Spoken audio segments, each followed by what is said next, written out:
Alright, hello everyone. Once again, I would have liked to start earlier, but I didn't manage it.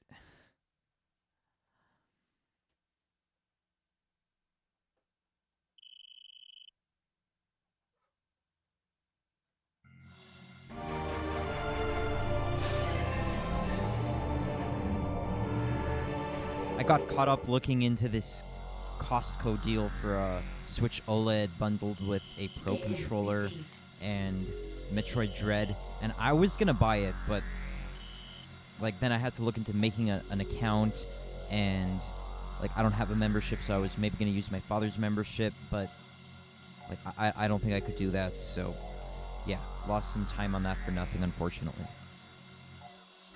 Alright, so now we've got to continue getting these keys. I think there's one left to get. And it seems that I possibly need to access that from this side, from the doomed entry. So yeah, it looks like I've got quite a way to go to get there. So I've got to take a portal back to the light world, and then enter the dark world and go from this room. Logically.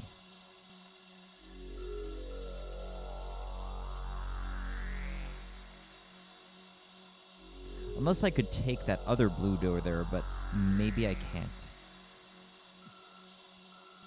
This going from the doomed entry really seems like the logical place, I think. Okay, so from where we are right now, I would probably go to the portal site, I think.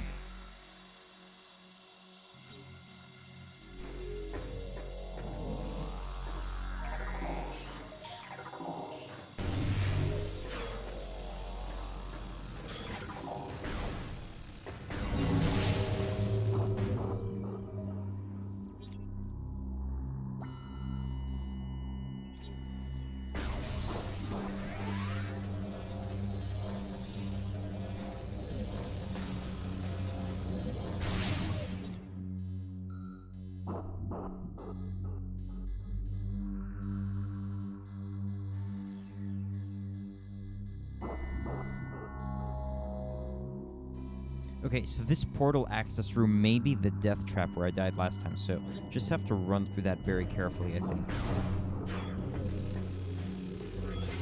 Yeah, it's definitely this.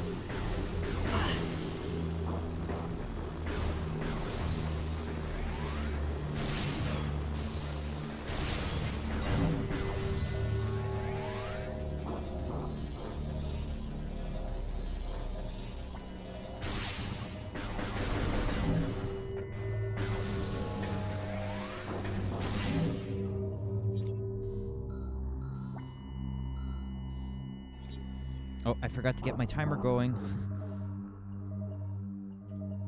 I do hope that's the only thing I forgot.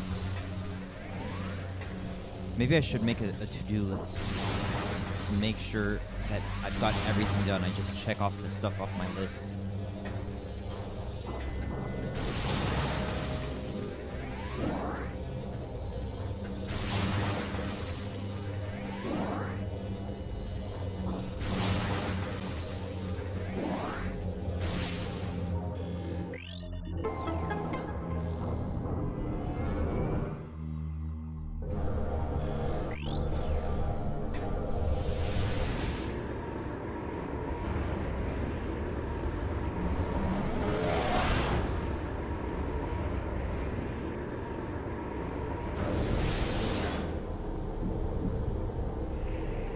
Okay, so from here, so let's see, I can press 2 to look at the dark map from here. So I've got to get... So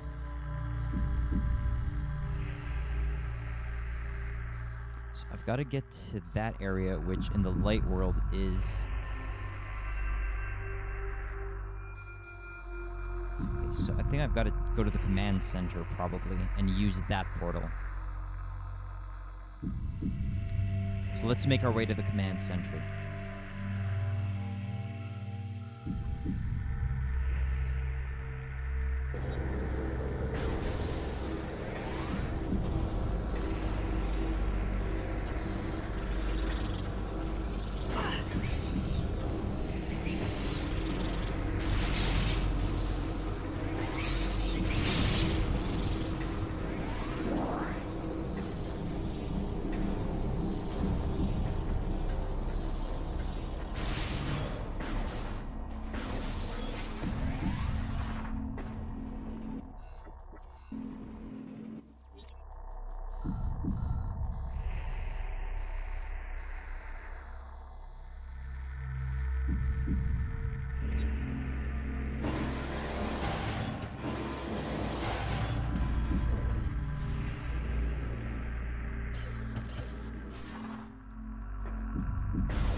pressing 2 by accident for the map instead of 1.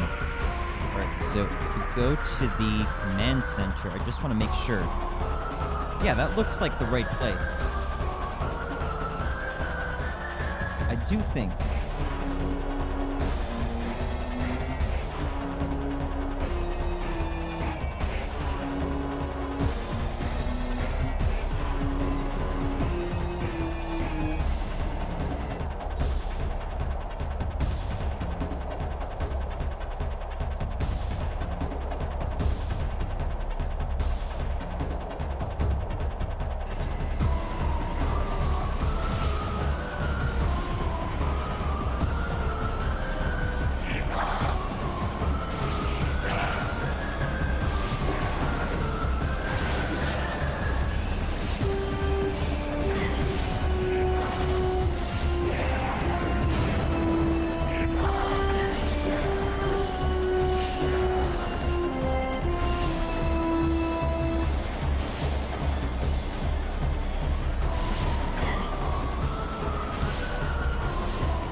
Okay, I think we can safely continue our journey here.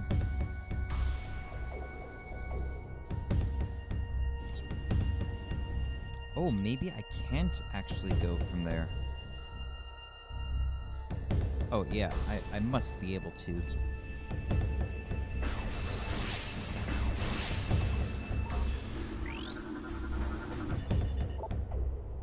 Denzium. I think that's for a super missile, maybe. Hold on, let's check it out. Yeah, I think that means it's for a super missile. I forget.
Hey, Ariel.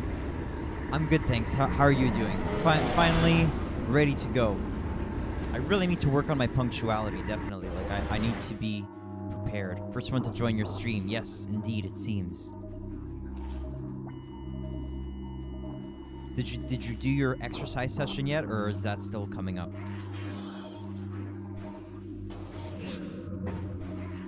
Sprocket says, Twitch should give timestamps to chat.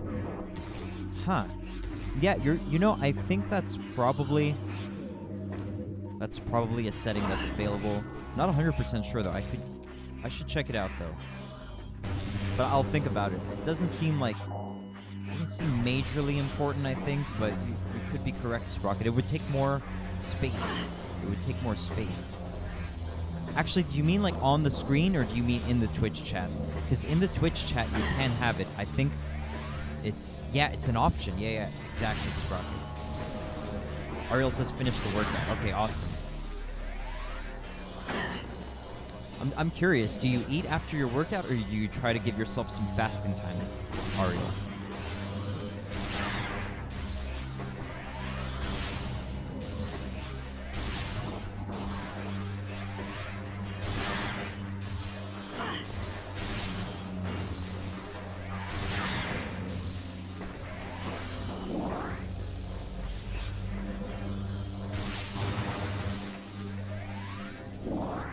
Okay, so from here, I may be able to access new grounds using either those dark or light doors in front of me. Ariel says, most times I do some fasting after. I do think about fasting, I just never do it.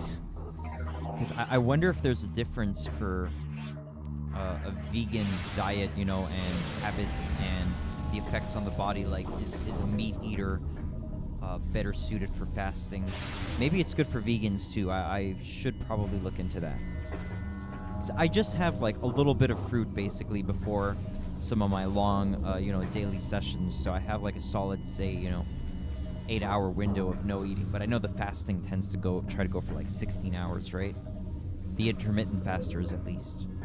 Maybe that's not so important. Maybe it's like overly trying to overly science it, you know? Like overly analyzing it? I don't know, maybe not. Oh, a new one? Oh, if it's energized, it counts for another scan. So yeah, Sprocket showed me... Who was that Dr. Sprocket? What was his name? I'm sorry, I don't recall.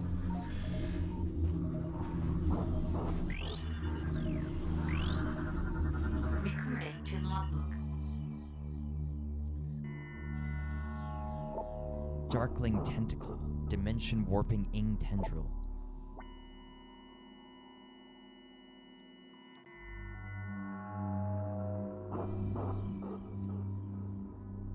Ariel says vegan may be too broad. It may depend on your macronutrients.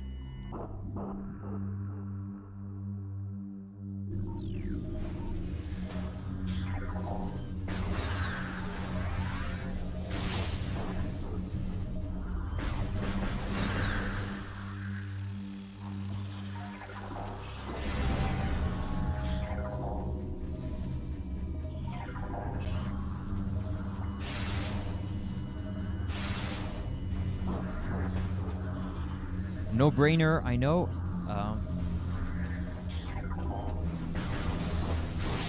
No, it's probably a good point nonetheless. Sprocket says, experts say fasting and training don't go together. It's not healthy in any sense. Fasting should be accompanied by resting. You can walk and do easy tasks, but not training. I'll consider it then. Maybe I'll take a break from the physical intensity, but I feel like it generally helps me be in a better state. So maybe fasting is just not for me. Like, I have periods of not eating a whole bunch. I have periods of not eating a whole bunch, but I prefer to keep my nutrition kind of regular. I don't know. Maybe I should experiment with it a little bit. Sprocket says there's a few Alan Goldhammer of California, David Sinclair of Australia. I think Mr. Dr. Goldhammer was probably the one that you showed me the video, of which you showed me the video.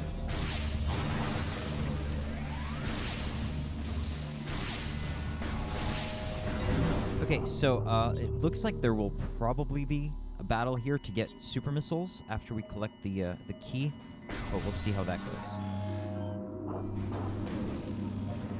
Oh no, it's gonna be before getting the key.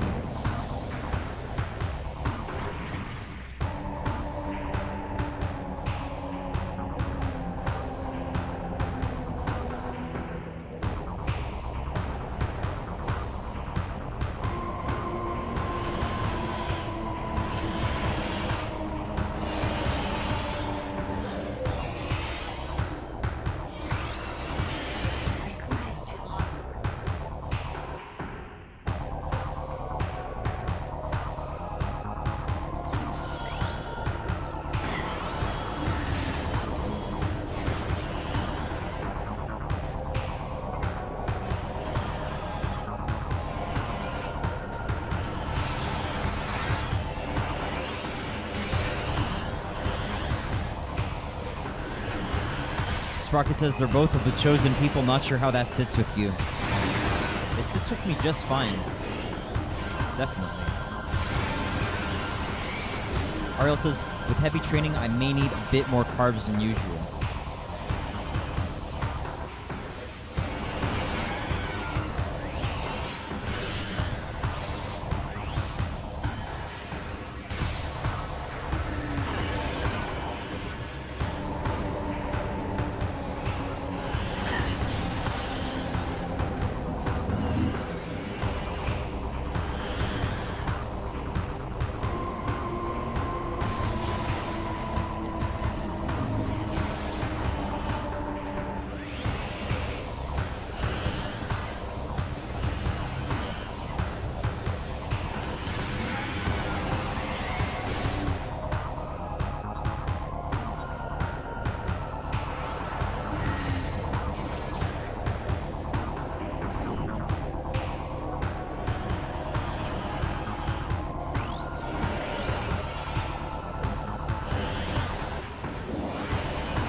that's it. Just a few of those guys. Easy. Okay, yeah. So now that I can think maybe a bit more clearly, I've tried not eating in the mornings, not that frequently, but it just feels like subpar compared to if I have some form of breakfast. Be it, a smaller breakfast where I'm just having, a kind of small bowl of fruit plus a banana, versus that plus, some toast with, a mixture of peanut butter and nuts and seeds and, various things, coconut oil and honey. I'm pretty sure, like, my current habit just works for me a little probably better, but I could always experiment further.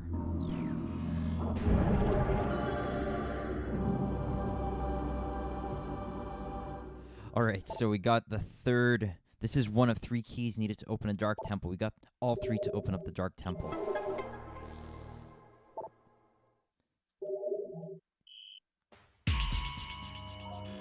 Well, I guess we don't get the super missile yet.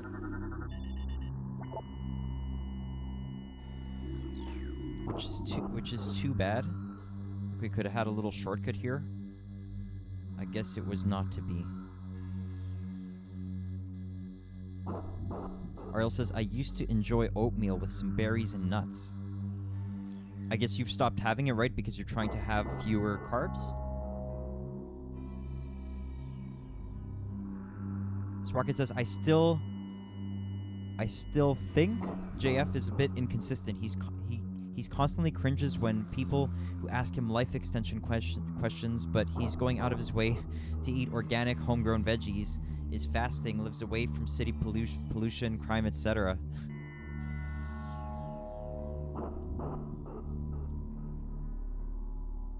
Yeah, he seems to be, like, not into discussing things to, improve your health situation or to optimize your health so much.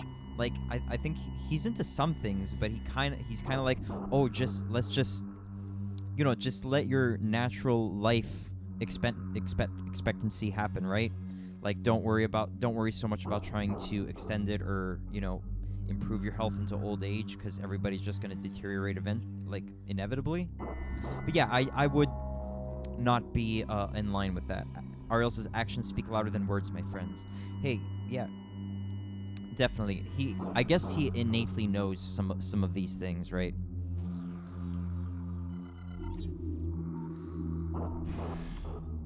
The thing with me is that I don't know, like, I'm sure definitely there's probably some great things to fasting, and the inconvenience of, like, the convenience of not having to worry about food is great. So fasting is really nice in terms of that.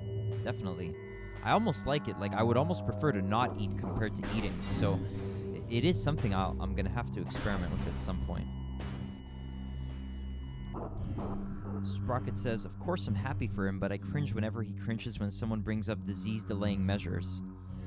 Ariel says, I have read autophagy is very effective for longer lifespan. Nice. But as I said, the main thing for me is I notice, like, just personally, like, I didn't always exercise, but I've noticed that anytime I have exercise, like, it just improves my condition so much that it like, I made it a priority, like, a good number of years ago. And, like, I just wonder about, would you rather go through the the struggle of fasting entirely from food, or would you just incorporate some exercise into your life? Like, I mean, it's a valid question to balance one versus the other. Like, what's better? Do you want to add exercise, or do you want to remove eating? Like, what's better for you? Or, like, what fits your life better? Or, like, what's your tendency? Ariel says, I know JF is well aware of it. Obviously, right? Because he's making it a point to take this fasting thing pretty seriously, as well as going into the keto thing, which, I mean, as a meat lover, like, it's not so tough to just say, okay, I'm just gonna eat majority meat. It's fairly cohesive and coherent, I would say.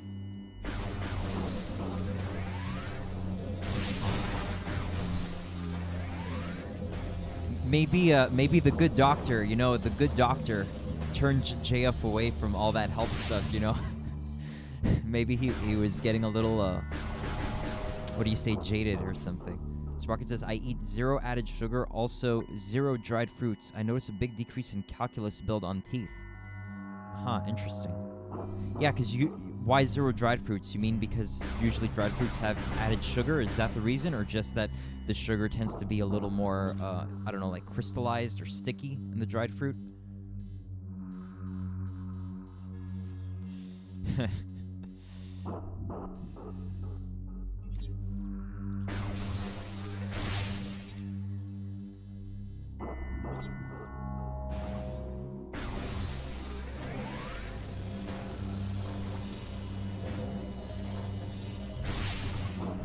Not sure exactly what you mean by that, Sprocket. Jaded equals J-fed. Ariel says, I mean the auto-fed G thing. After prolonged fasting, your body can recycle damaged or otherwise defective cells to build new ones. I do like the thought of that. JF has mentioned it himself. I do wonder, actually, like, let's say you are vegan and you're not getting, you know, some of those animal fats. Can your body actually just take, you know, your body's animal fats? Your body's animal fats and use those to, like, recycle. Is that possible? So I'm wondering, like, that's the thing that I wonder about being vegetarian or vegan and fasting, is that, like, does your body naturally compensate for the lack of the animal fat and protein by, you know, using and recycling itself? Sprocket says, I think dried fruits are probably the worst for teeth. Yes, sticky. Okay, thanks. I'll keep that in mind. I did have that feeling as well. Like, dried fruit is just not that pleasant, usually, from what I notice. Okay, I guess I can't get up there right now. So I'll go back the way I came. Jaded equals JF'd. JF'd. You mean because JF is a fairly jaded person? You mean like he's kind of black-pilled overall? I'm guessing that's what you mean. Like the French black pill nature. Sprocket says, though it does taste great. Raisins, dried figs, dates.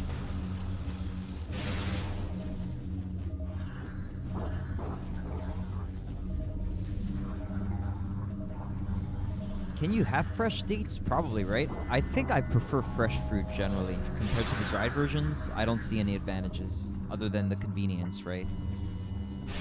I did enjoy, you know, some dried mango slices a lot, but I think those even have added sugar and sometimes they've got added oil. It's like, what's the point? We're blessed with fresh fruit, so rather go with that. Oh, jeez.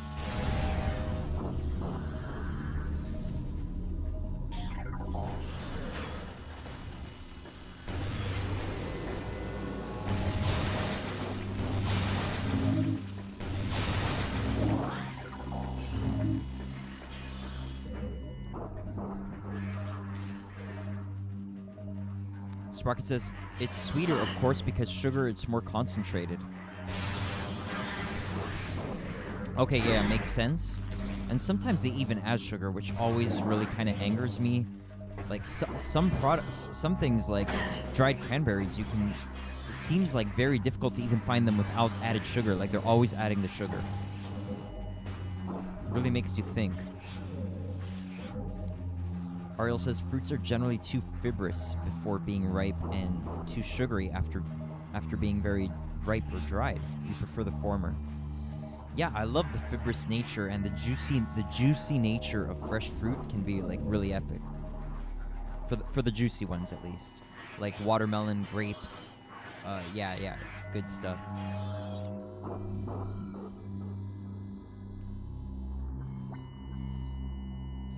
Sprocket says, though, I did notice fresh dates are better than dried dates. They're the same amount of sweet, but fresh has more aroma remaining. Okay, cool. I'm, like, really inexperienced with dates in general. I'm gonna have to check out the fresh ones, though. They should be available. Dates tend to be available in my local grocery store, so I'll have to make sure to get some soon.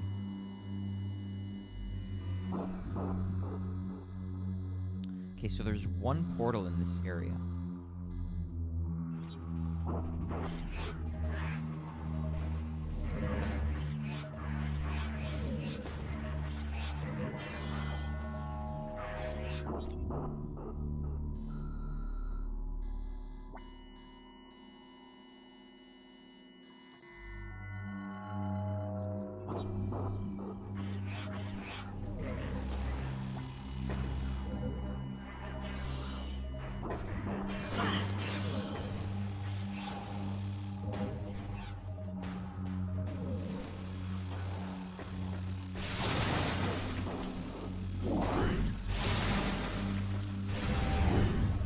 Sparkett says, it's funny, they feel and taste almost the same as dried ones. Of all the fruits, I would guess the drying of dates takes away the least amount of water, since they're quite low on water to begin with. Maybe that's why they're such a popular dried fruit, because it's just such a consistent drying, right? Like, and it's a quick, consistent drying.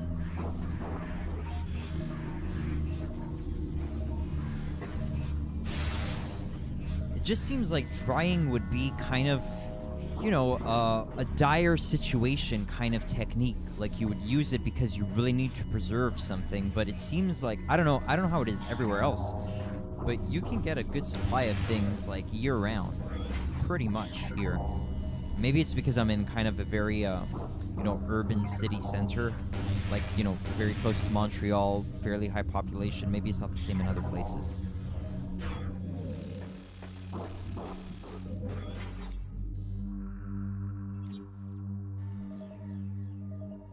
Sparkett says, I think so too. The drying doesn't really change the taste, but it does add to practicality. Yeah, that's the thing.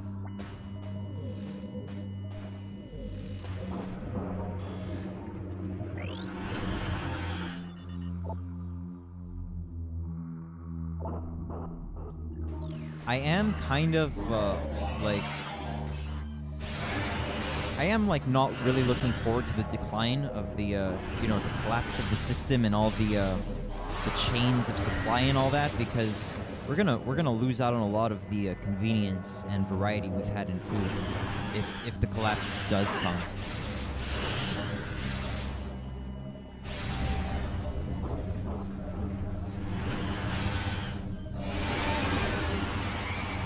Ariel says, drying, salting, spicing has been used historically to preserve foods for much longer. That's true. The salting I always found interesting. Like, how does smoking or salting something preserve it? Like, what's up with that? That's pretty crazy. Wonder how they discovered that.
Okay, so Ariel, I don't know how much you know about this game, but by killing an enemy with the opposite beam, like you can get the opposite ammo by using a certain beam. So like you can use the light beam to destroy enemies to get dark ammo, and use the dark ammo to get the dark beam to get light ammo. So that's what I'm doing sometimes. That's why I was killing those enemies with dark beam, so I could get light ammo. Sprocket says, yes, there's a bunch of foods that don't make much sense nutrition-wise these days. Cheese, sausages, what's the point when you can get fresh milk and meat $3.65? There isn't one. Cheese and sausages do taste good, but nutritionally it's redundant. And sausages are cancerogenic. Cancerogenic. I know about the word carcinogenic. Does that mean the same thing as cancerogenic? Or maybe that's the word you meant to use. But cancerogenic would make more sense as a word, definitely. What's carcinogen? Like, what does that mean? I guess it means something that causes cancerous, right? Misspelled, but your word did make more sense, Sprocket. Sensibly, it was the correct word.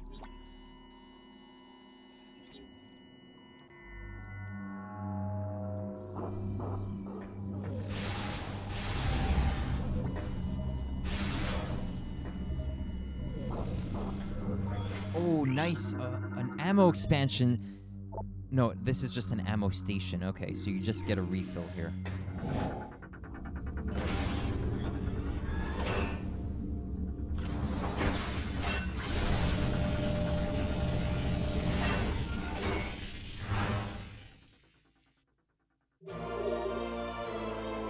Ariel says sausages are preserved meat. They add nitrates, some other preservatives on top of it.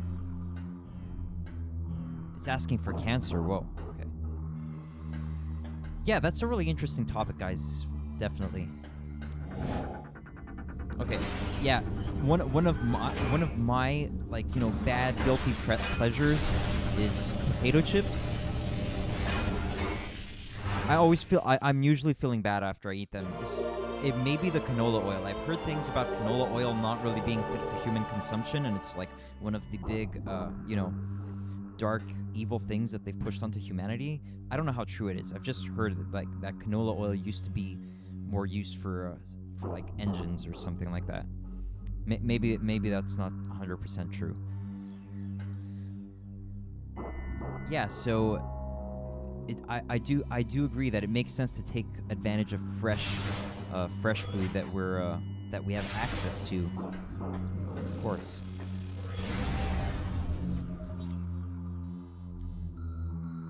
Huh. I'm not sure if that thing just gave me more ammo. I thought my max was 75 before, but it's 100 now. Sprocket says also the smoke they incorporate. Before I went vegetarian, smoked salmon was one of my my favorite treats to have, you know? When I found out that it was raw, other than for the salting or the smoking of it, I thought that was a little weird. Like, because smoked salmon does look kind of raw. Like, it's weird. It's so strange, man. Ariel says we have not evolved to withstand polyunsaturated fats, which is found in canola oil. Okay, nice. I do generally try to avoid canola oil. Absolutely. It's just on one of my really guilty pleasure chips. Promotes artery inflammation. Yikes.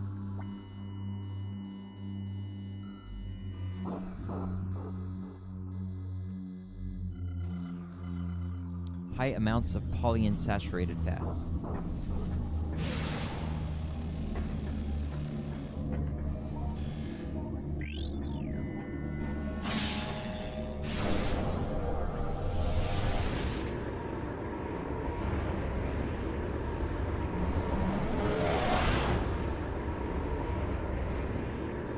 One of my favorite convenience foods that's available is frozen mango chunks.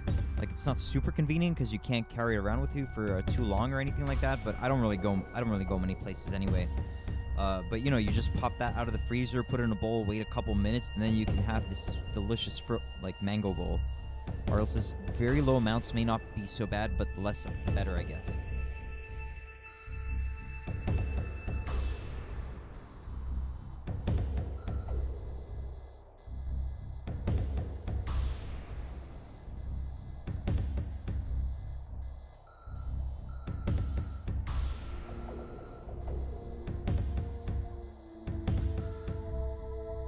Okay, let's see. So the next place I've got to go... Okay, so I can look at the Dark World here. I've got to go to the temple, which is here.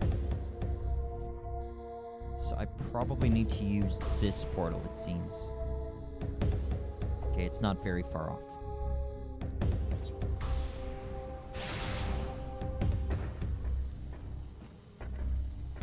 I hear an item, but this may be an item that I have to get later.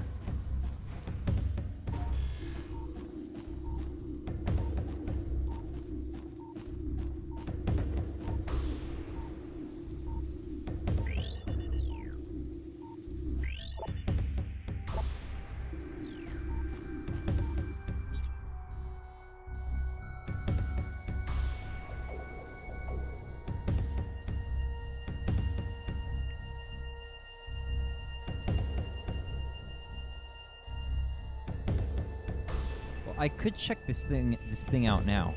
May as well see what's going on there.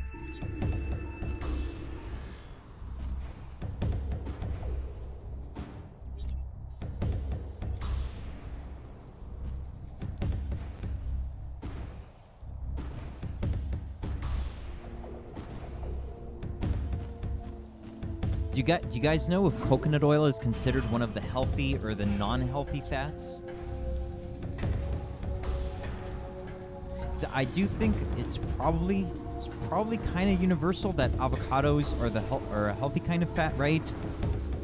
I'm not totally sure on that though, but apparently seed oils. I think coconut would probably be a seed oil, right? So is that unhealthy? Oh, yes.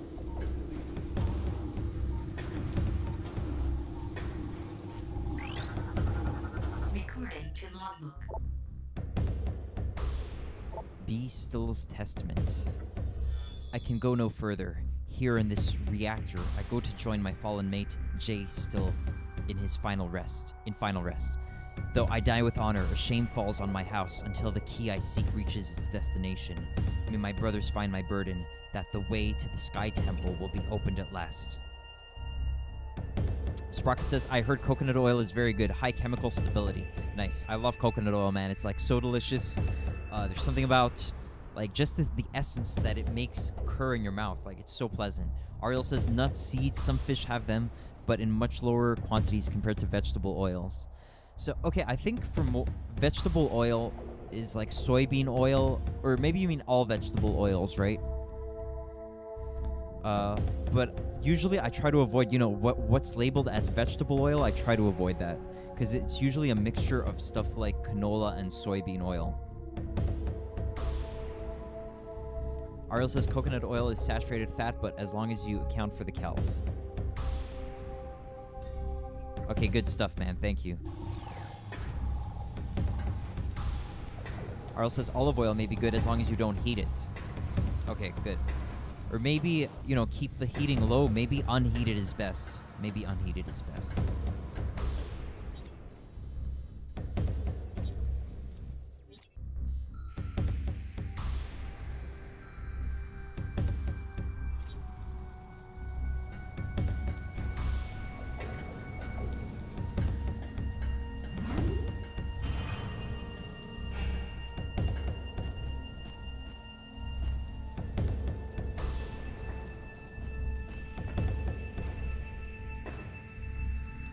I do love eating. I do like it a lot. As I'm sure most people do.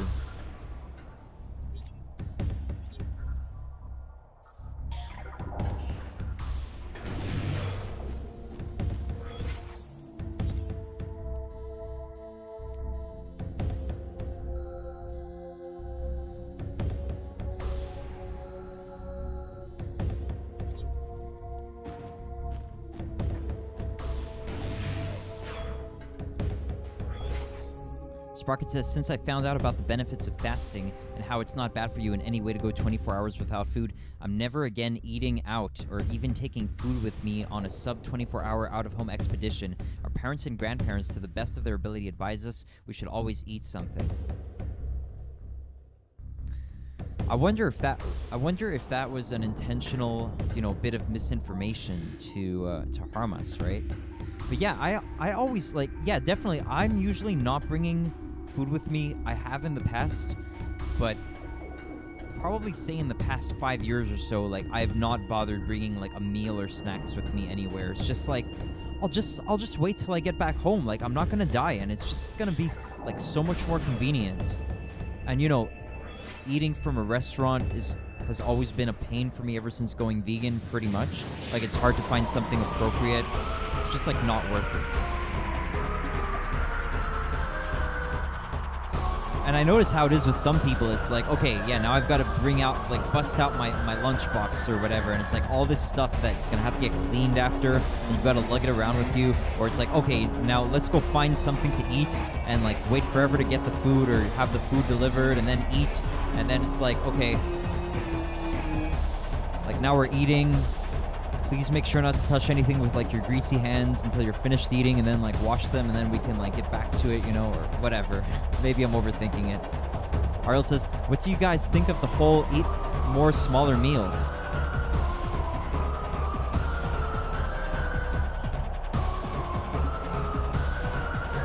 Maybe, man, maybe. It sounds like it could be good. Like, I used to kind of ascribe to that philosophy.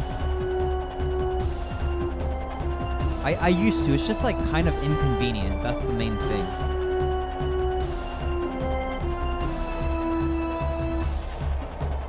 Sprocket says, didn't hear it's good or bad.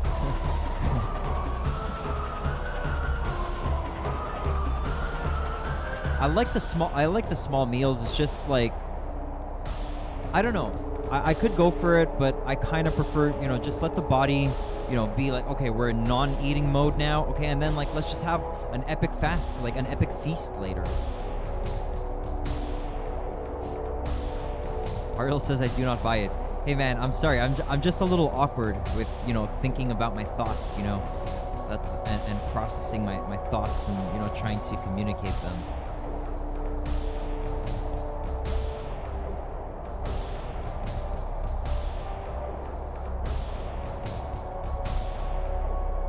Okay, so I've got to get to the portal terminal. Ariel says, I do not think eating more frequent meals is good, even if they are much smaller.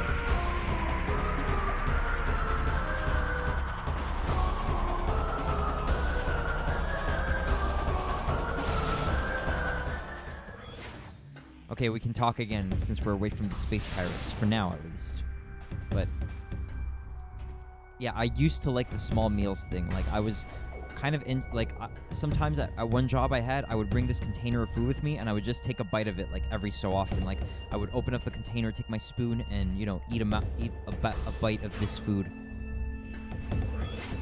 And it's all right. I think it just kind of, it feels a little less satisfying. It feels like you kind of just stay hungry all the time, whereas if you just give your body a break, like, it shuts off the hunger signal. It can work. And I also try to take wisdom from animals if possible, or like from nature. And I think about, like, okay, what do creatures out in the wild do? And, like, a lot of them are constantly nibbling. So, but it's hard to say for sure. It's like, what did humans evolve to optimally do? Is it to constantly nibble? Or is it to have, you know, a meal here and there at certain times?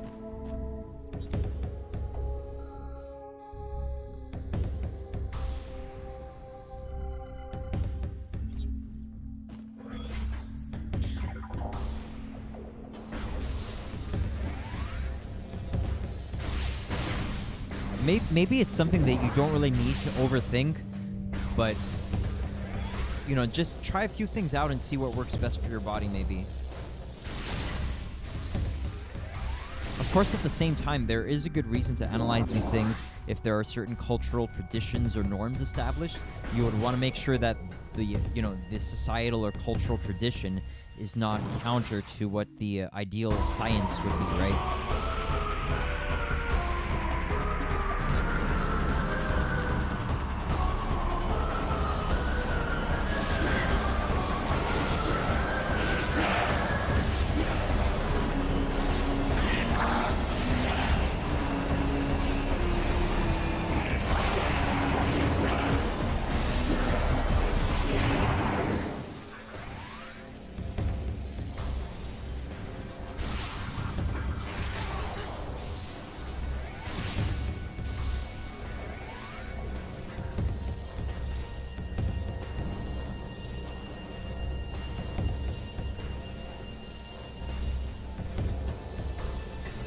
By the way, Sprocket, I hope your sleep's been going well. I just realized that, I mean, I don't know how private you want to keep this, so I'm sorry, but... Anyway, it's probably fine if I say this, but you basically live in Europe, right, Sprocket? So... You're probably kind of, when JF is live, it's nighttime for you. So, do you sleep more in the daytime, Sprocket, or are you on a shifting sleep schedule?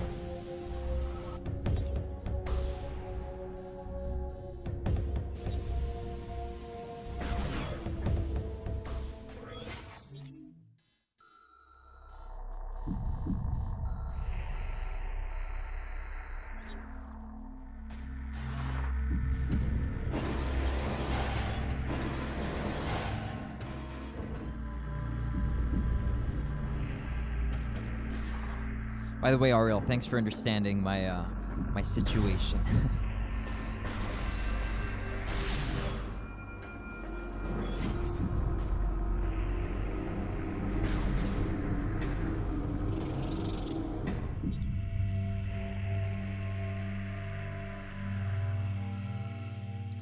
Sparky says, oh, Ariel says famines were a great part of human history. We would go long days without eating.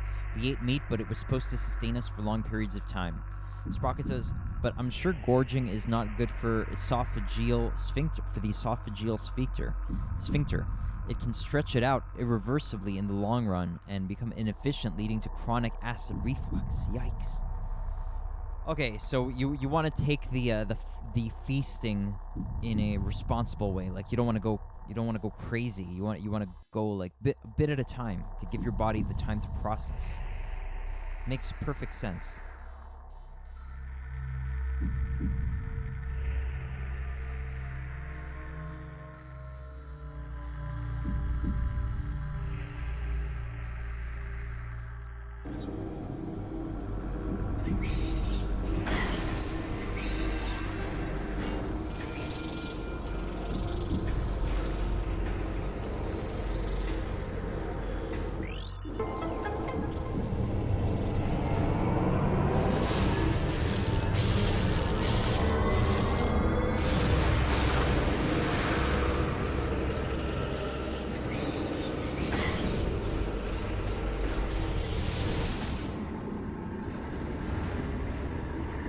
Thanks, Ariel.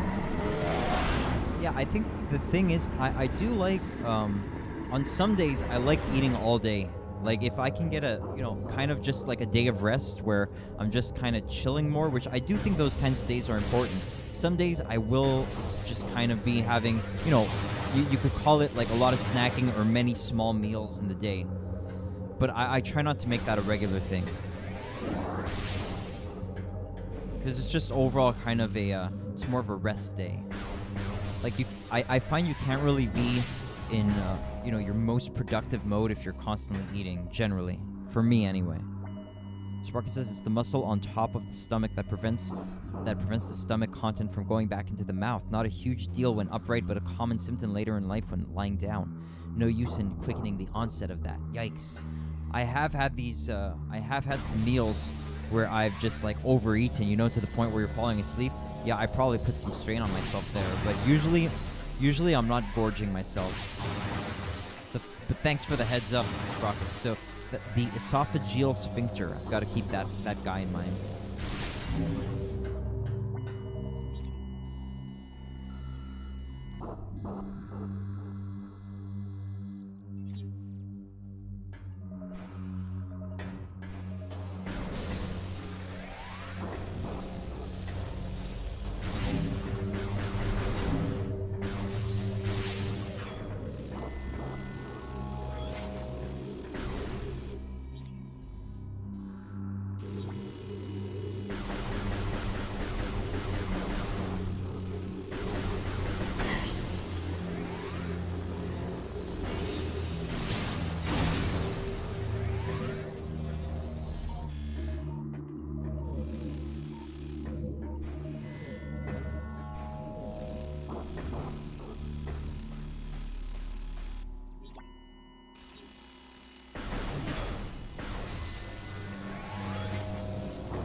So again, Sprocket, you don't have to answer this, but if I understand, you're a bit more of a you sleep more in the daytime. You sleep in the daytime. What do you think about that? Or maybe you'd rather not talk about it. But from what I understand, from what I notice, personal experience, and it's just my personal like speculation, is that synchronizing to be asleep while it's dark outside and awake while it's light outside might be optimal. Maybe I'm wrong about that, but it seems like kind of the intuitive perspective.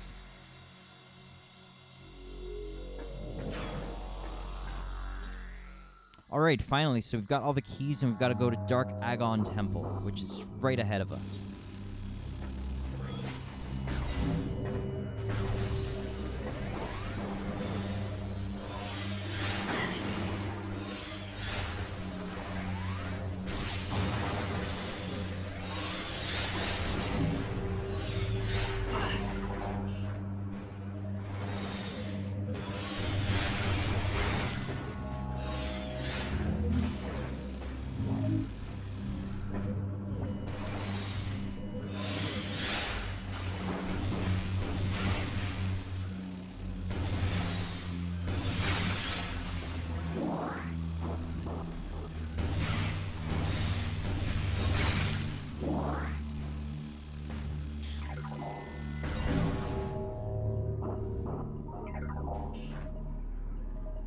Sprocket says Elon Musk also said that eating rich right before sleeping is a bad idea because of that.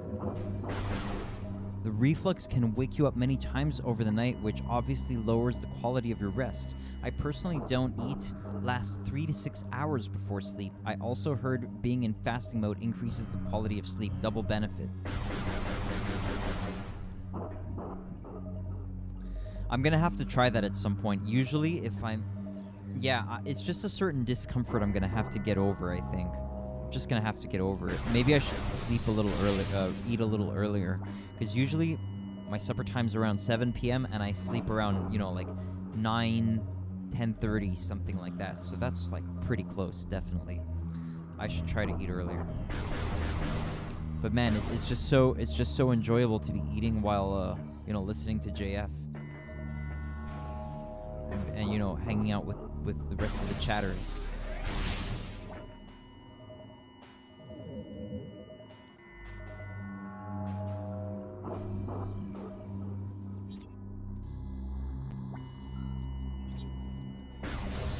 It's like kind of comforting to be lulled to sleep by the how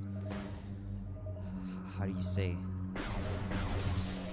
by the food-induced sleep. You know, when you ate like a decent amount and it's just kind of making you sleepy and you just go with it.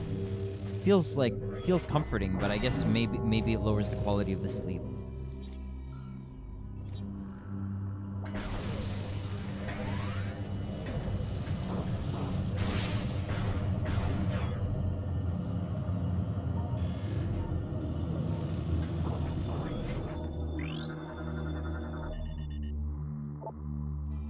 You may now access the temple.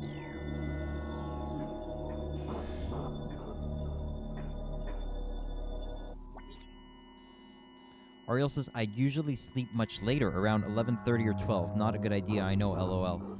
Well, what time do you wake up, and like how many hours are you usually sleeping? I guess you get about 7 or 8 maybe, or maybe even 6 sometimes. I just prefer kind of waking up around sunrise personally, as much as possible. In some seasons, I'm waking up after sunrise, but ideally it's before. Okay.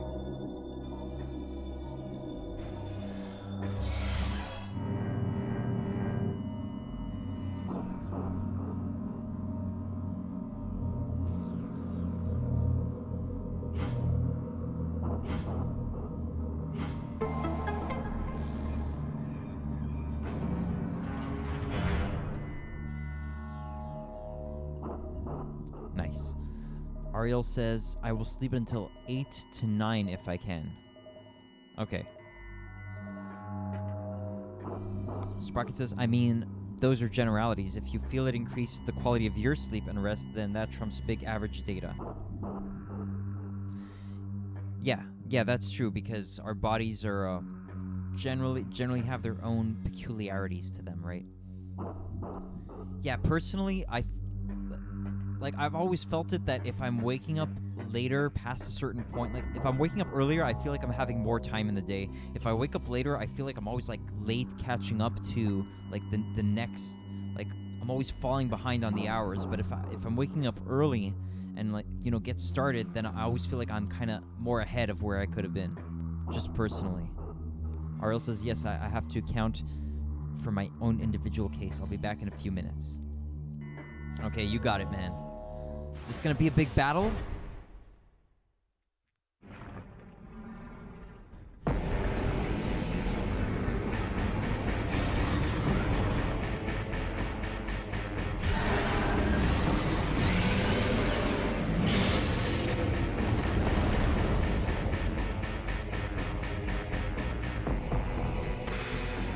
Oh my.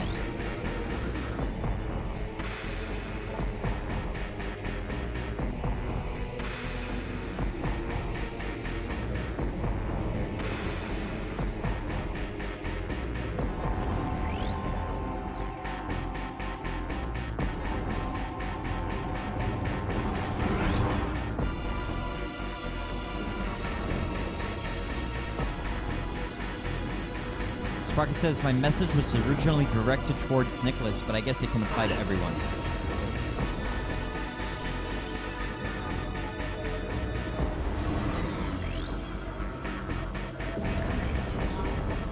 Amorbus, gigantic tunneling guardians. Avoid target as it enters and leaves the earth. Look for disturbances in the ground. Target cannot survive for long if its outer shell is cracked.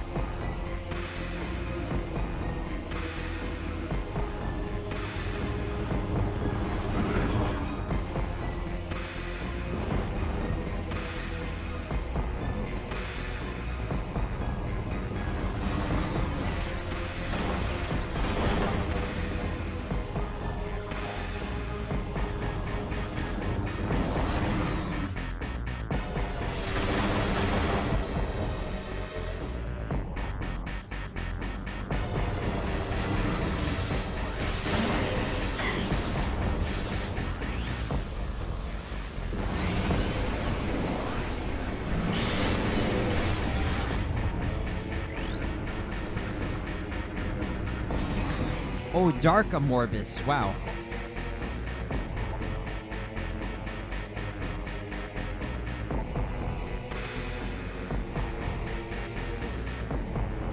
Sprocket says, Agon. Okay, man. Good to see you. I'll see you later over at JF's probably, Sprocket. Have a super day, man.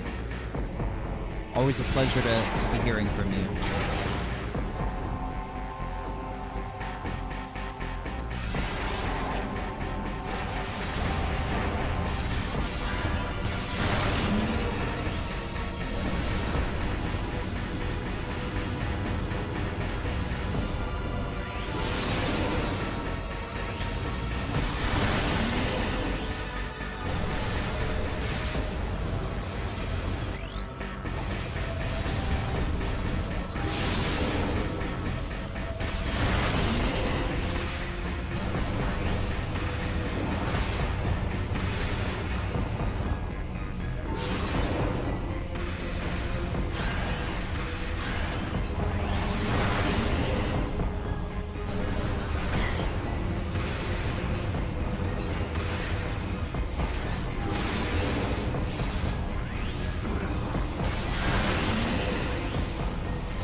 weak spot within mouth detected. Concussive force will deliver heavy damage to it.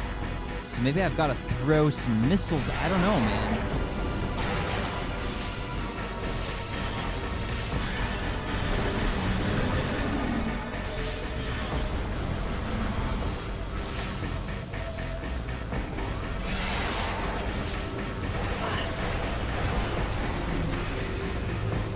Yikes, am I really gonna die to this thing?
Oh, there's a few of them now. Oh my god. Oh no.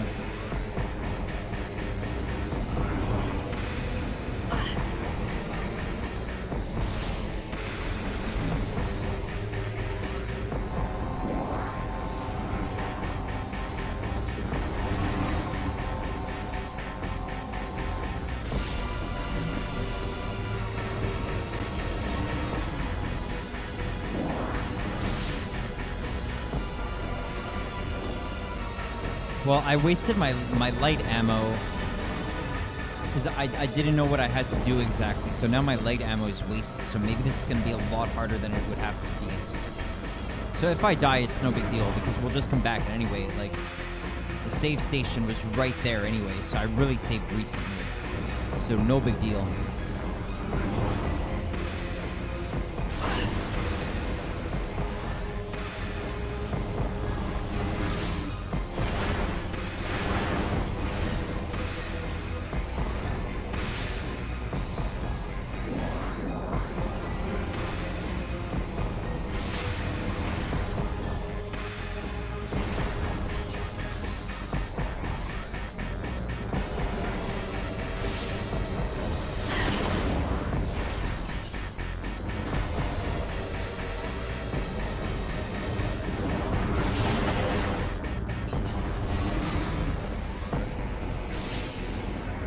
I wonder if the dark beam will work well.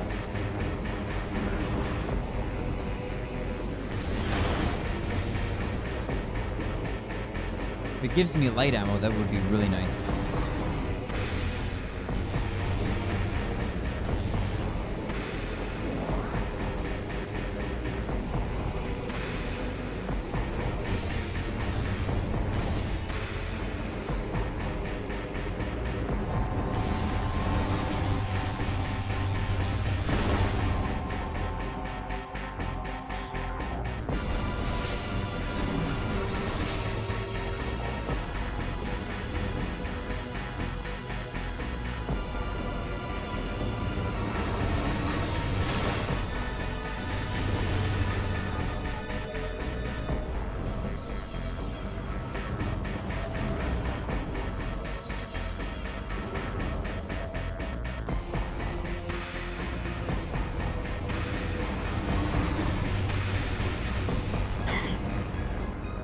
Okay, we're probably dead. We'll see.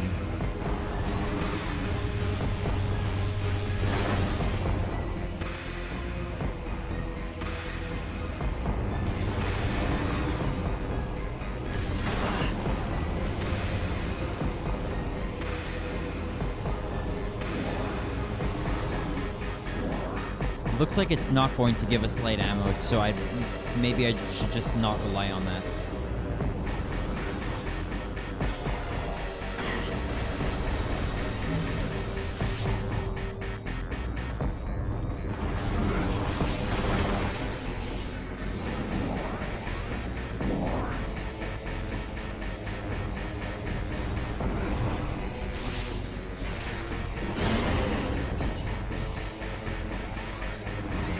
Yeah, the missiles are probably good enough to defeat it. Oh my!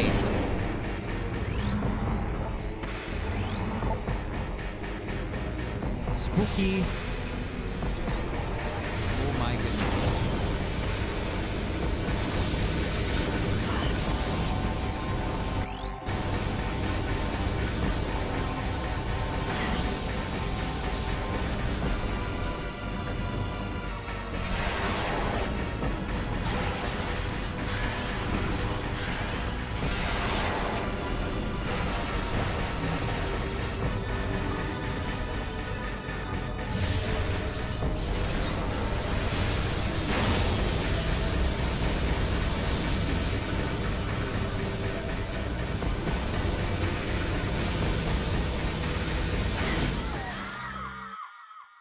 All right, no big deal. So we can use the light beam that we'll have now.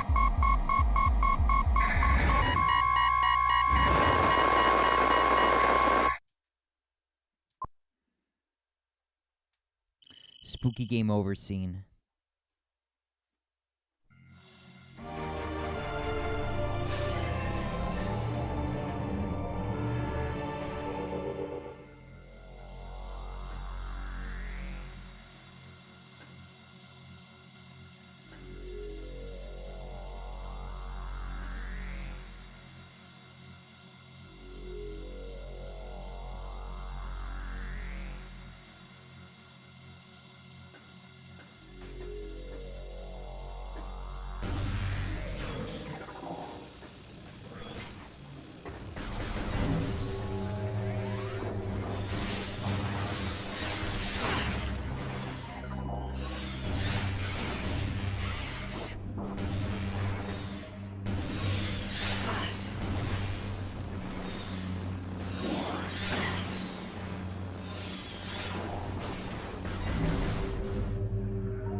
Okay.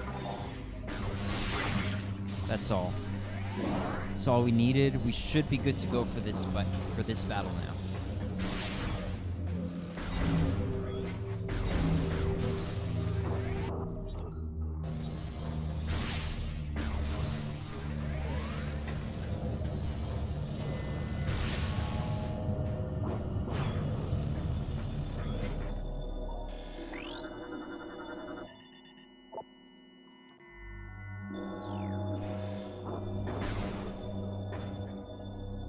Let's just wait a little bit to heal here.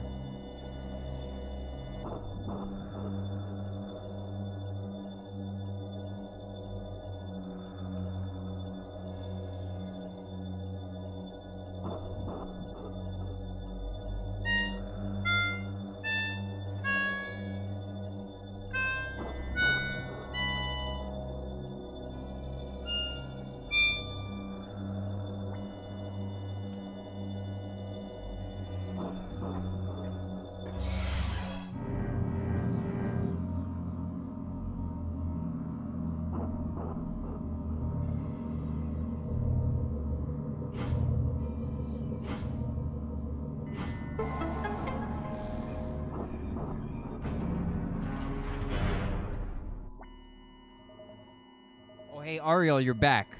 Sprocket's gone. Yeah, Sprocket had to move on for today. Hey, man, if you've got to go and or you need to do some other things that you can't stay, it's really no problem, man. Just stay for as long as works well for you, man.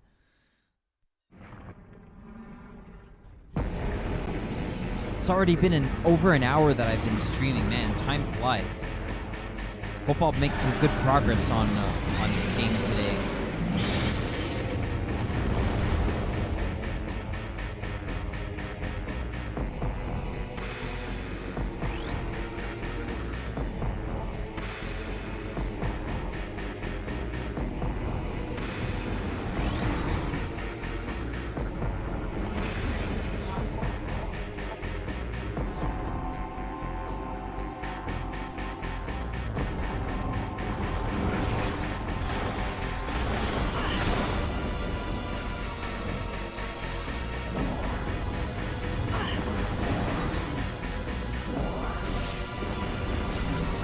So Ariel, what do you think? Do you think Richard Edu's presence in the JF chat is, a good addition, or like? Because I thought that you kind of appreciated having his inputs, but then it seemed like maybe not. So you don't have to discuss it if you don't want to. I don't know for sure about this guy either, man. You have mixed feelings. Yeah, same.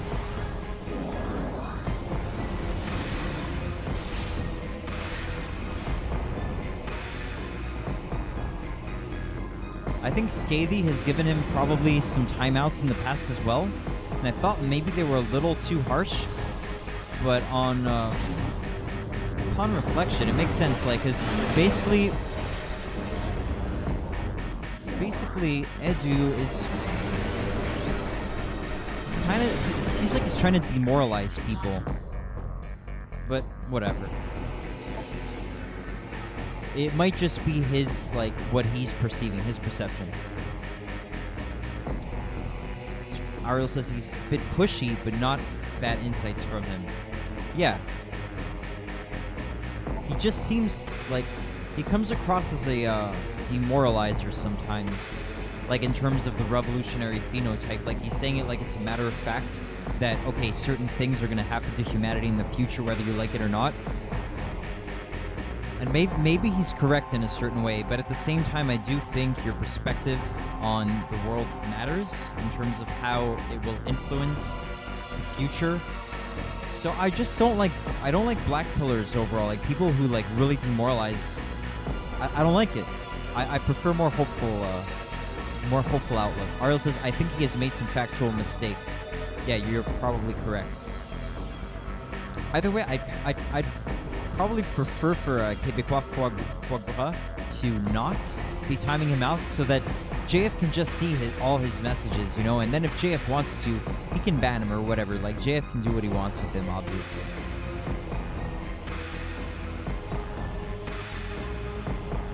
I do think it's more appropriate for probably JF to do the banning of a regular member rather than one of the mods taking it upon themselves.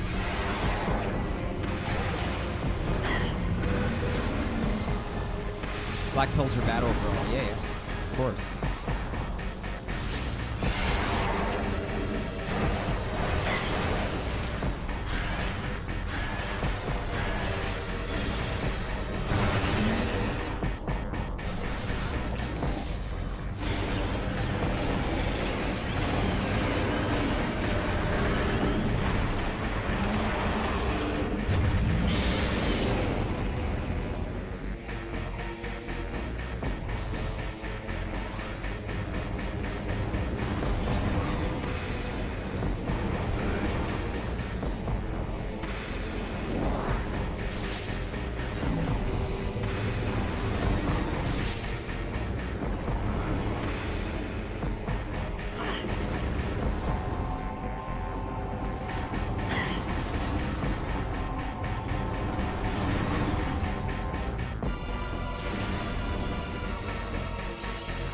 I do find it pretty funny when Richard is, typing these really long texts in the chat. It's almost like, how is he typing them so fast? Like, what's going on here? He really seems like a boss sometimes. Like, how could he be pumping it out so fast? But I mean, maybe he's just like really energetic sometimes. And overall, it is just funny to have people kind of bashing him in the chat. It's kind of enjoyable overall, but at the same time, I wouldn't hold it against someone for blocking him or for wanting him to be banned or whatever. We'll see what happens. I wish he would just talk to JF like directly rather than making these like super long walls of text in the chat. That's kind of annoying. Or else, even if he was factually correct, what we determine is morally right or not is a whole other matter. Yeah.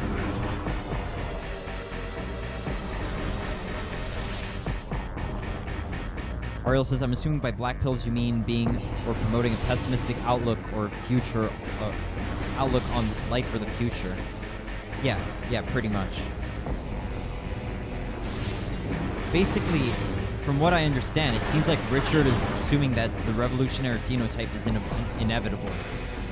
Like it's just gonna happen whether you like it or not. So you just got to accept it, or be left in the past.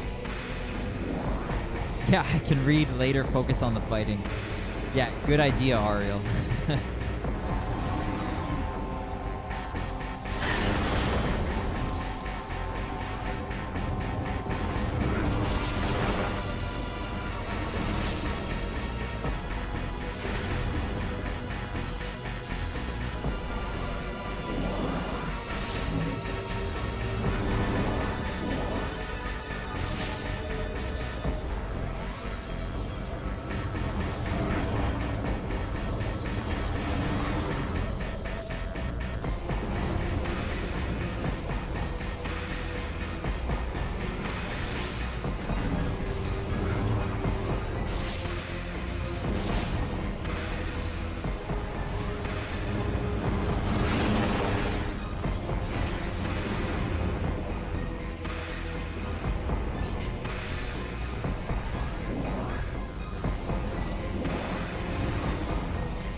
Yo, Sleepy Bear, what's up, man? I hope you're doing well. I hope you guys are making some good progress on the leak you had yesterday. Oh my goodness. That must be kind of nerve-wracking. Very stressful situation, man. Looks good. Okay, yeah. You never played this one. Okay, yeah. I haven't played through it the whole way either. I got to the final boss and kind of abandoned it after that. Back, probably around 2004 or 5 actually, so a long time ago. Yeah, it is good. It's like very much like Prime 1, but with not just copy and pasted everything, like significantly different in some ways.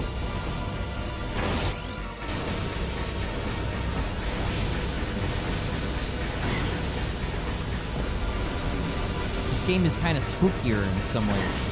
It's a dark world, which we're in right now, and you take damage from the atmosphere.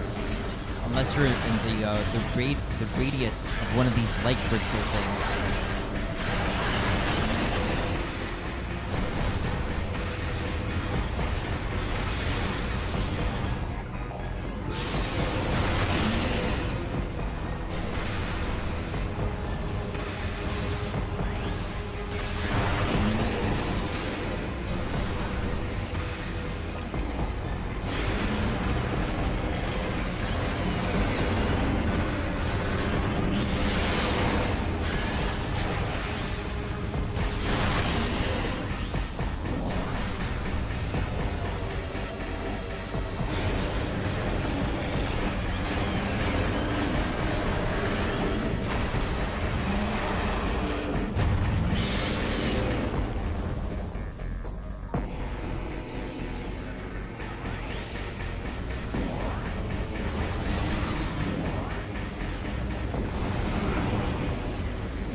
Okay, I just have to survive until I manage to defeat him now.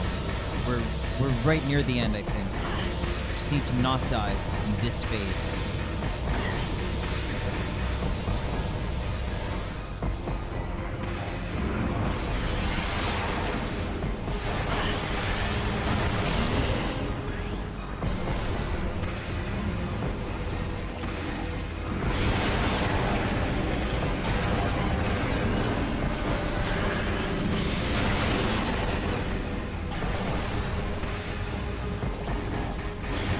Almost there. One more.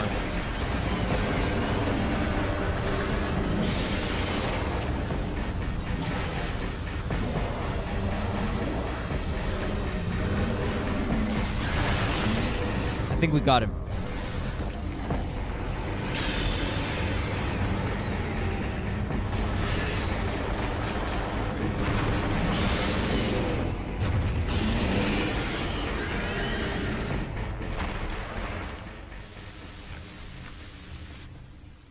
Thanks, Sleepy.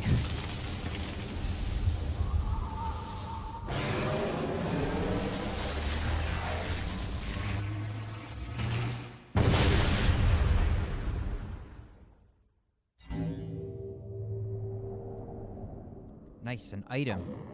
Is that the dark suit? Oh, it is. Wow.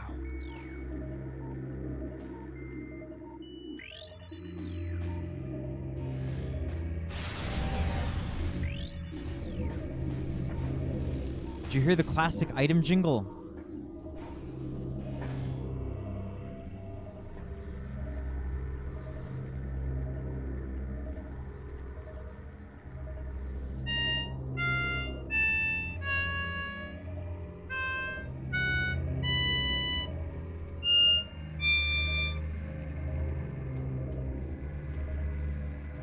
Okay, let's do it.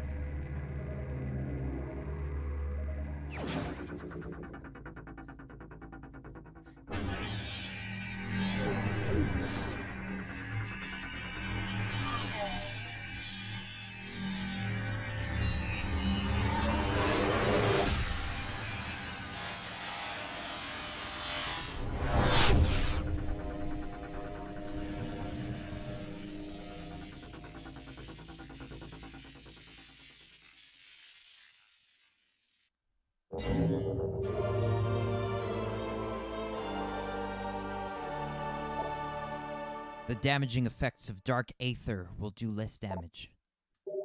Okay, nice.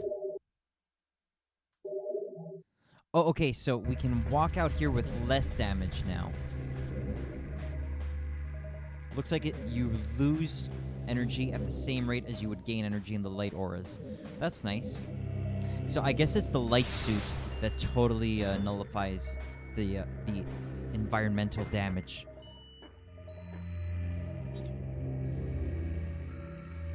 Alright, so now that I've done that, I think I need to go to the light version. I don't remember for sure. I'll try to have a look around here and see if I can get to that other blue door across from us, but maybe I can't. Looks like yes.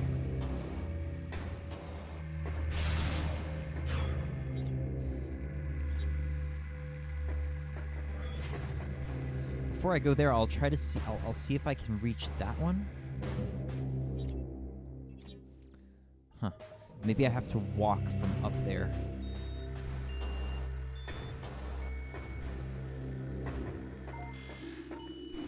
Looks not accessible.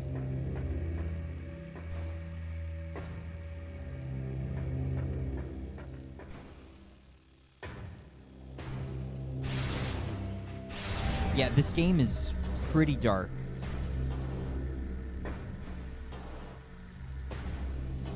It's almost like too edgy. It's like almost too edgy in how dark it is. But I don't think it's edgy.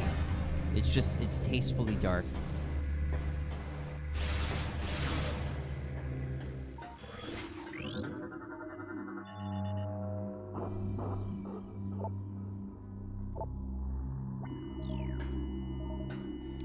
Okay, yes, so we have to restore the energy here.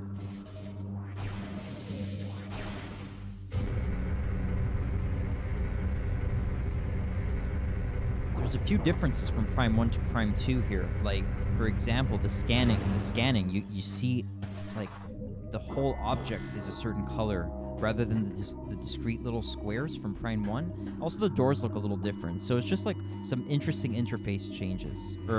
Sorry, these aren't the interface changes, but there are also interface changes. Like, in the map, there's a few things that look a little different.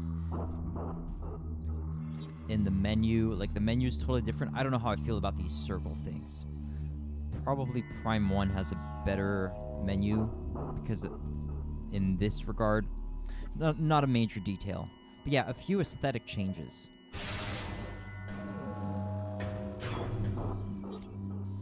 Oh, nice. We can even keep going.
Energy transfer complete. Return the energy to its temple on Aether.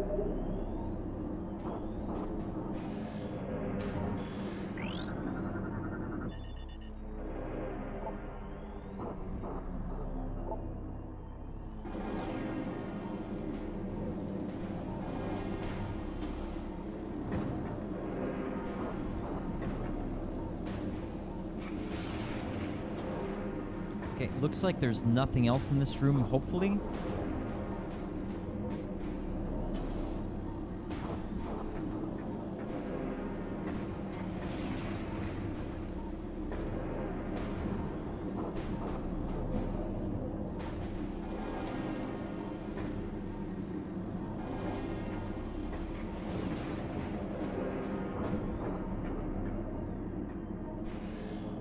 Yep, looks like nothing else.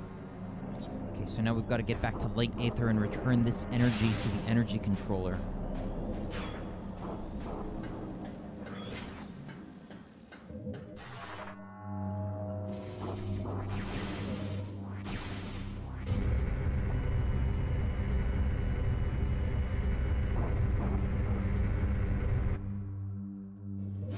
Oh, we can skip some of the cutscenes.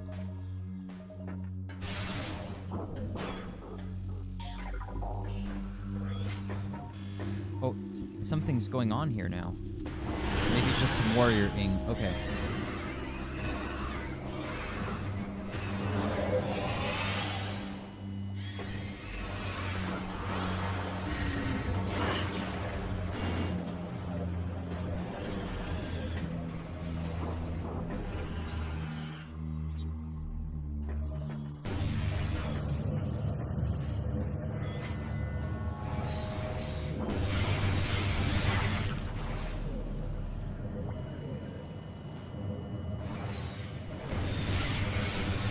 If I was in the mood where I was already feeling a little bit spookable, say like I was kind of sad about things and it's nighttime and I'm like all alone, I would probably not play this game alone. It's a little on the spooky side. Can make you a little jumpy.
Oh my god, there's Dark Pirates all of a sudden. Oh my goodness. Spooky. I wasn't expecting those.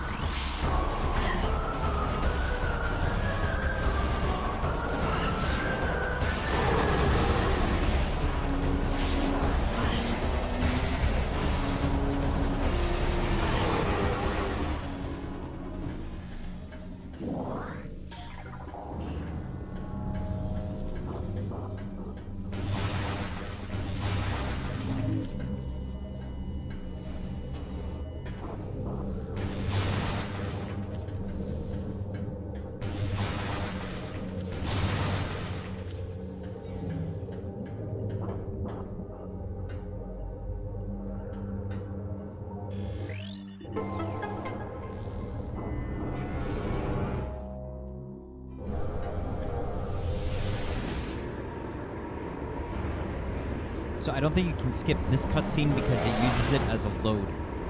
It uses it as a mask for the loading. Alright, so from here now we want to go back to the Agon temple in the light world.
Alright, so just straight ahead, and that should bring us to the Light Agon Temple.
Ariel says, really cool suit. That's the dark suit, yes. It's interesting looking for sure.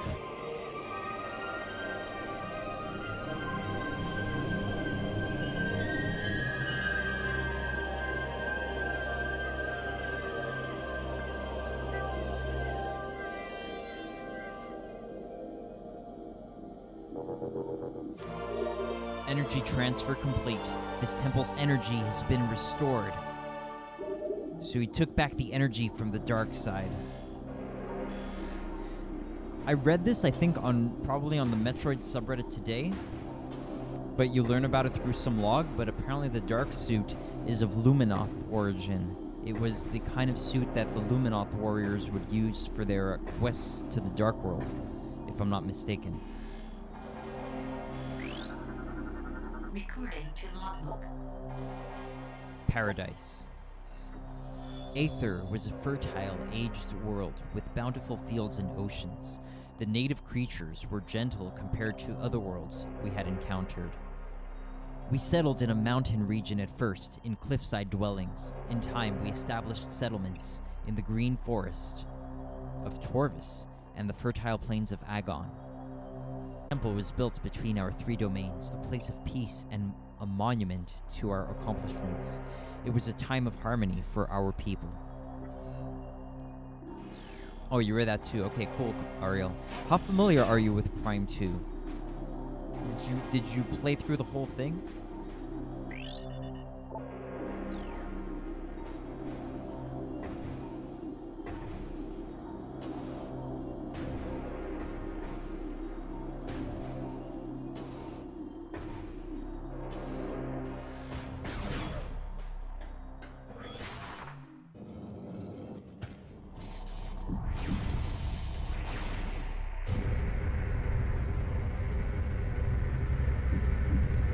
Finished it a few years back. Okay, cool.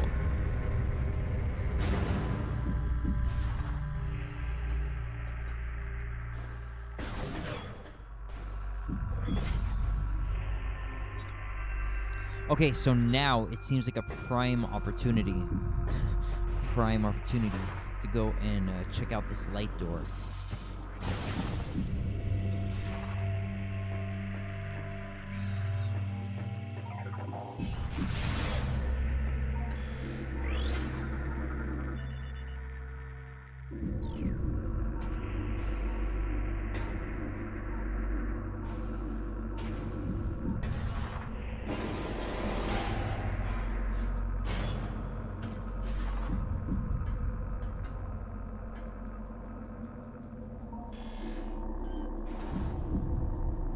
Oops, I fell.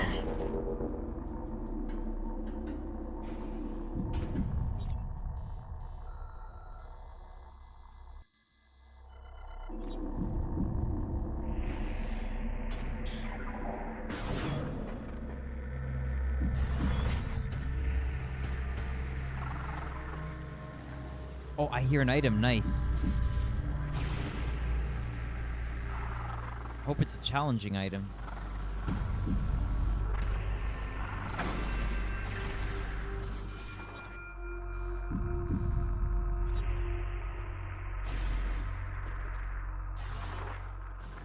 Let's see, if I had to guess, it's an energy tank because we just finished...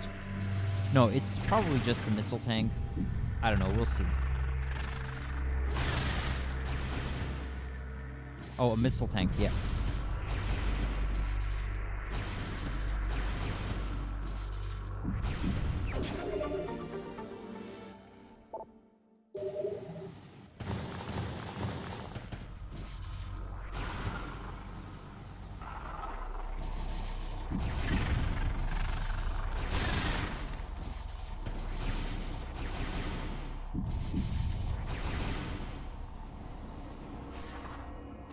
Oh, I can't access this because this is probably for power bomb. Yeah, power bomb.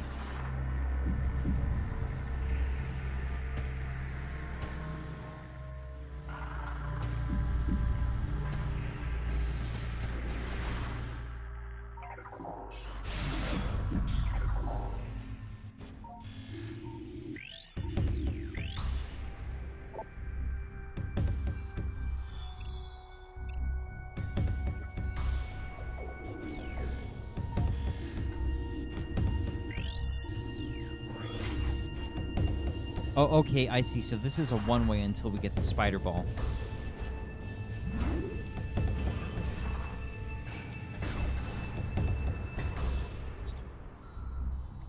Alright, so the next destination... Let's see. What could it be?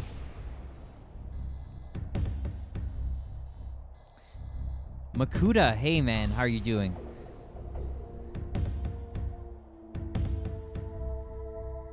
Let's see. So my next destination should be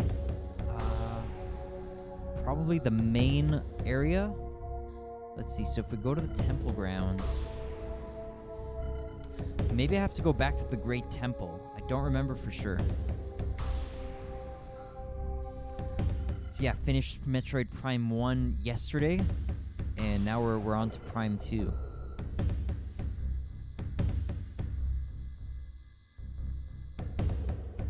Makuta says, doing fine. Finished Prime 1 and now, and doing Prime Hunters now. I just need to do some stuff in another game. Which other game are you also in the middle of? Or are you working on?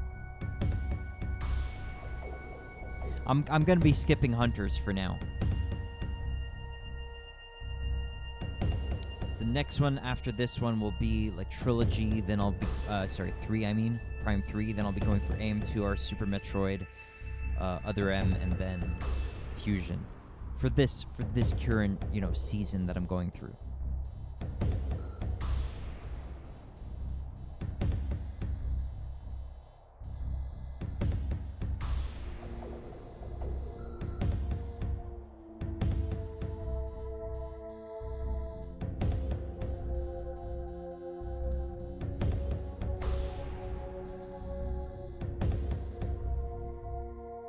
Ariel says, I will do Corruption last.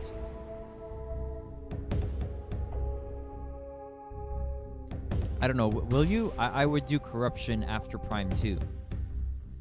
Because Metroid Prime 1, 2, 3. Oh, you will do Corruption last. No, Metroid Prime 3 Corruption will be after this one. Kuda says, Destiny 2, weekly missions before weekly reset tomorrow. Was doing Prime 1 and forgot to do the weekly story mission in D2. Oh, okay, so there's weekly missions. Okay, yikes. Yeah, if you're following it closely, I hope you don't miss anything important, man. No problem, Ariel. Okay, let's see. So I've got to figure out where I need to go. So right now I'm here. So what could make sense as a next destination? I'm guessing back this way, but we'll see. We'll see what the game tells me. Arl says I should play the Prime Trilogy again. You can, man. They seem like really long games. Like if you don't have a bunch of time for the gaming, then maybe go with the 2D ones. Go with all the 2D Metroids, but. Yeah, you could get through the primes, I guess, like, relatively quickly. I don't know for sure. Makuta says, what was the last major upgrade you got? We got the Dark Suit from Amorbis. We just got the Dark Suit and got the energy from the Dark Agon Temple and brought it to the light side. And Makuta says, this is my favorite Metroid game in the series. Okay, sweet. Ariel says, after I finish this semester classes. When is that happening? Makuta says, have you been to the bog? No, not yet. So I would think I probably just need to make my way to the elevator. Ariel says, I was thinking of playing Final Fantasy 15. That's a one-player game, right? Makuta says that should be your next destination. Okay, cool, thank you. So I'm thinking I have to go through the command center and go to this elevator, probably. Transport to Temple Grounds.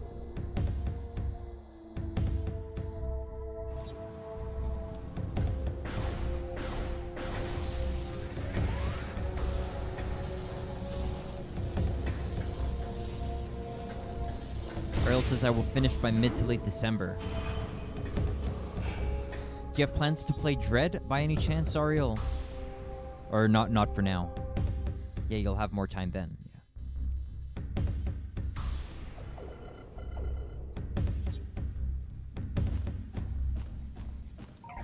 Yeah. Dread, Metroid Dread, yeah.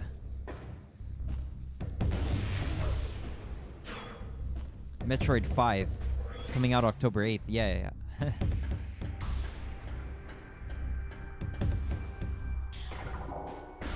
I forget, Ariel, I'm sorry. Do you have a Switch right now, or are you going to have to get a Switch for that?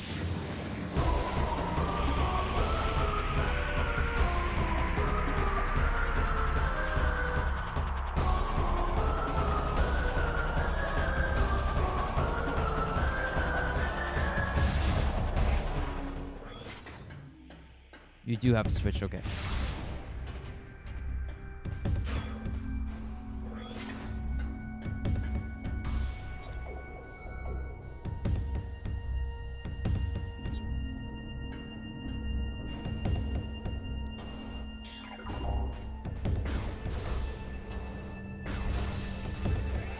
I've got to manage to secure a white Switch.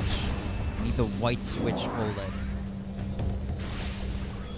Costco has a membership up on their, a bundle up on their website currently. I don't know if it's still in stock, but I was thinking about getting it earlier, but I don't have a Costco membership, and I don't think that applying my father's would have been so easy to like my account or my credit card or whatnot. But I was considering buying it, definitely.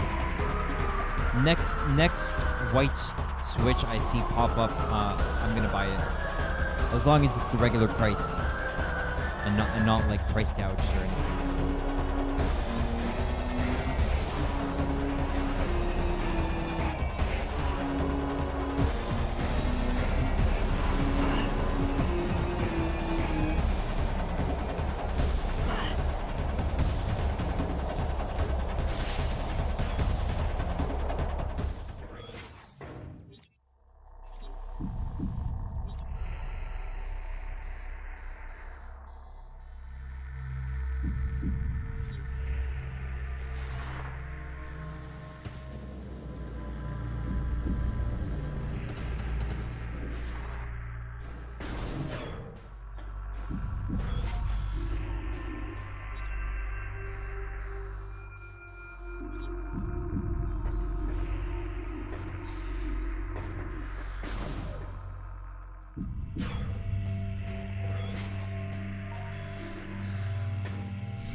Okay, I hear an item. Maybe it's not accessible right now, but I need to at least have a look around. Oh, it's probably the sonic beam emitters that need to be destroyed. So I need probably the echo visor for that. So I have to come back with the echo visor.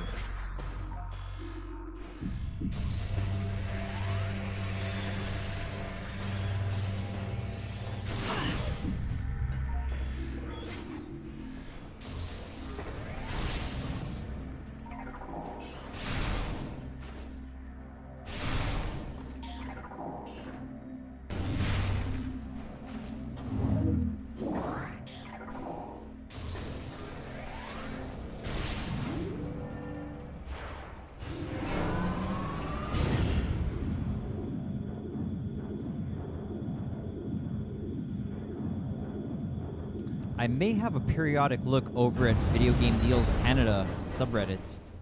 I probably should.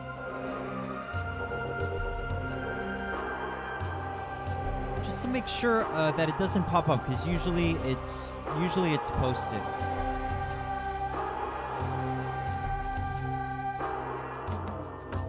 still just the Costco one.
Okay, so I can move this thing now, whereas I could not before. So let's see what happens.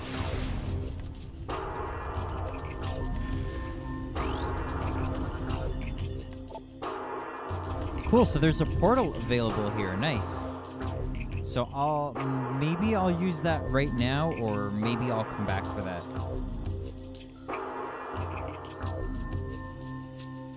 I would think maybe I'll try to get some more instructions from Umos first. So I'll maybe come back to this.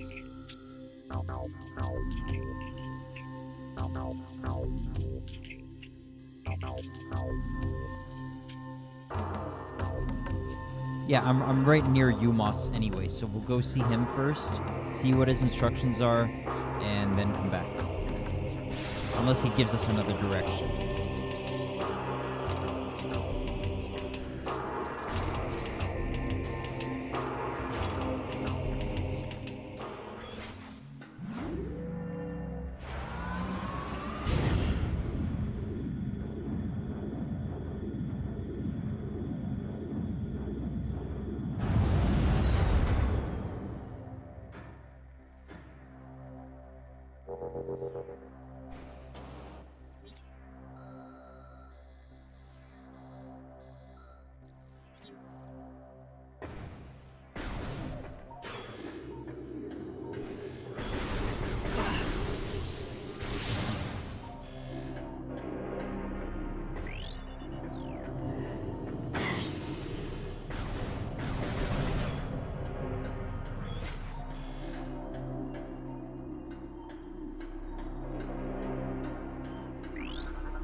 Pathway to Torvis.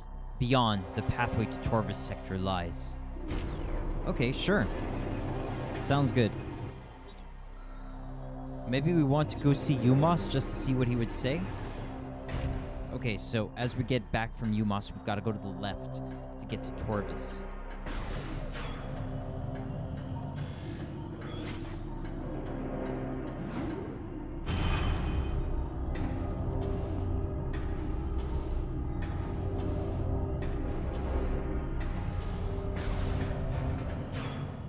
The Luminoths sure seem to like their elevators.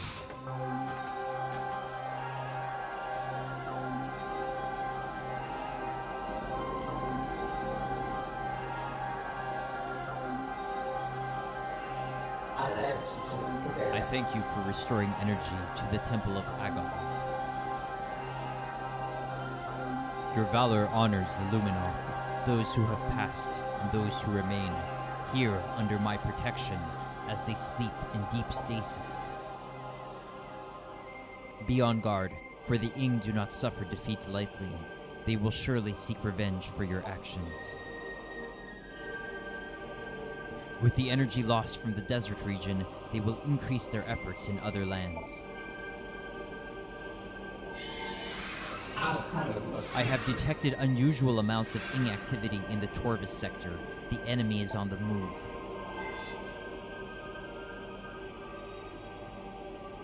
The swamplands of Torvis are treacherous and can hinder you considerably.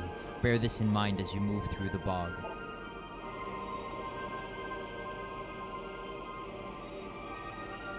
Seek the Temple of Torvis. More knowledge awaits you there. May the light of Aether serve you well. Thank you, Umos. You too.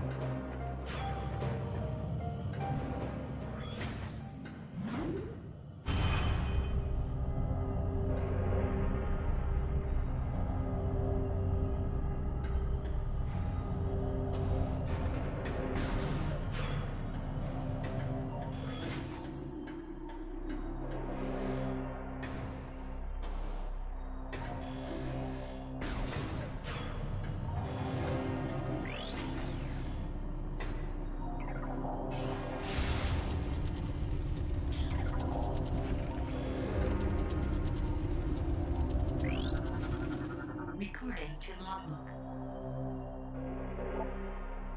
Harmony-class drone. I thought they were going to be bamboos.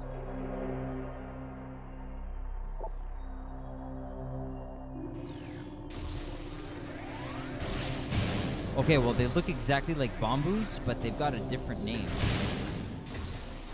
Interesting.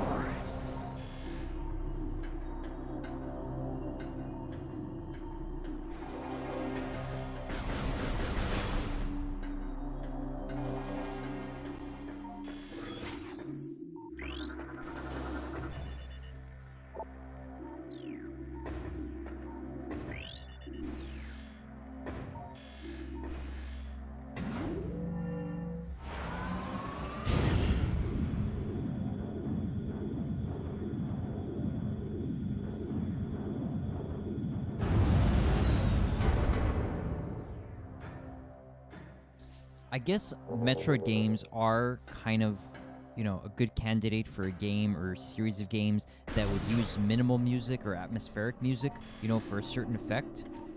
I guess it makes sense.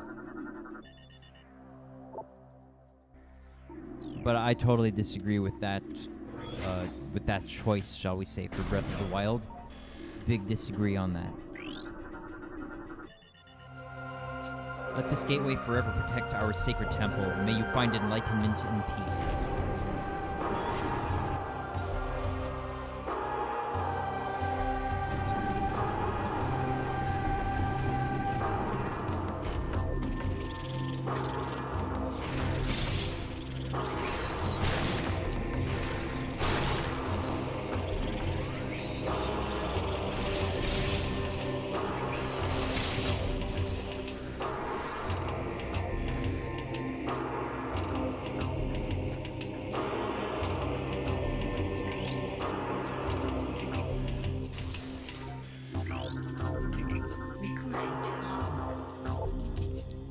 Cataclysm. The starborn terror burnt through the heavens and struck Aether with an untold might. We all expected the world to shatter, but Aether held. There was great devastation, however. The green plains of Agon were scorched forever, and the forest of Torvis was engulfed and wrecked by the sea.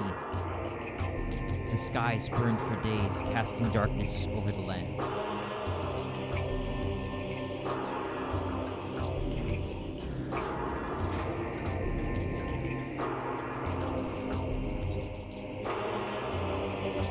So it looks like there's one doorway to take here for now.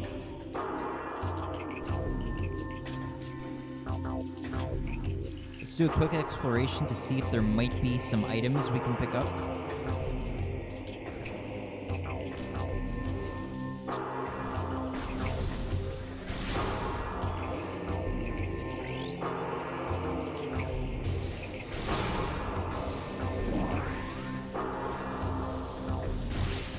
Looks like no items nearby for now.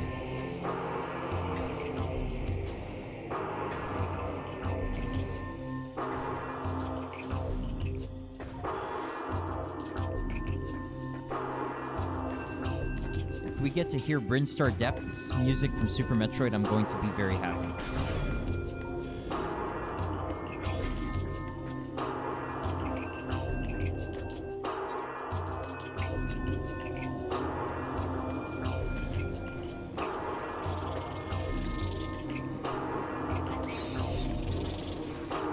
Okay, so this means we probably have to pick up super missiles very soon.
This looks like quite the treacherous path with very few light crystals to give us shelter.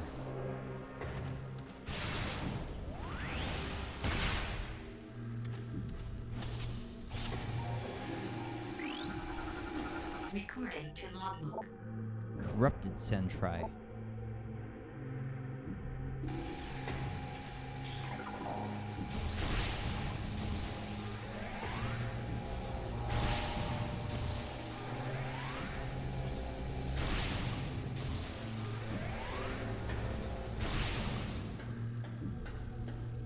Burning up here in the dark atmosphere, so I've got to hurry.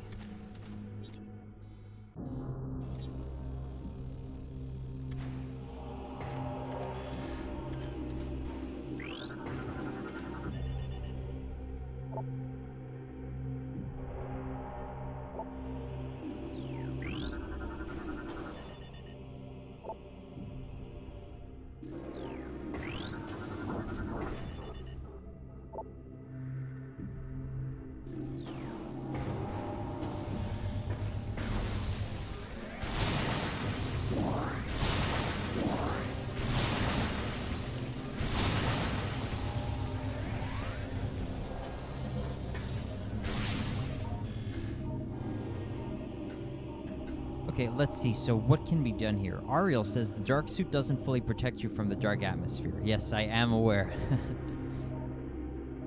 But thank you for the heads up.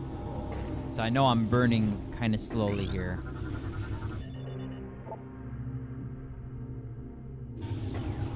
Ah, I see. Okay.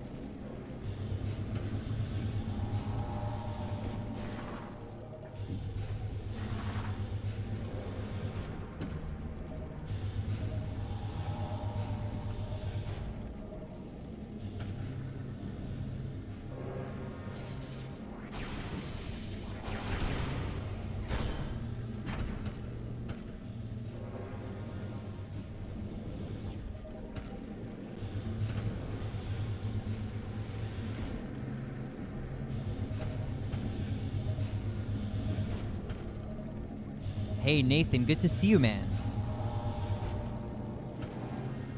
Do you still have work to do for the day?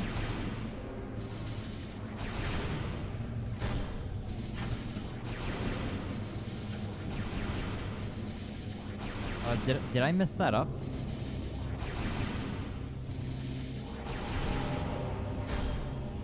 Oh, it's a puzzle.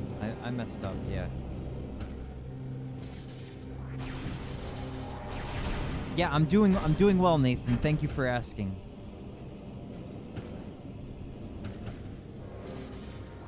Just enjoying this Prime 2. I feel like my progress today has not been as good as yesterday, but hopefully it's a good day.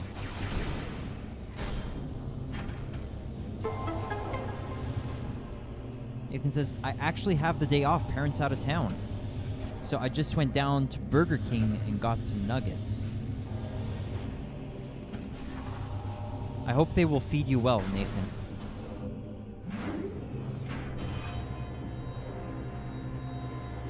Is your neck feeling better, Nathan, or are you still suffering?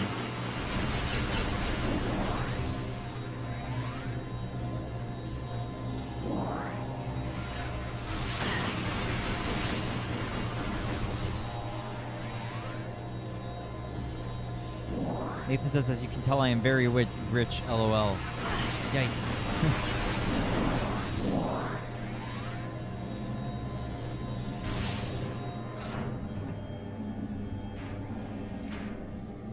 Suffering.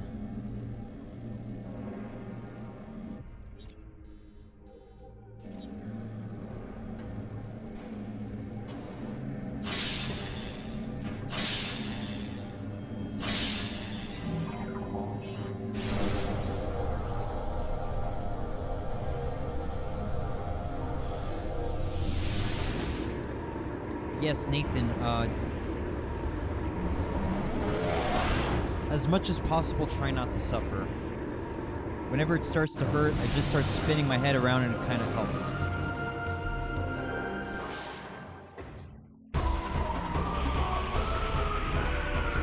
Did you try some like warm baths or something like that?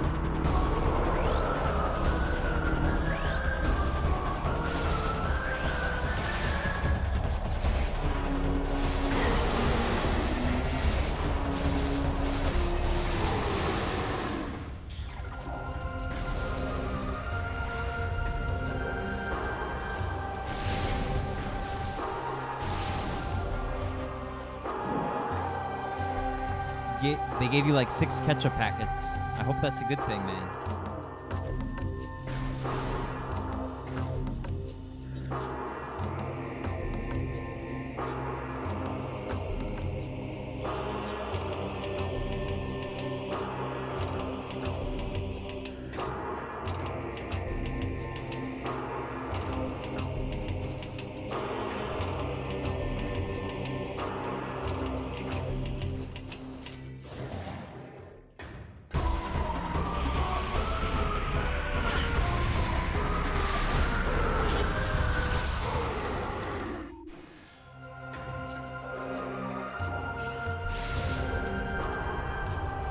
You don't even like ketchup.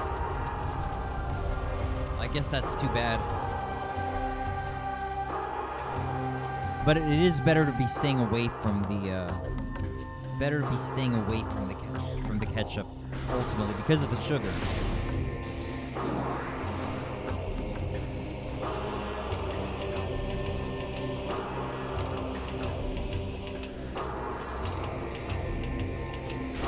Something I forgot to suggest to you, Nathan, is when you get the chance and you've got a relatively empty stomach, try Wim Hof guided breathing. Give that a shot. It may help you enter a less suffering kind of state, which should help your recovery. Basically, any kind of meditation that would give you good feelings. But Wim Hof is a pretty good bet.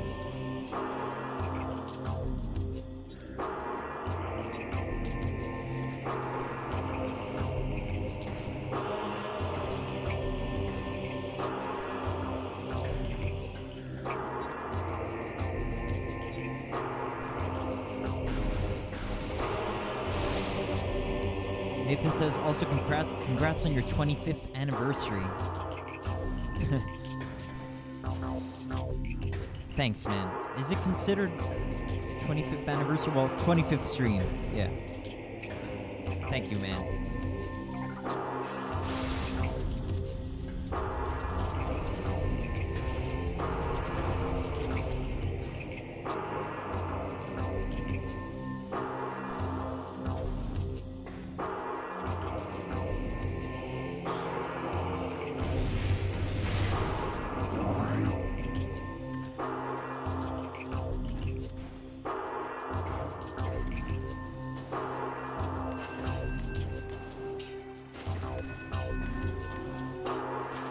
I just have to play a lot of Metroid games before Dread launches, you know, like, one way or another, whatever happens, I just have to do it.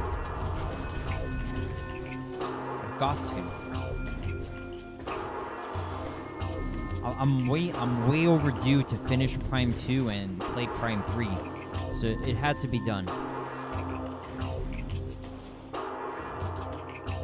Nate says, no, I was talking about your 25 years of marriage, duh.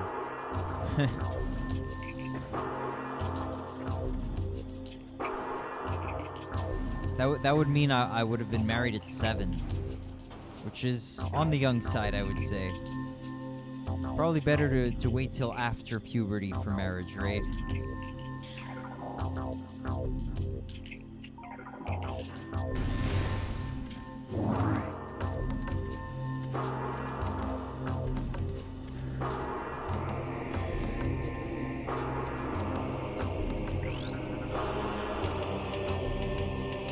Beyond this door, the path to Torvus Bog lies, a verdant land ravaged by a great deluge and the folly of battle. We honor the life that remains.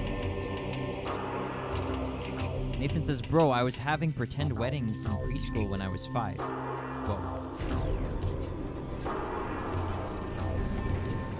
I'm glad you got out of that one, man.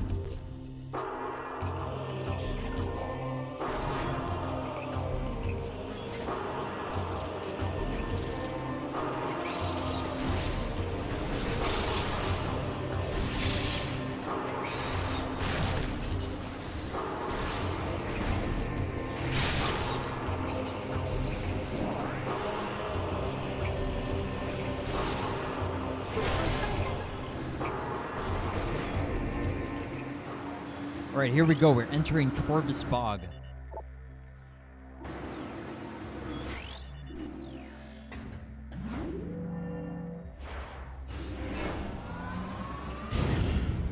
Nathan says, unlike an Ocarina of Time, she didn't come back 7 years later in the Water Temple.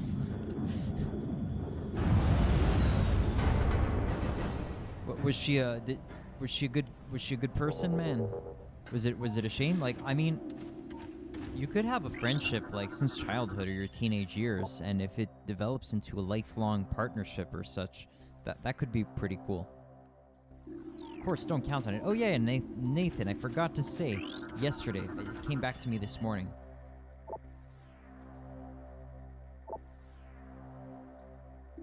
But basically, one of the things about like, you know, the whole seeking relationship or, you know, mate mindset is that you just don't want it to become, you don't want to let it morph into a dependence where you feel like you're, you know, lacking something, or it's a reason to be, you know, depressed or whatever because you don't have a partner or something like that, you know? Recording to logbook. Torvus Bearer Pod. Cool. So that's the main thing.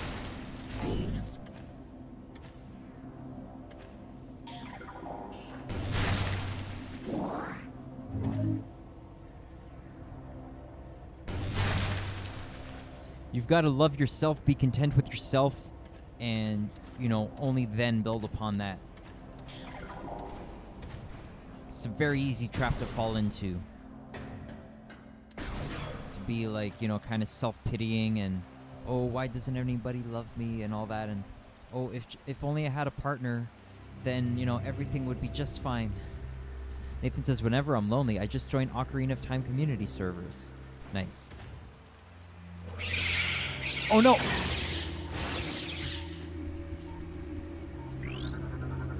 Recording to logbook. But yeah, the point being is that I was in that kind of like, not even necessarily consciously, but I was just in that mindset for like a lot of my life, and trust me, brought me a lot of misery and counterproductivity, and you know, held me back. So like, don't fall into that trap, man. You feel like, oh no, now like I've got these feelings of love and I just need to fulfill it somehow. Like you've got to channel it in a better way than something non-productive. Or, you know, or something non-destructive, right? Torvis Hanging Pod. Field cache for Luminoth Military. Very cool.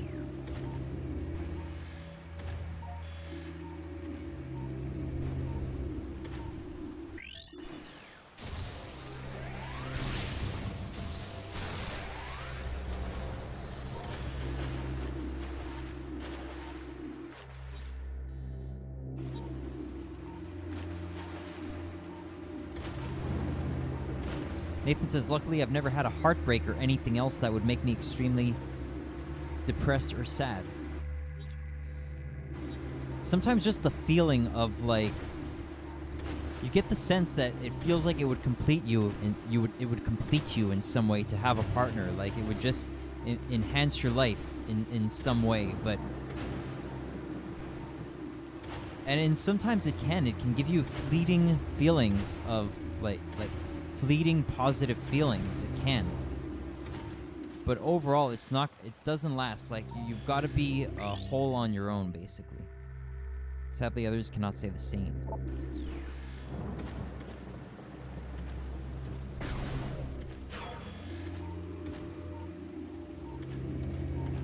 Or, like, sometimes you just, like, you feel like, you know, maybe there's this, like, you have this attraction, and, oh no, why can't this person reciprocate, you know? And if it's not realistic, then just forget about it for now, if it's not useful.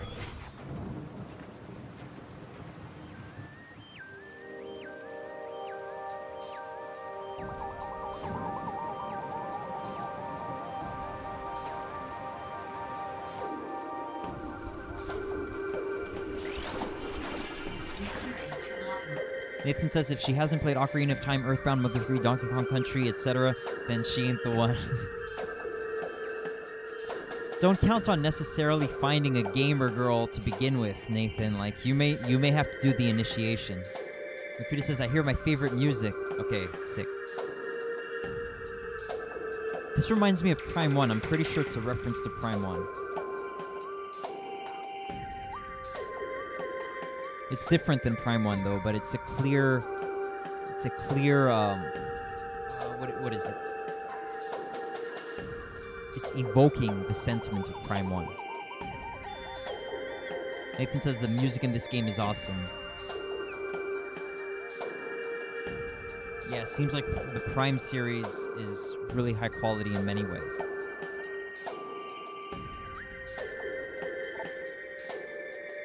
S. DeLee's Testament. Nathan says either retro gaming or filmmaking is the type of hobby I'd look for in someone.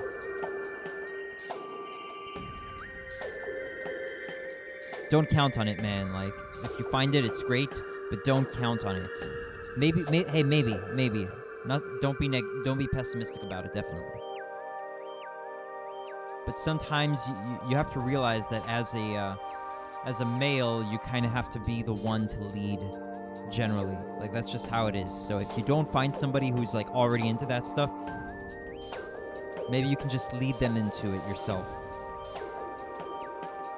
But I mean, you can also consider possibly finding someone who's already interested in that. Good luck, man.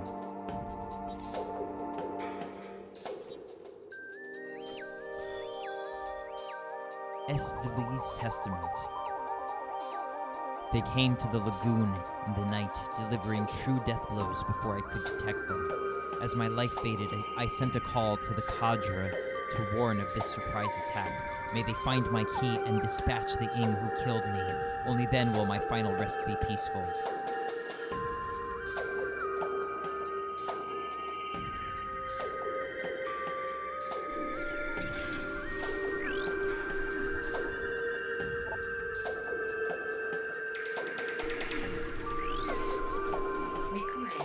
logbook.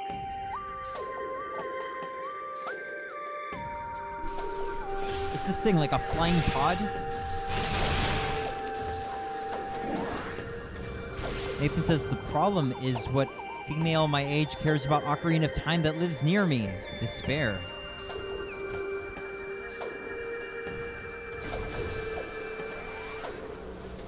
Well, that's the thing, man. That's why you've got to take the lead.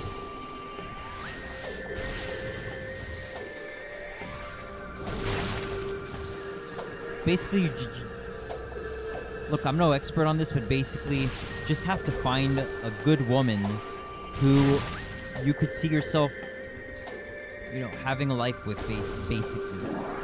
Like, or that, I think attraction's probably important, so there's got to be some degree of attraction. It just seems like natural. It seems like you need to take that factor into consideration. And you're only 13, so or 14. I think 13 still, right? So just don't worry about him so much for now.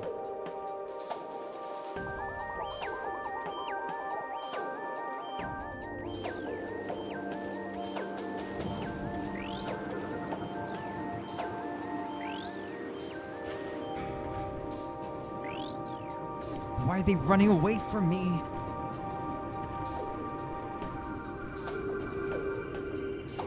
That better not be a one-time scan.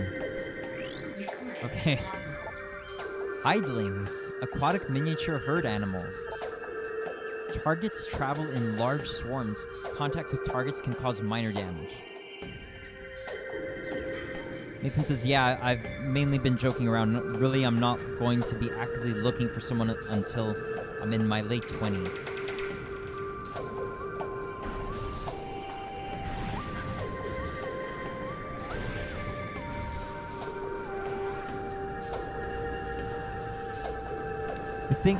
The thing is,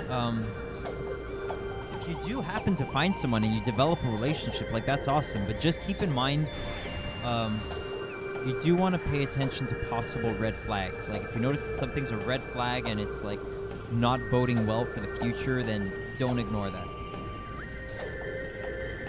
Because, of course, a long-term relationship, I guess, can take, a good amount of effort, but you don't want to be, a sucker. 13 still next March, though. Okay.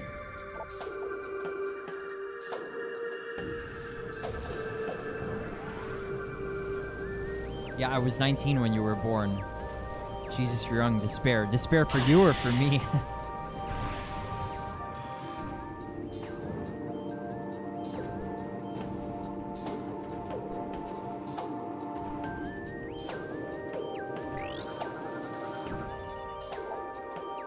I meant it could work both ways.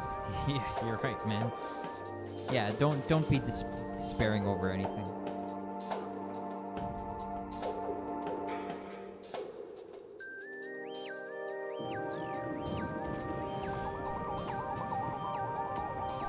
I mean, you could possibly despair over the future because of, let's say you identify some kinds of problems that exist. Just think about working to solve those problems or avoiding those problems for yourself.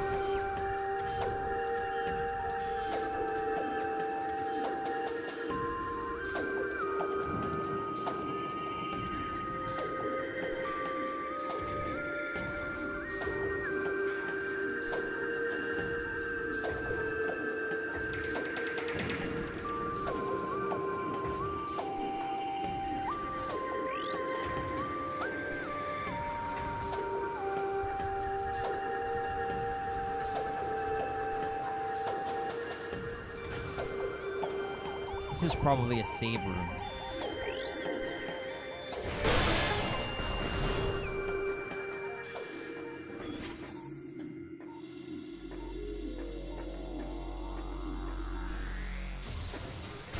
I'm probably a little bit on the late side in terms of, finding a life partner, but overall, it's probably not that severe yet for me. Not yet. Maybe, I don't know. Nathan says, maybe I should go to the preschool. Who knows, maybe she's a teacher there, LOL.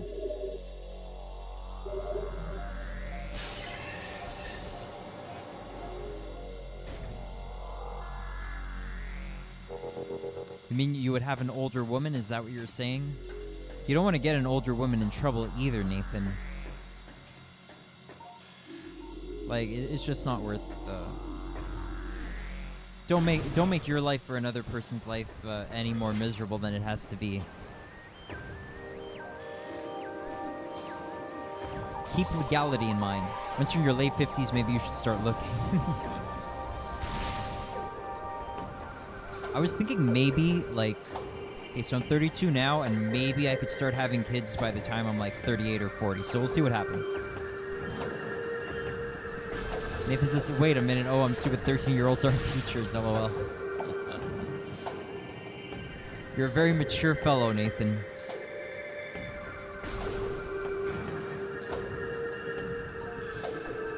Okay, so let's see. I've been hearing an item around here. So where could that be? Oh, it's probably underwater.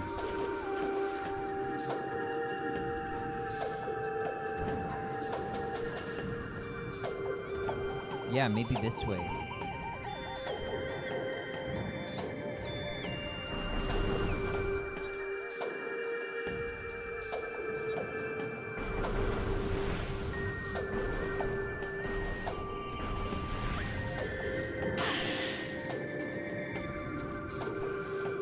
Oh, there it is. It's a missile expansion, so how do we get to it?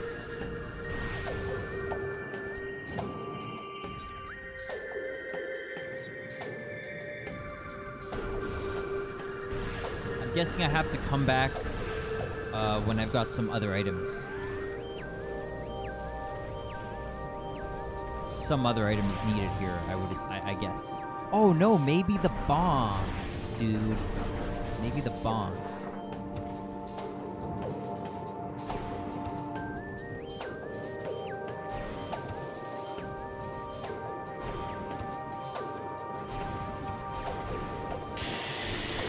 Yeah, I guess not.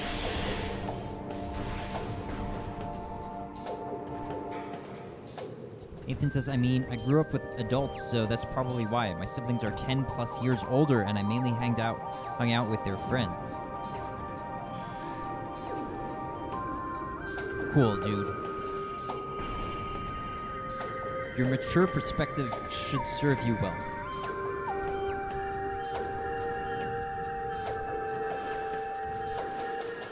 So do keep in mind you are still very young at 13, so you've got a lot of time ahead of you to, learn, develop, all that stuff. But do use your time fruitfully.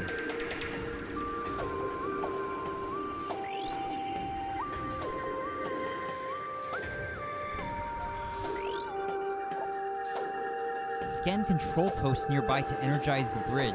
So I'm looking for the control post right now.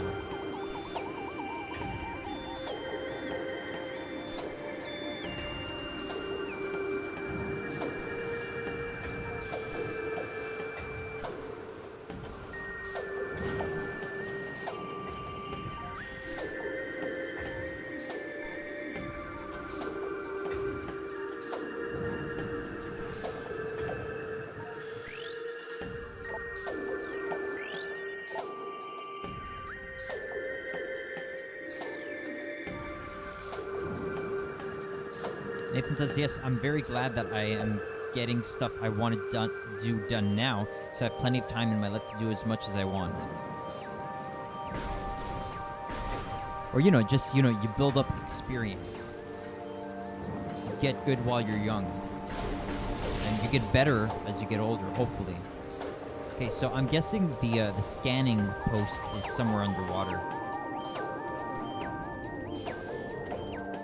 Let's see, what does the underwater here look like? So there's possibly a dark door around this area. Okay. But maybe I can't reach it.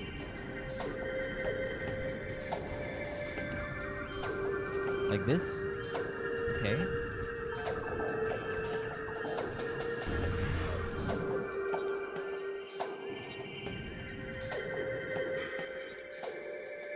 Path of Roots.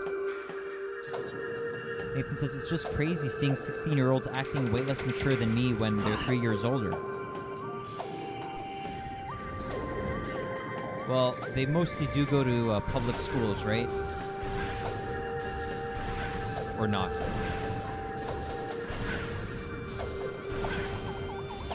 Anyway, man, just keep in mind, like, if there's herd mentality going on, just keep in mind you're not going to see...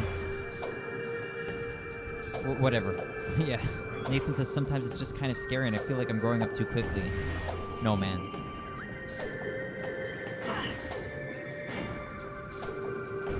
Trust me, time flies, so it's good to mature ASAP, definitely.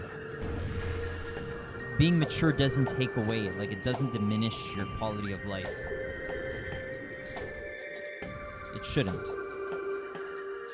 So just keep going, man. Fulfill your destiny.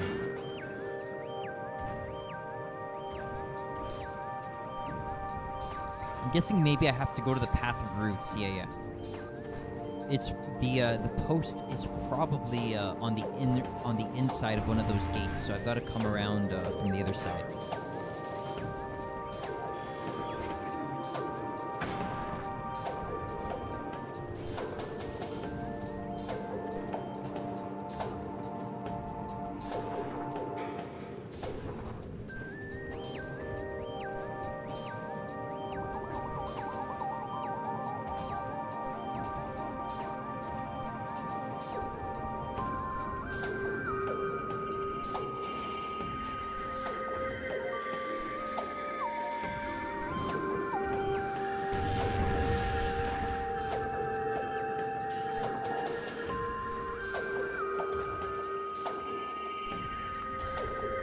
Oh, grapple points. Nice. So we need the grapple and the super missile soon. Nathan says maybe being a socially awkward outcast has helped me in some ways. After all, if I went to public school, I would probably be watching someone stream Fortnite instead of these older retro games, making cringy jokes. Hey, maybe you're right, man. No need to hate on the Fortnite fans.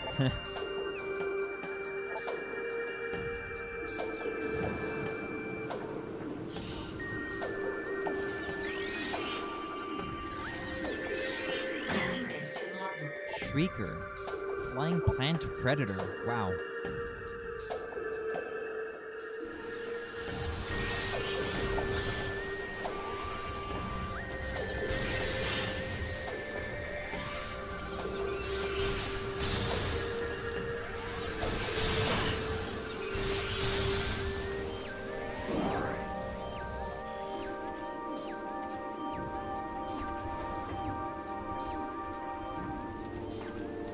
Okay, now that we're in the bog here, I find it's starting to get, a good deal stressful. It's getting a little bit stressful. Like, it's kind of overwhelming.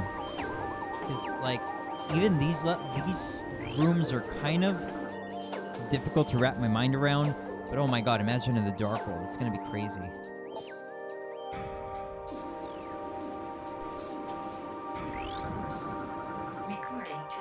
Nathan says, it's weird most kids say that older retro games are hard to play and understand, but newer games for me are just really hard to play.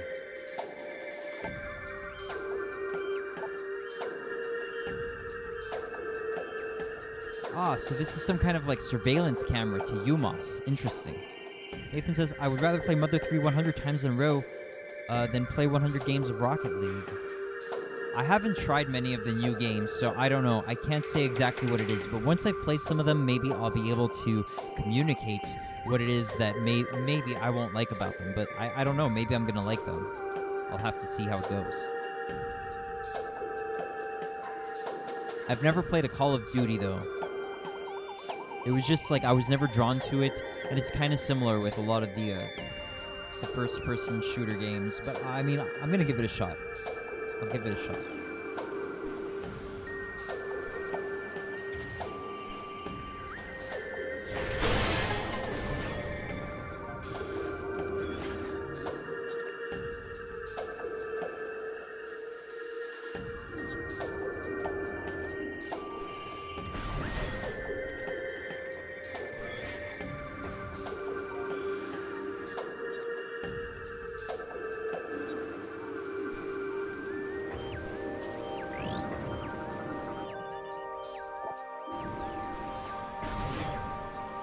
Nathan says, I don't like how advanced physics in games have got. The physics in Rocket League are insanely difficult to play around with.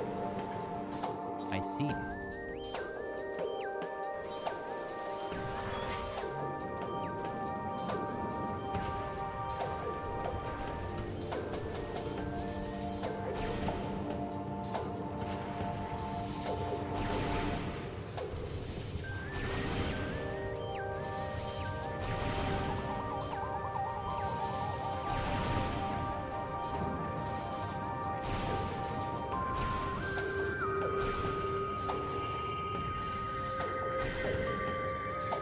I think the intense physics are interesting. They're interesting, but I don't know if it's like not really my style. Like Breath of the Wild, like okay, whatever. The crazy physics of Breath of the Wild don't really make it a compelling game for me anyway.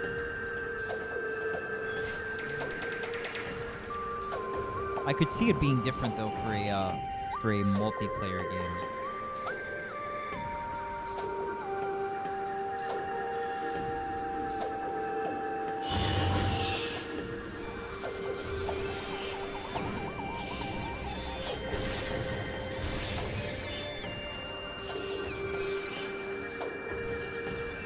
It says, plus almost every game that most people play and are being made are all about competitiveness and require skill.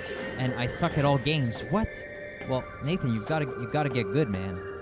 Whatever. You don't have to be a pro gamer, that's for sure. You can do other things, of course. Hey, Genes of Terra, salutations. Good to see you, man. Got to Torvus Bog. Haven't made all that much progress yet. Oh my God, are these mushrooms or no? Those are structural things, I think. No, they are mushrooms. Cool, man. Okay, so from here we want to take the Morph Ball Tunnel. Hope you're having a good day so far, Genes of Terra.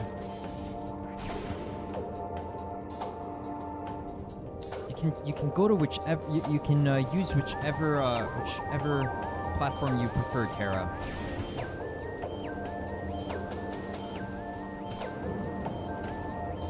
Nathan says, I just want to press B to swing a sword, not worried about getting killed every 5 seconds.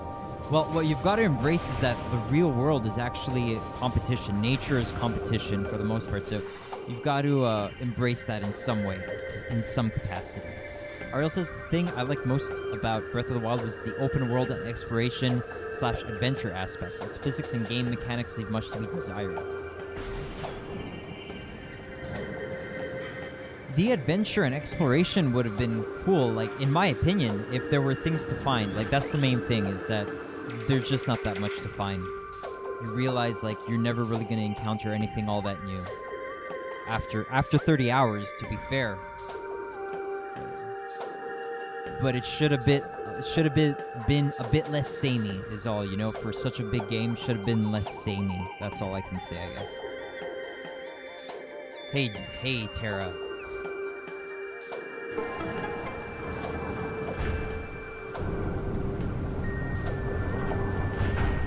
Nathan says Breath of the Wild is cool, but I prefer linear games. I would agree with that, you know, for my own personal taste. I do like a more concise game. Like, I don't... Like, I guess for a certain novelty, it's cool. Definitely, it's cool, like, as a novelty factor, but I prefer a concise game experience. Gene says, so I see you made it to Torvus Bog. Yes, sir. Defeated those, what are they called? I forget the name now. Morbus. Yeah, I defeated the Morbus.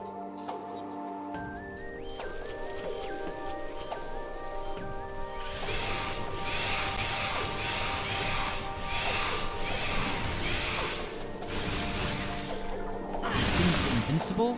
Okay. Gene says you are at the very beginning. Pretty much, yeah.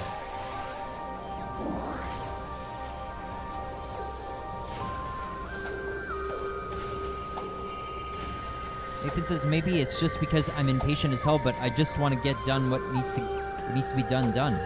Just want to get what needs to be done. Yeah. Yes, I do have the dark suit. not have 90% of gameplay be running around aimlessly. I feel that, Nathan, because there's so many games to play. It's like, just give me the concise game experience, right?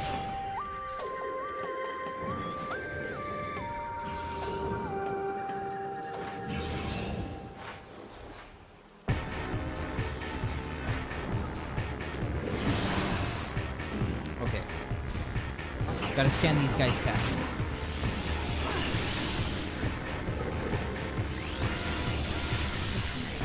Grenchler, water-based reptilian predator.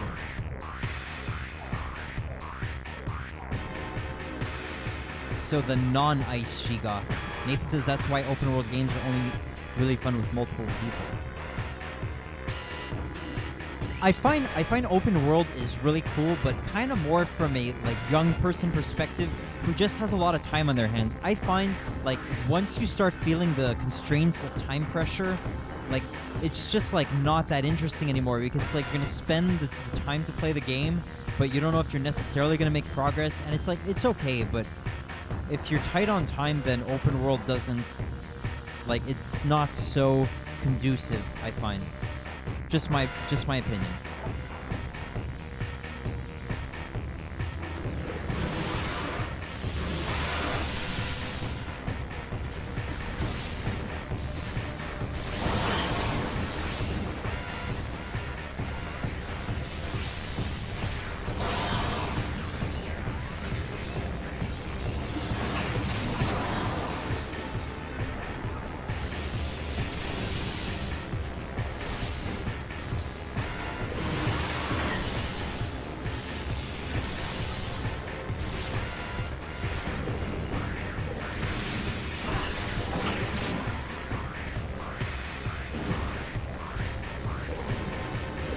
There isn't that wide of a battlefield here to strafe around these things.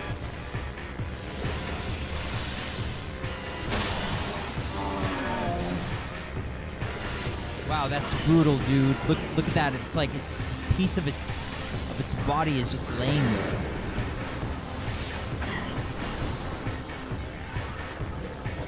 Hey, these things better not kill me.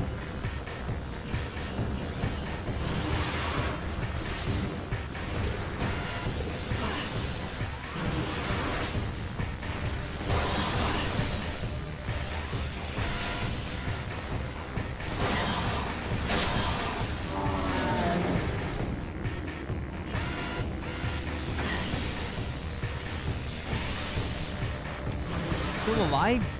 What?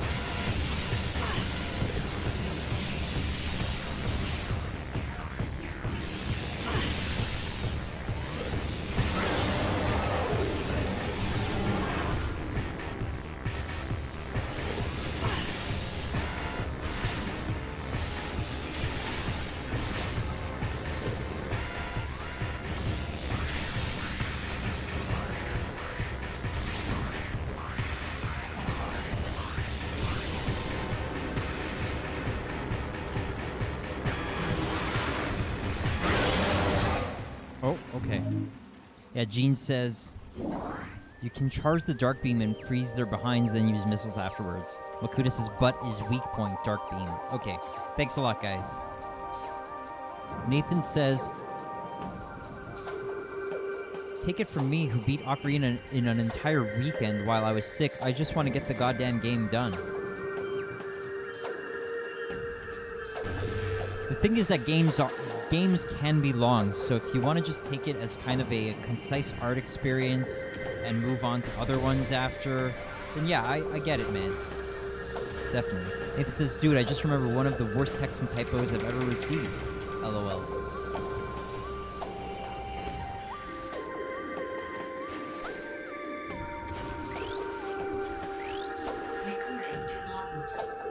Bloat sack. Bloat sack. Okay. Gas generating platform.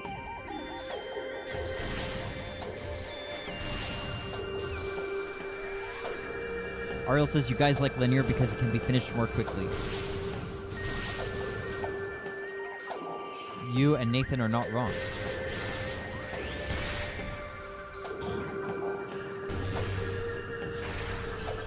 Huh, okay, so this thing can't be destroyed?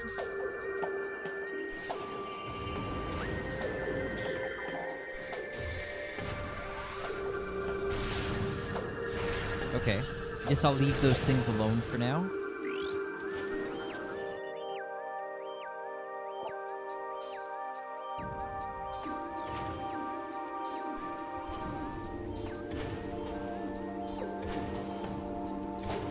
Like, imagine if movies were like 15, 20 hours long. It would be a lot harder to digest them. And I don't even watch movies. But you could see why it would be such a popular medium. It's like, you take in the movie, it's done in like, say, a couple of hours, and you know the movie. But with a game, it can be a lot more time intensive, shall we say. And that's not necessarily bad. It's just going to be different depending on people's different circumstances. Gene says, it doesn't matter the game mechanics as long as the gameplay is good, to be honest. Morphball platform above. Oh, thanks. Ariel says, I still prefer open world because of the wider exploration aspects, but some open world games disappointed when it comes to exploration.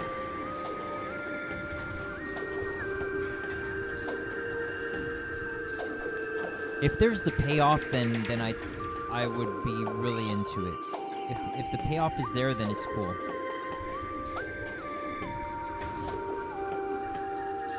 But again, yeah, I just prefer for a game. I prefer not to play a game that just got a lot of time wasting aspects to it, basically. Oh god, nope. Speaking of wasting time.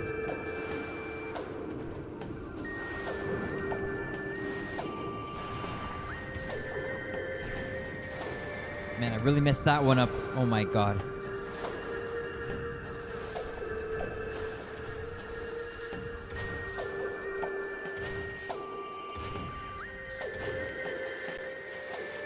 Okay, I hear an item up there. Let's see, there's a door? Yeah, so I've got to come from the other side.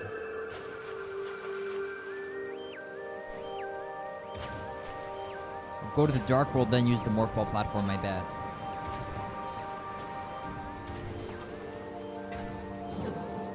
No, man, I knew that I had to go to the Dark World, but I messed up. Can I get up there now? No. Maybe I want to try to get some energy here.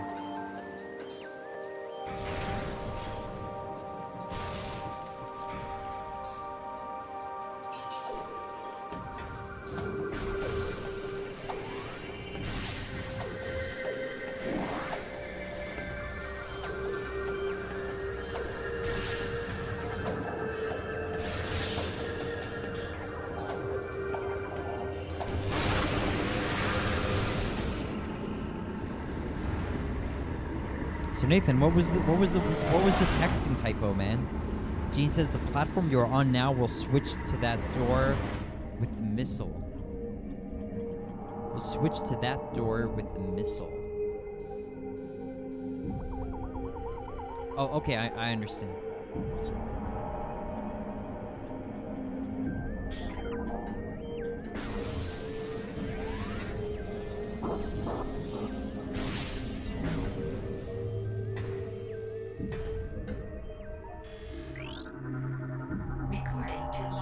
Dark Sentinel Crystal. Monitor system designed for use on Dark Aether. Used by Luminoth soldiers to monitor critical areas through Dark Aether. Few remain. Those that do broadcast data to Umos of Aether.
Hey, it's those Magmor guys. Recording Dark to logbook. Phlogus.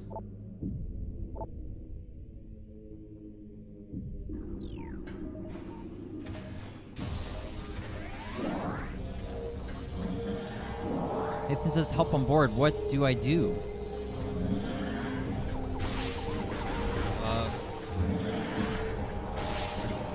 You have to make yourself not bored, man. You have to remember how many things there are to do and just get doing something.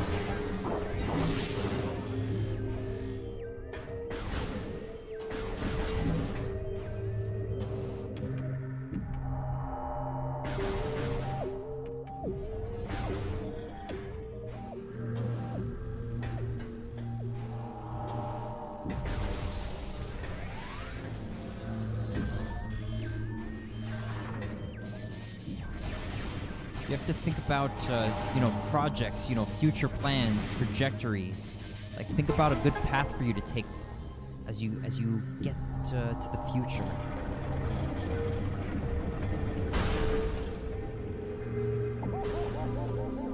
Okay, so now I suppose I go back to Light Aether.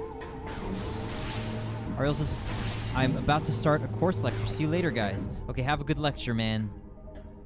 Learn lots of good stuff.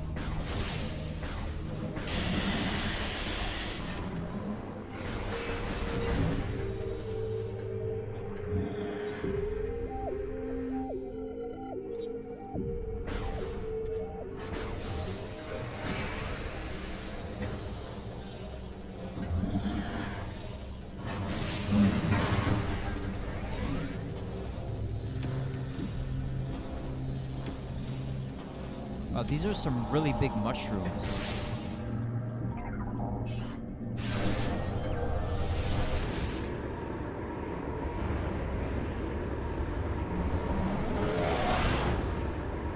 Yeah, Nathan, there's so much to learn, so much to, experience, so much to do, man. So don't lose time being bored.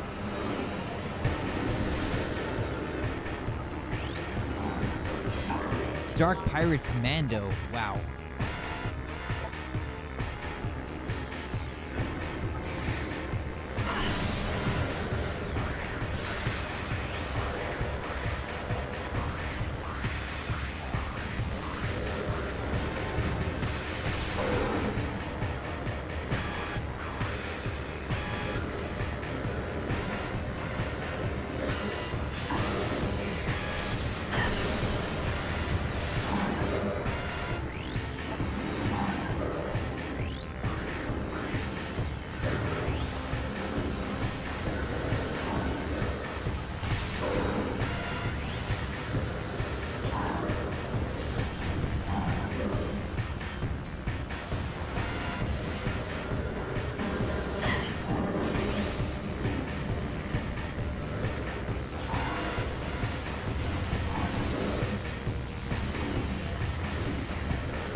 Tara says, just remember what happens in the dark world happens in the light world as well. Tara says, easier to use dark beam, then missile afterwards for those dark pirates. Okay, cool, thank you. I wouldn't have thought. I thought that if they're infused with the dark essence, that they are more susceptible to the light damage.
I guess there's not much on this side. I've got to take the morph ball path.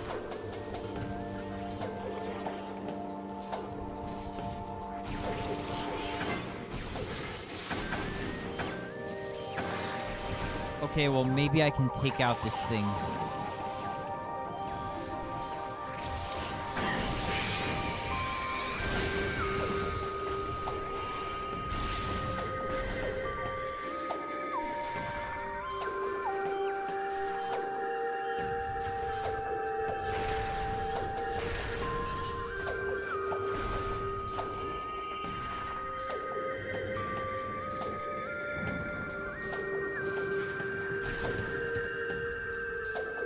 Terra says basically the dark beam is the ice beam on this game, the light beam is the wave beam, and the last beam I won't disclose yet will be the plasma beam on this game. Okay, cool. The light beam kind of looks like the plasma beam. Visually, I think. But yeah, the dark beam definitely looks like the ice beam, like, kind of opens vertically, it's chunky, very much like the ice beam. This opens sideways, so yeah, it definitely looks like the wave beam in that regard.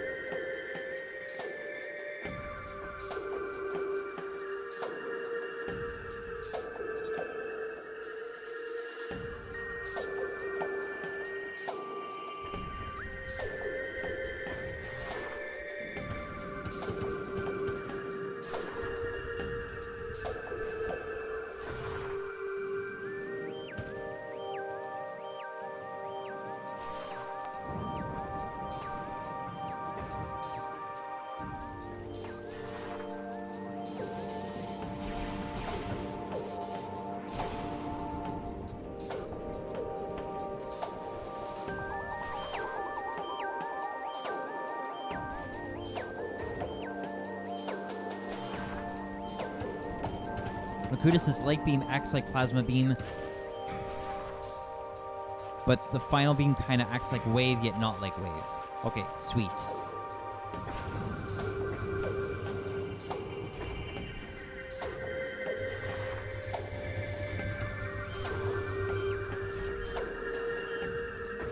Can't get those missiles yet. Okay, thanks for the heads up, so I won't waste time trying to get that.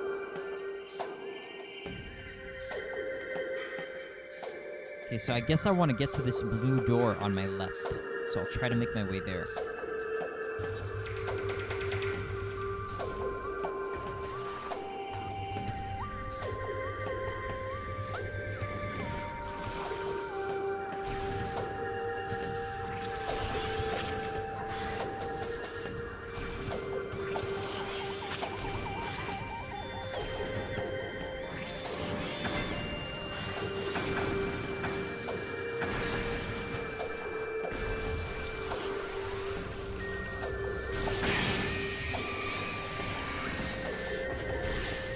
Okay, yeah, obviously you need the grapple for those missiles.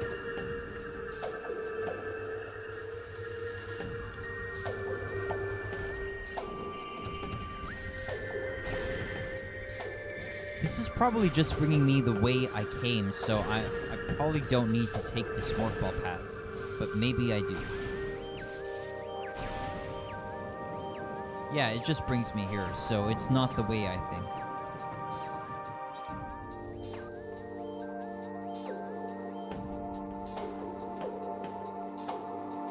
Or is it the way?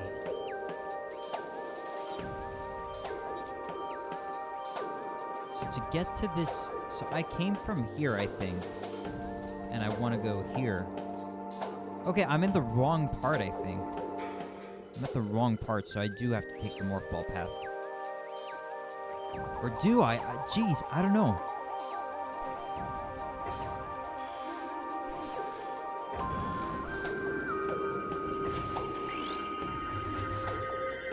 I was going the correct path.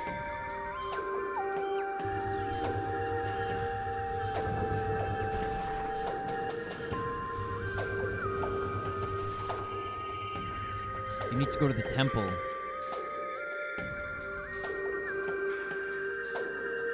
Yeah, makes sense. It's not this light beam door, correct? Oh, it is.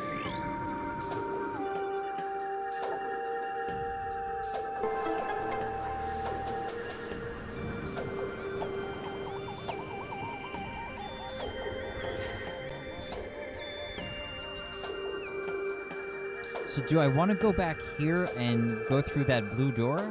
Oh, no. No, I came from there. Okay, I understand now. I want to go to the Forgotten Bridge. Oh, I do want to go to the Forgotten Bridge. Okay.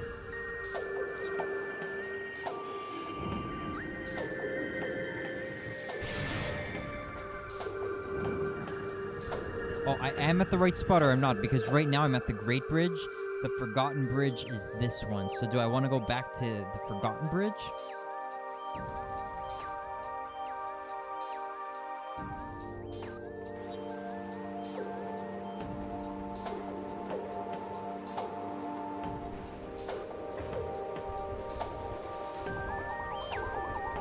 So I want to continue along this way.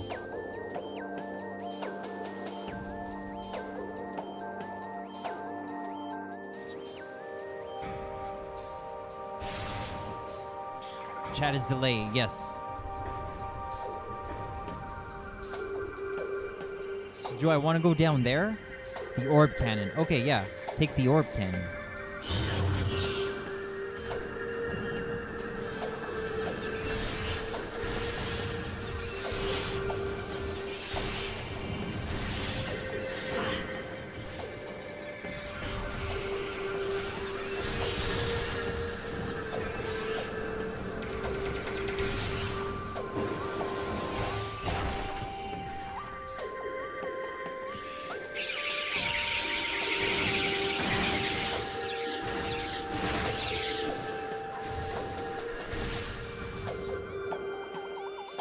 Oh, nice. Now we can get this energy tank, maybe. Makuta says, for next major upgrade, Forgotten Bridge does have some stuff, but take the cannon to unlock further paths.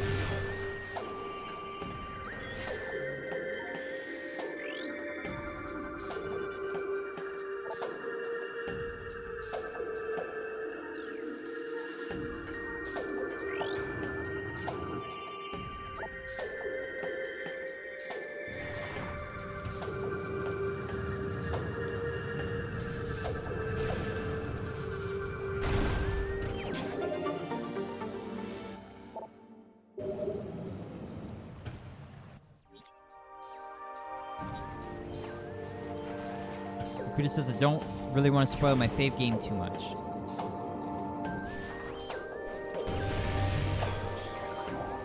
Hey, thanks, man. Thank you, Terra, and thank you, Makuta.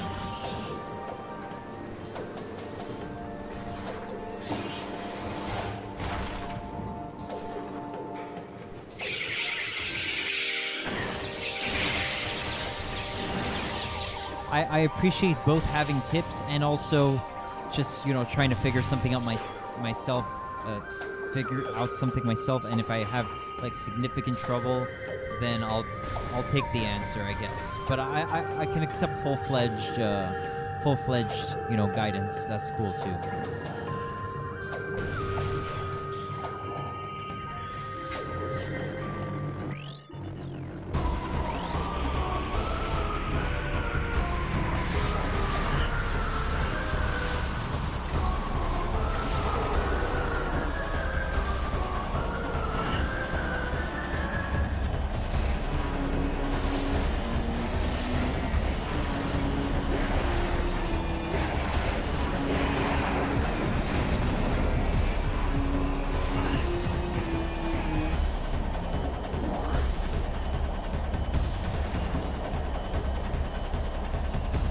Kuda says, I'll be leaving soon.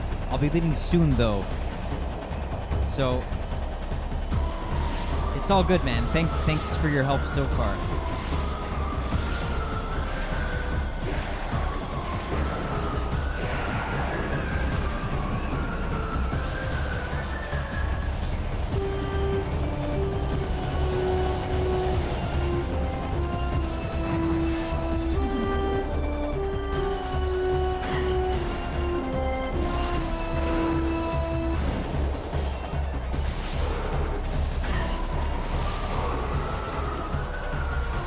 Take your time with your call, Tara. Thank you very much.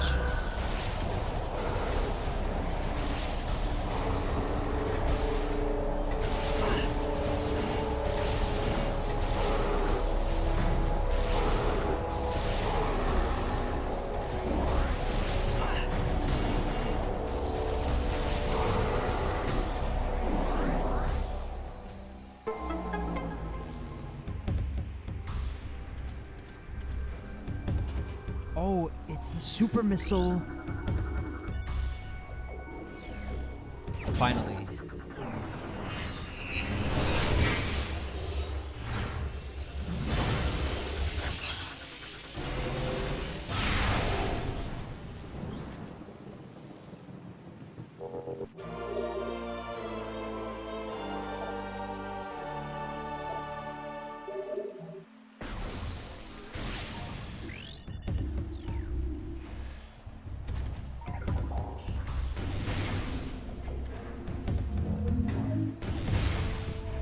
Thanks a lot for hanging out for some time, guys.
All right, here we go. We're going to the temple.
A great warrior comes to the temple of Torvis. May you succeed where I failed. I am Avok, the last sentinel of this temple. Heed my words carefully. As you can see, this temple has been crippled by the ravages of war. While the main chamber has been mostly preserved, the remainder of the temple has been flooded. You must use your abilities to venture into these flooded areas and find the keys you need to enter the Dark Temple.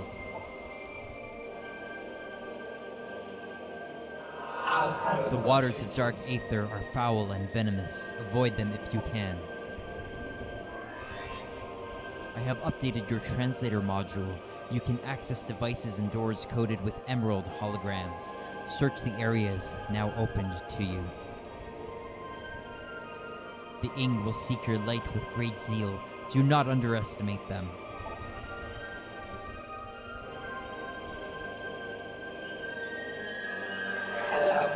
The time for talk is over. Good hunting, and may the light of Aether guide your aim.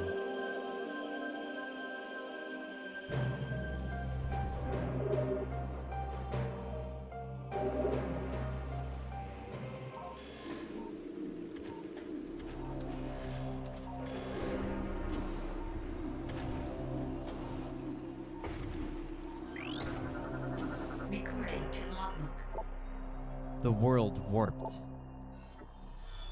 Amidst this turmoil, we discovered many disturbing anomalies. Spatial disturbances appeared across the land. Objects went into a state of dimensional flux, their atoms divided between Aether and somewhere else. There was little time to ponder these strange happenings, for we had to deal with the devastation of our lands.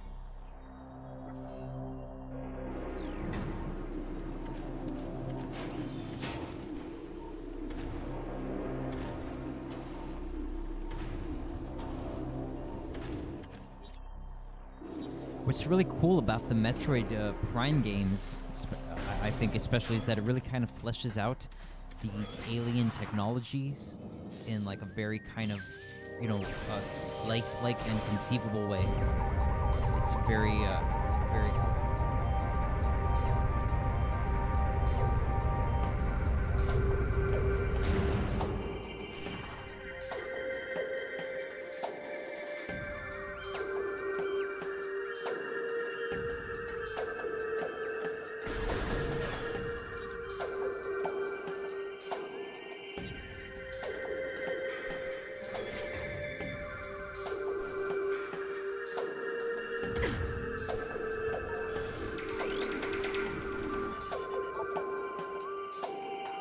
The path below these hallowed grounds is yours to follow.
Through vigilance and strength, we create peace.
Okay, maybe this is to a save room, hopefully.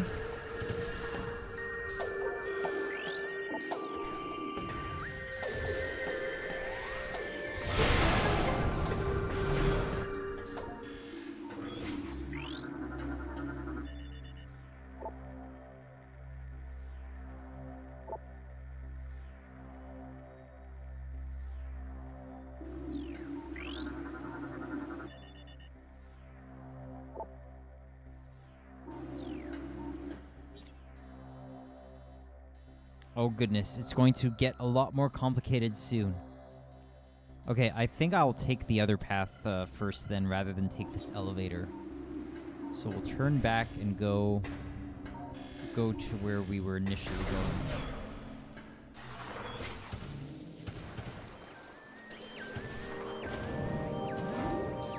Oh no.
He's dead. Nice.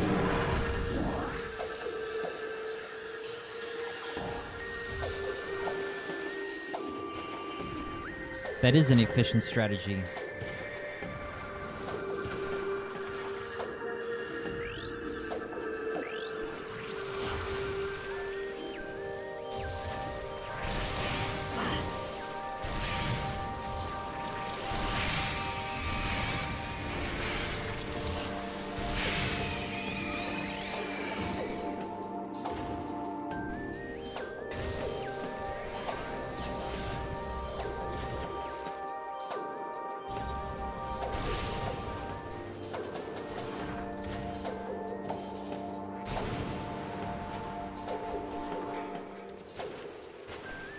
Right, so before I leave this area, I do want to make sure that I can't get this item that I'm hearing.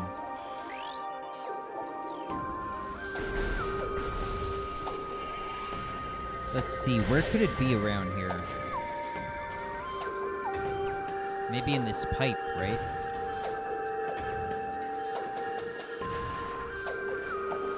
Oh, there's a little path here. Nice, yes! Alright, so we could get it now. Alright, good thing I went back to look.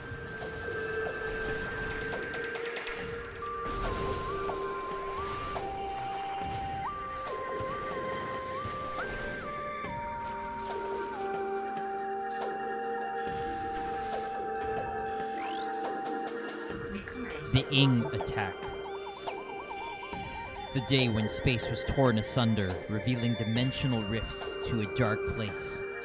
Horrible dark swarms streaked forth from these rifts, engulfing nearby creatures and transforming them into what we would come to call darklings. The dark creatures became our enemies, and peace came to an end on Aether.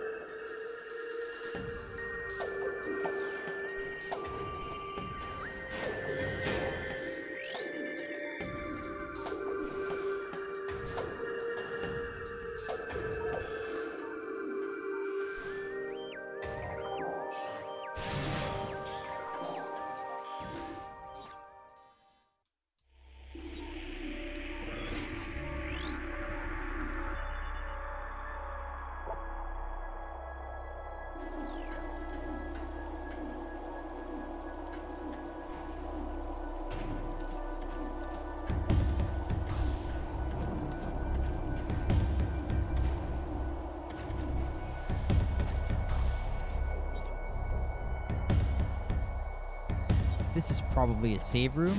Okay.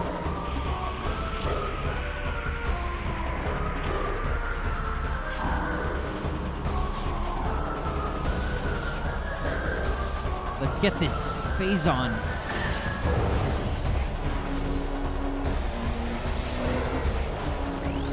These are the elite pirates, or pirate commando. Elite space pirate shock trooper.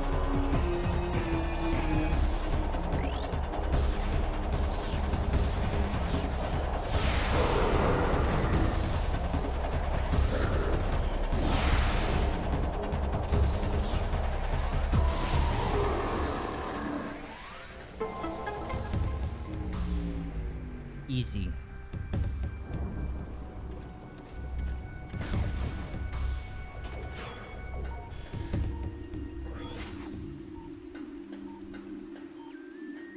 Oh, it's actually not a save room.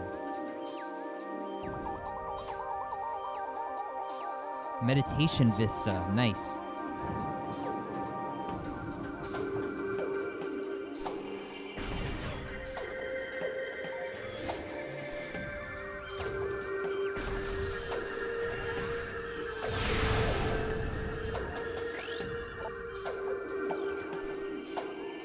Denzium, that's probably for power bombs.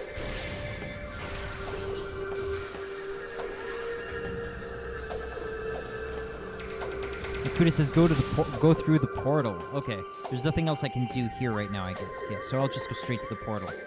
Thank you, man. Save room coming up in the dark dimension.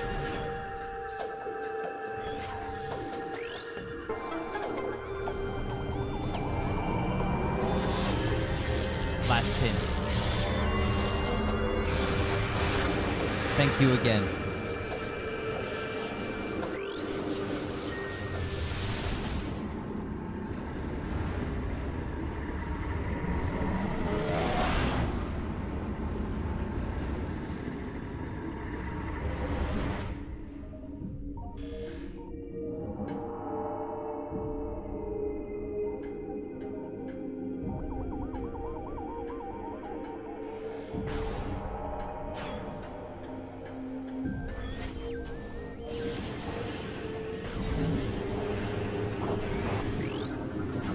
Wow, what a crazy creature. Hunter Ing. Wow.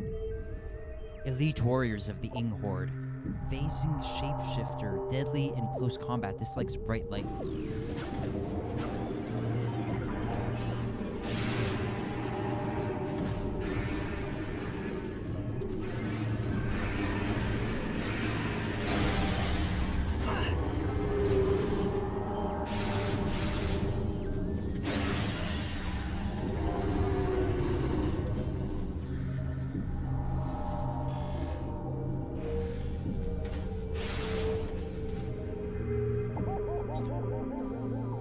So I want to try to get to this dark door.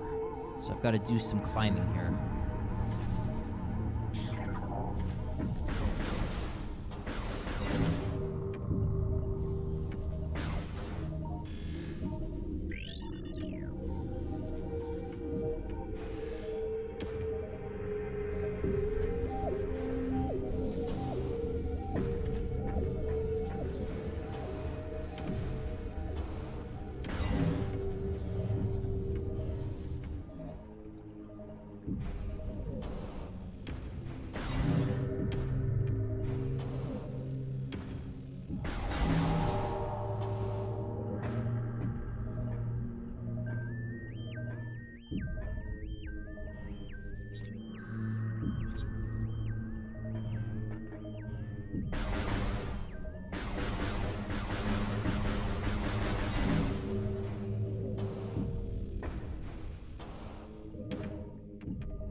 Kuda says another last hint before I leave. Boss coming up anyway. Off to work. Talk to you later. Thank you very much for the hints, Makuda, and have a super shift at work. Hopefully. See you next time.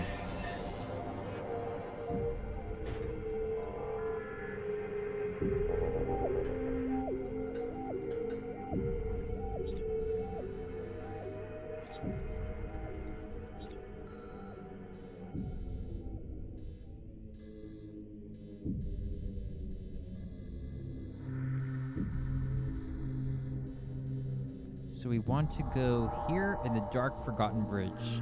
Yes.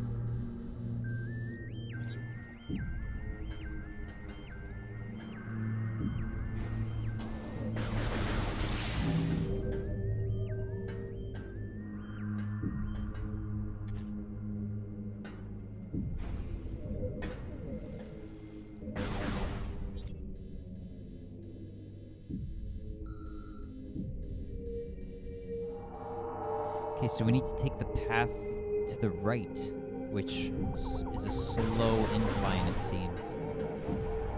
Not here.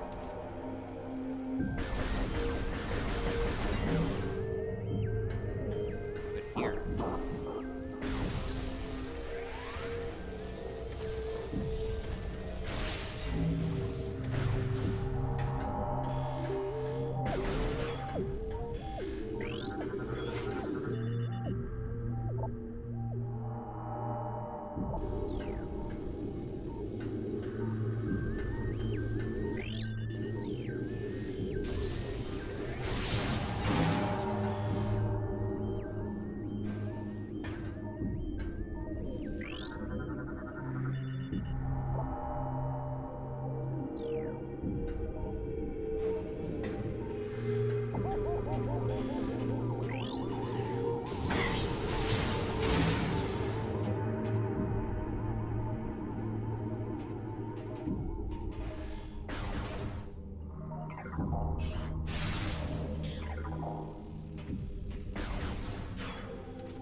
It's a big guy. Wow.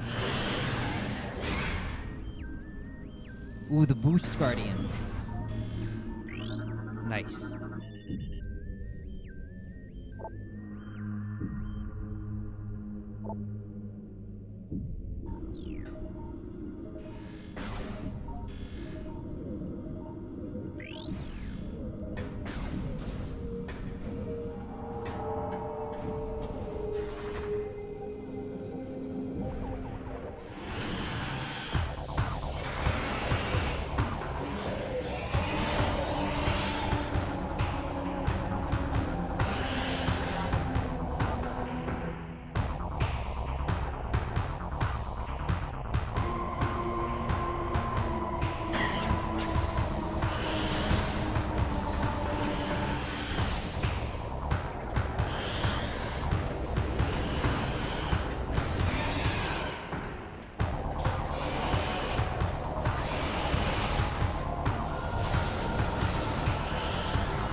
I'm stuck.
how to get this guy back into a damageable state.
Okay, so that's the way.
Okay, so they actually give you plenty of energy from those little creatures.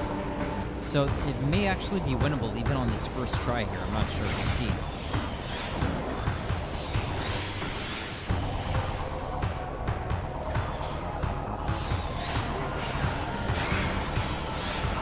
But wow, he does a lot of damage when he boosts into you. Oh my goodness.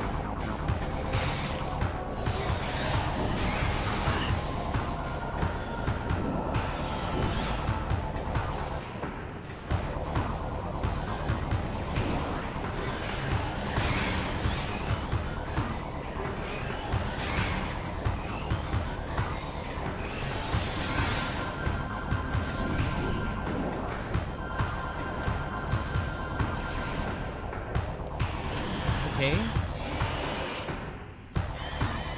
Oh no.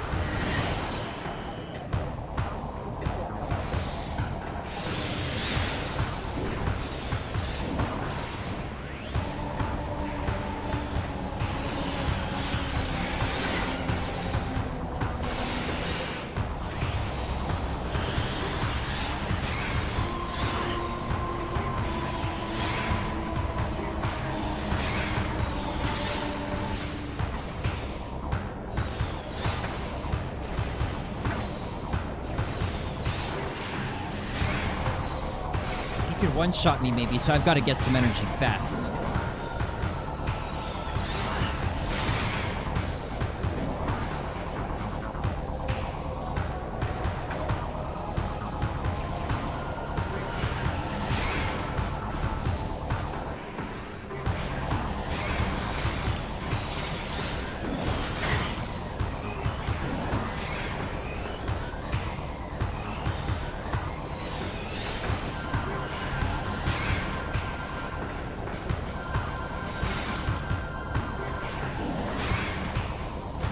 Okay, so I think the pattern is he does 3 of these ball attacks, and then he goes into the little slime form.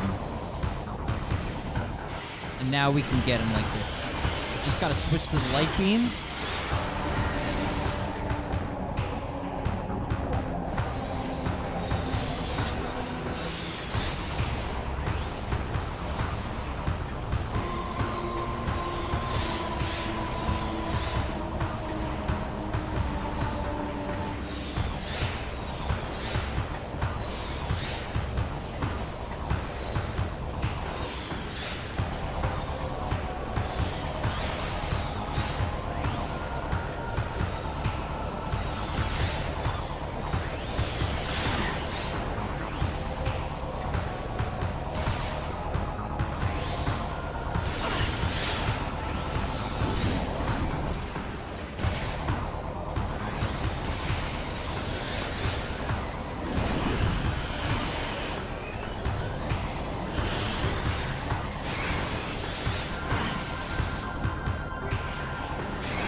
Dangerously close to dying here.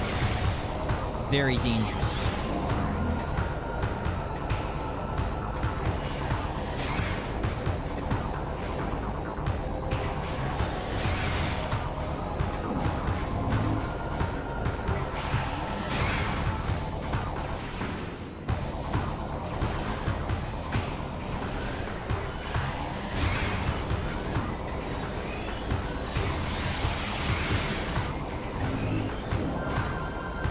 Really need some golden energy balls here.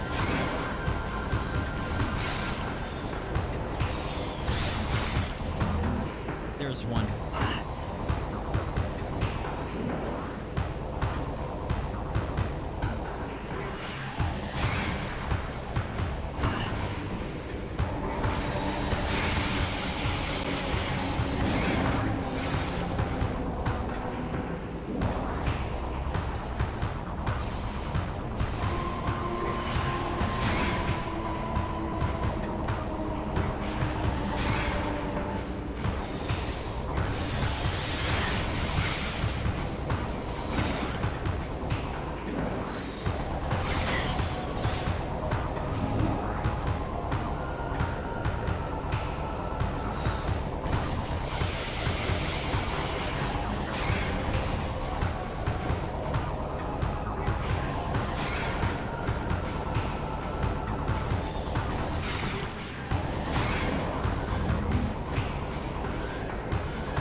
Oh no.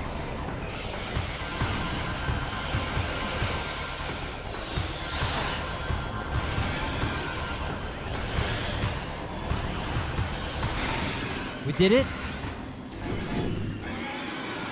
Oh my god, finally we did it. We got him.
got the key. Nice.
Okay, so now we've got the boost ball.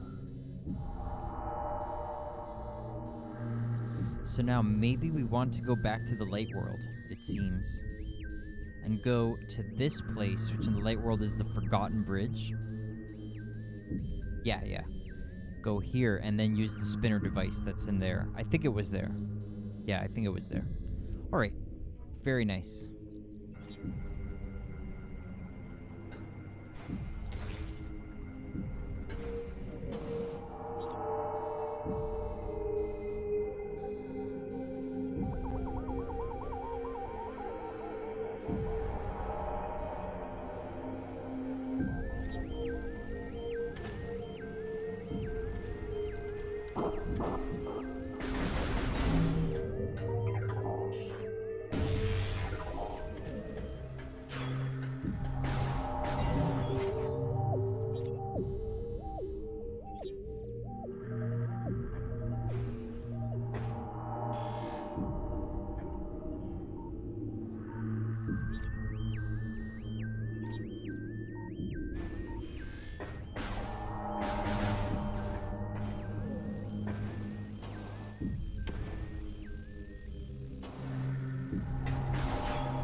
question is, can I get up there right now, or do I have to take another path?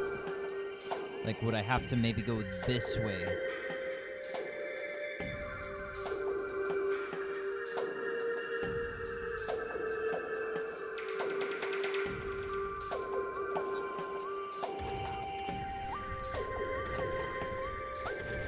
Ah, yes, now I've got this.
Recording to logbook. Recording to logbook.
Well, I should probably use the spinner right now, and then I'll go forward.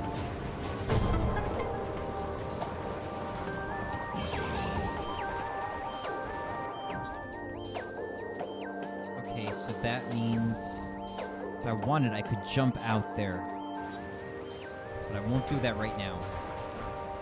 But it looks like it's accessible, like, we can climb back up here if we wanted to, I think.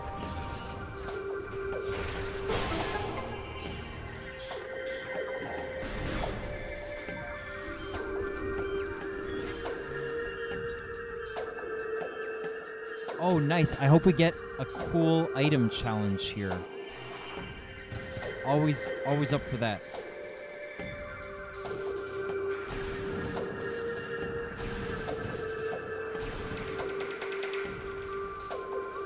Doesn't really look like a challenge. Looks like you just have to do this.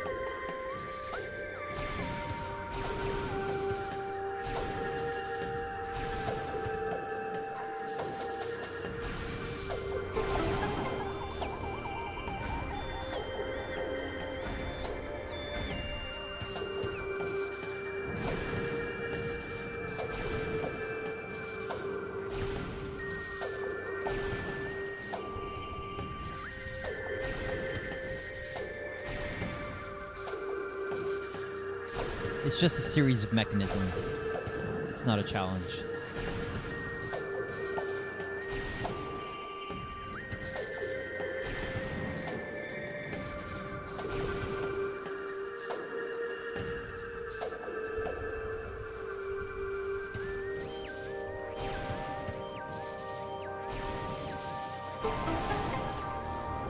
It's just cool. It's a cool piece of technology that these beings implemented here for whatever reason. Fascinating and satisfying.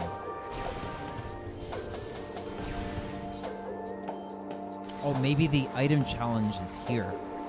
Hopefully. Oh, it's just the boost ball ramp.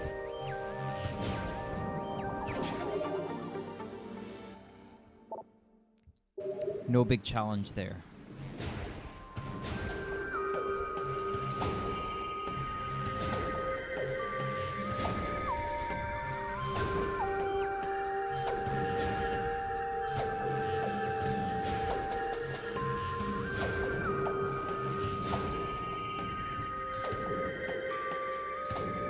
Alright, I guess that's it for this place.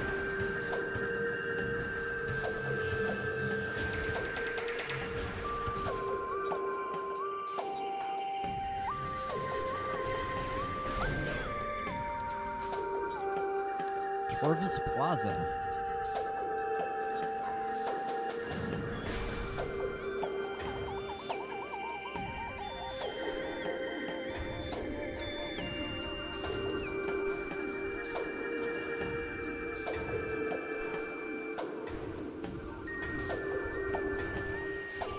Looks like there may not be too much here.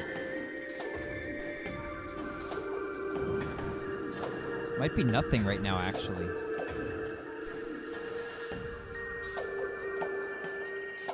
I don't even hear any item sounds.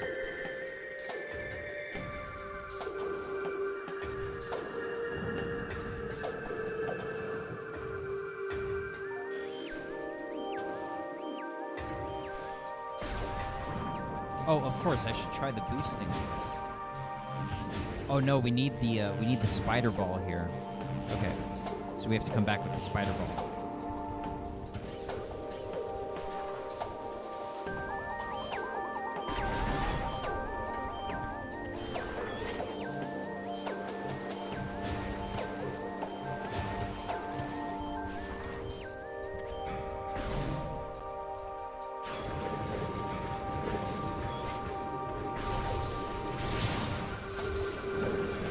So now we can probably jump out here.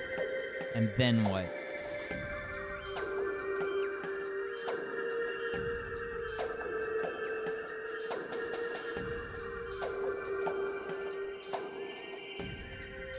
Okay, yeah. This is probably a place where I could use a hint of where should I go next?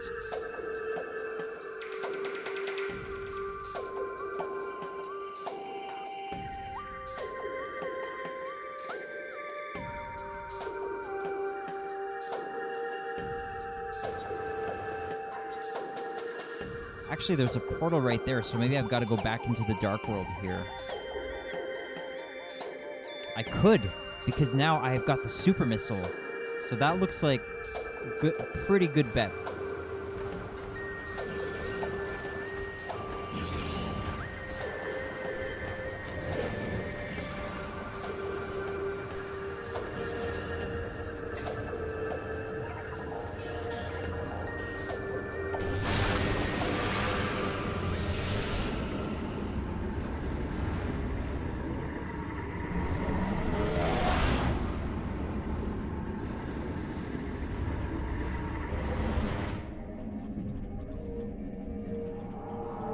Gonna take a quick look at Video Game Deals Canada to check if there's a Switch restock by any chance.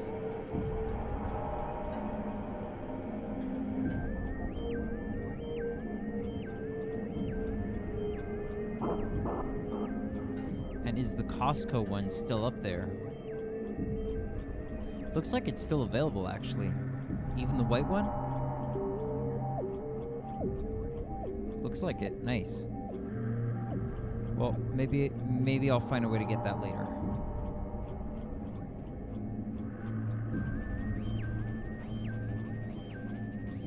Alright, let's get going here.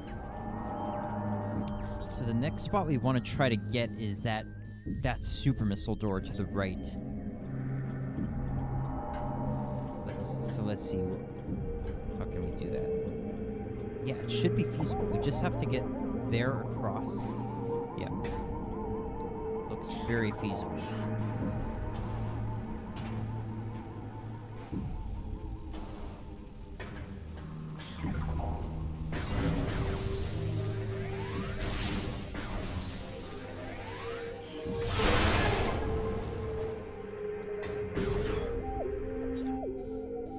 Alright, here we go. New grounds.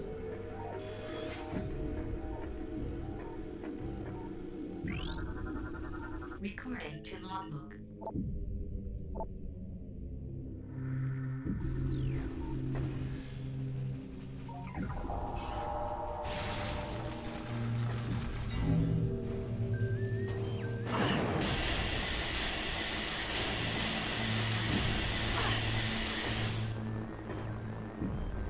Yeah, 'cause that was kind of brutal.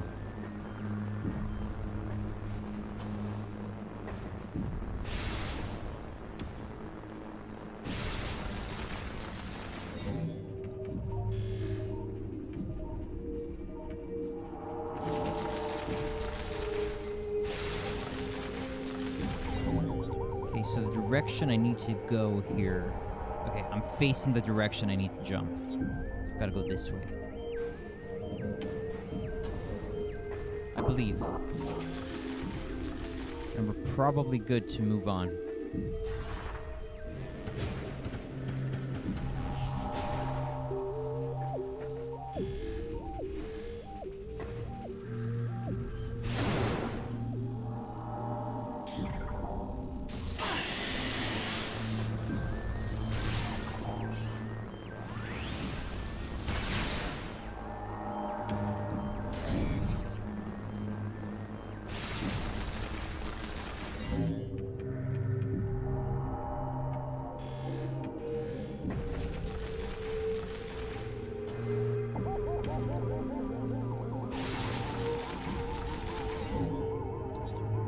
Okay, and here it looks like I've got to go forward, maybe?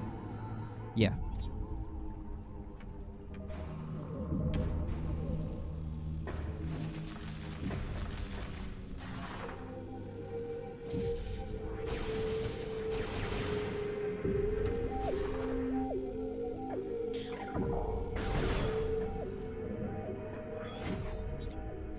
All right, and there's a key here, which is a good sign. So how do we get there?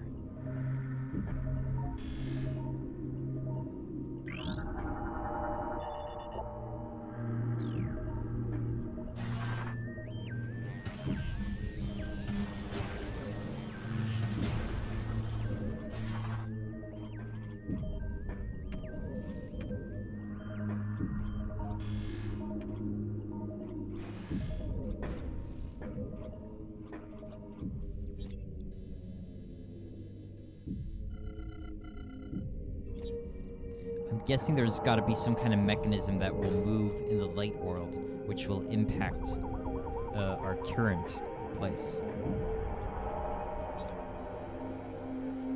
So we could... There's a few doors we can try here. Alright, so let's start looking around.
Okay, finally.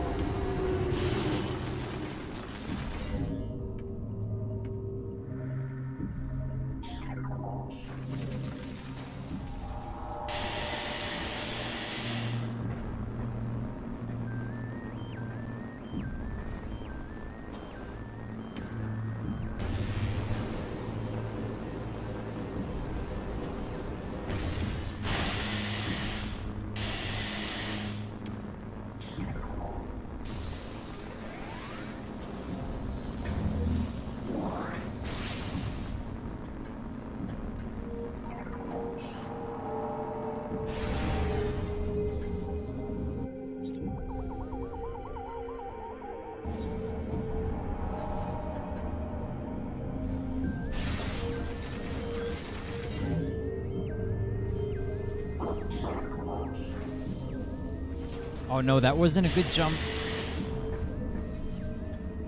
Okay, I've got to time that better.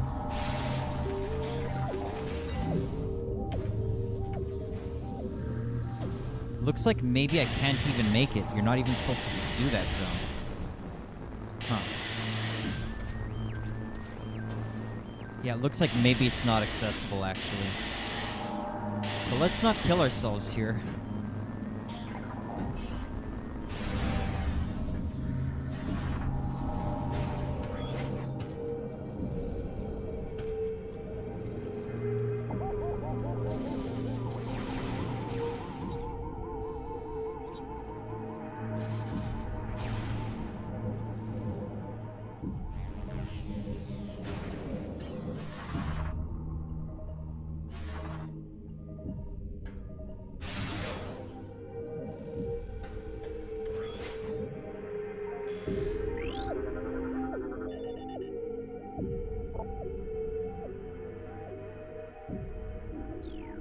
Okay, so this is Dark Torvis Temple. Makes sense.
Nice, an energy tank.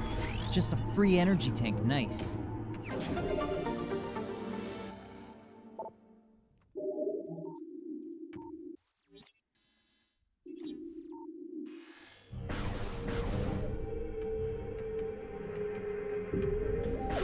Alright, so we've got to go get the other keys.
So let us see, what can be done here? So we can reach this dark room, perhaps. That dark room looks like it could be promising. The red door maybe is not accessible right now. Maybe I'll give it one more shot. Like, could I jump from here, maybe? Maybe, right? Yeah. Wow. I missed that earlier. Oh, it's a save room. Nice.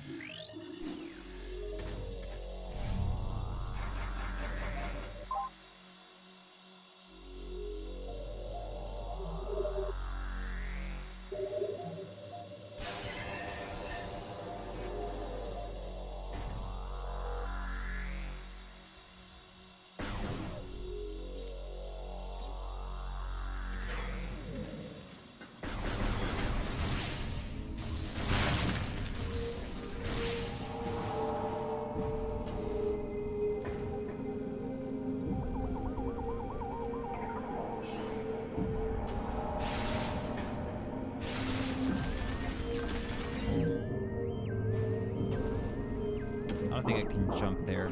Okay, so let's just take this dark door.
So if we wanted to use the portal, we would go up by this way. I see.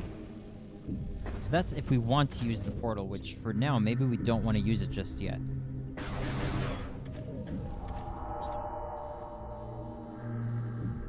Okay, so both of the doors here are not accessible. Can't pass either of these doors. But maybe there's a key in here, so we've got to check that.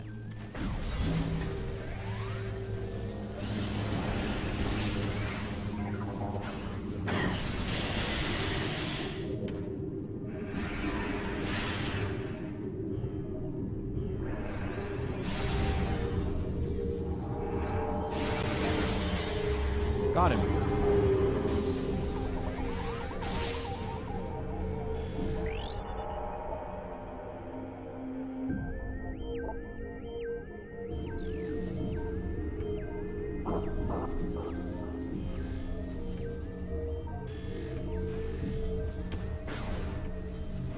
Right, so maybe there isn't a key in this room that we can get right now.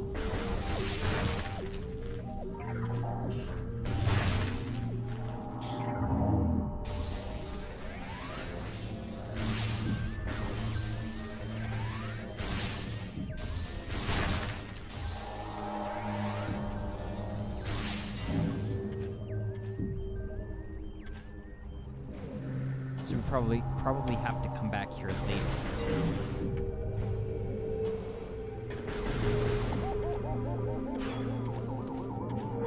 So we should try the portal. Let's go for the portal.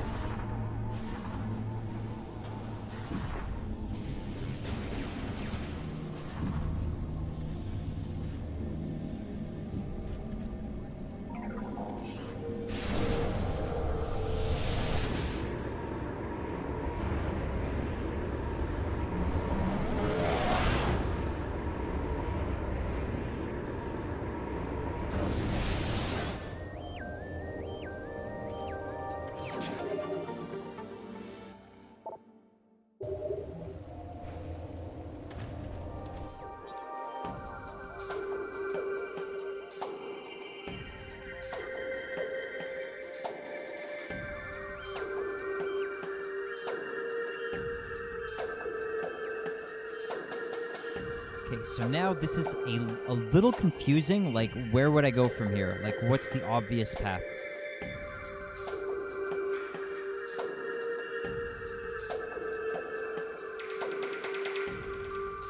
Maybe I want to go down there.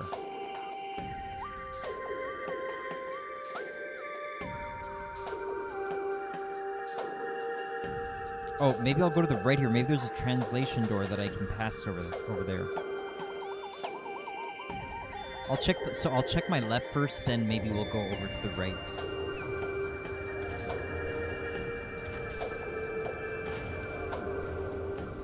Oh, actually, maybe I can't even get out of here. Maybe it's just in the dark world.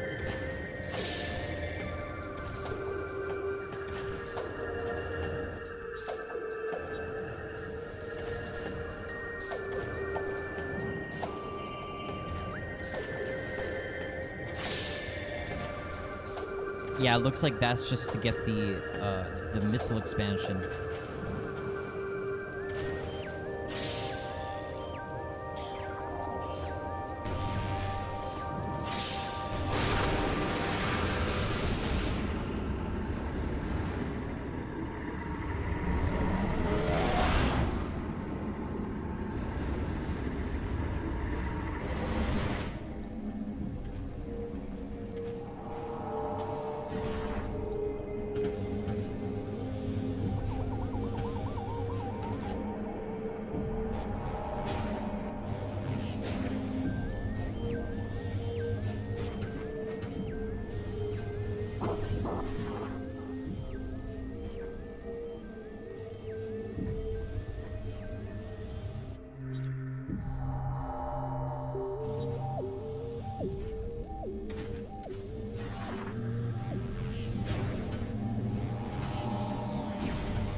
Okay, so I guess I oh, yikes.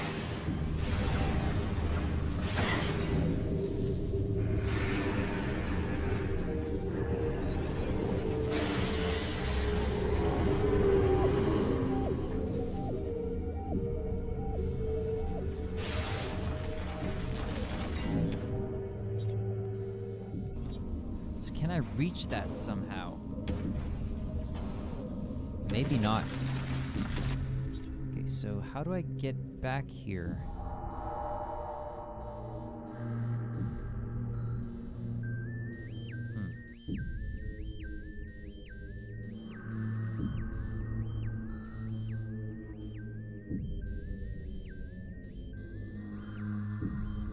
So I should probably go back to the light world right now. Maybe do a save first.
I don't think there's anything I can do with that, at least right now.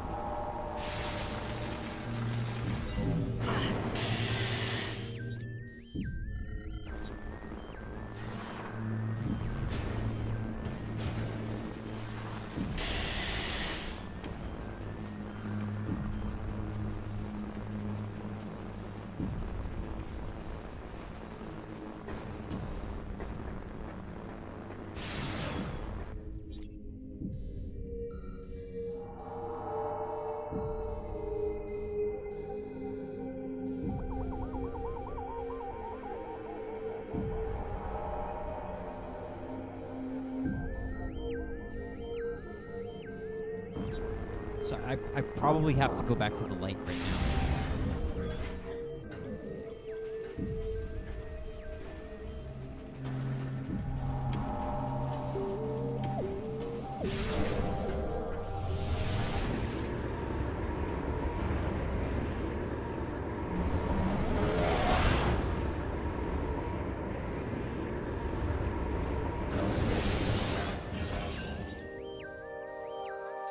Alright, so now that we're here, is there anything...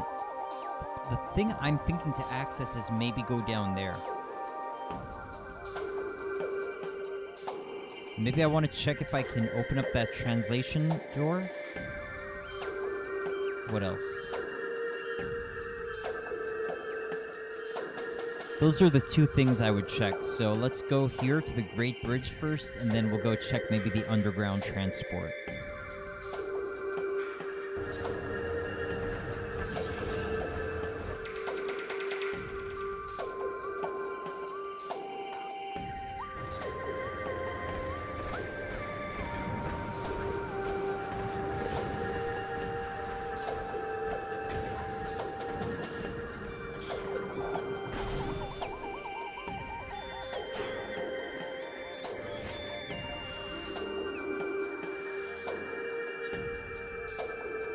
Okay, so how can I access this?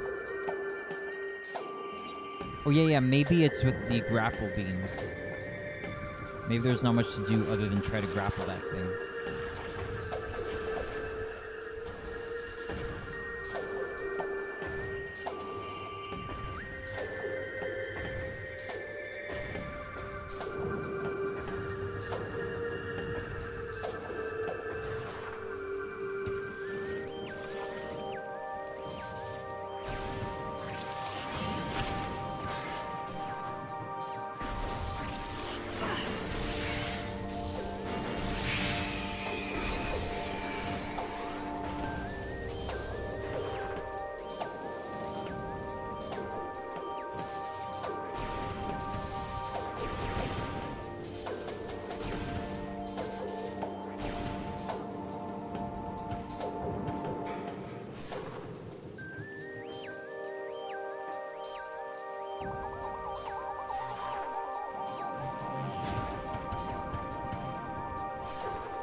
Yeah, you need the grapple beam for that. Okay, and from here I can exit to my right.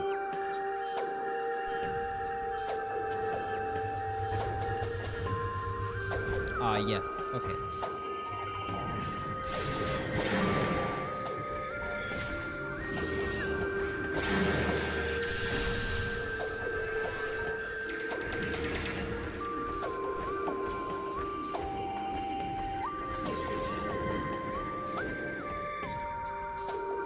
The translation is kind of straight ahead. Maybe I can translate that right now.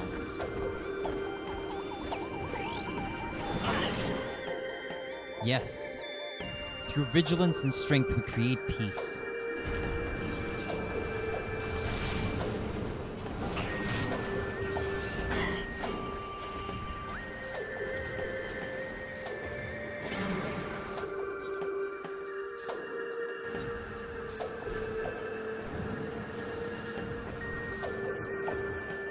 So we can access this. Nice. Then maybe we can check the underground later, even though maybe I've already gone there and I just don't remember. This underground transport, but this is obviously the priority right here. Data received.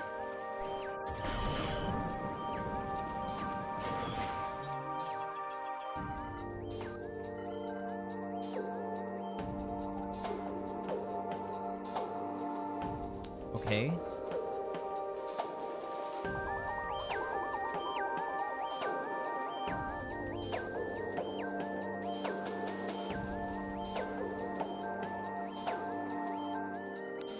I'll try.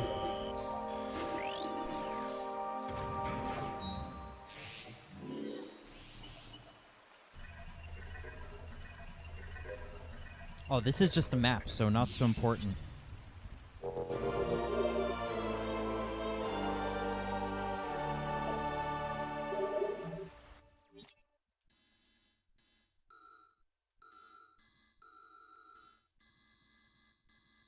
Yeah, so we probably want to try for that underground area.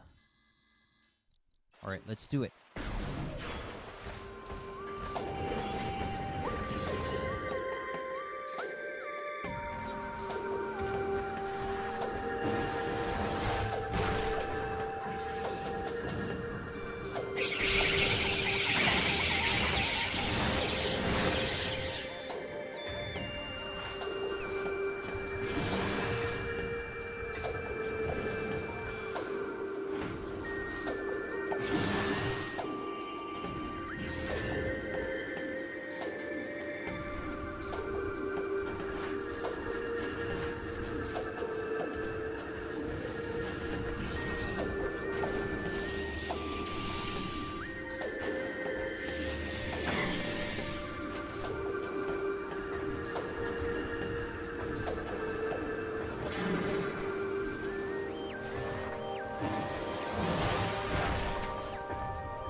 I went the wrong way.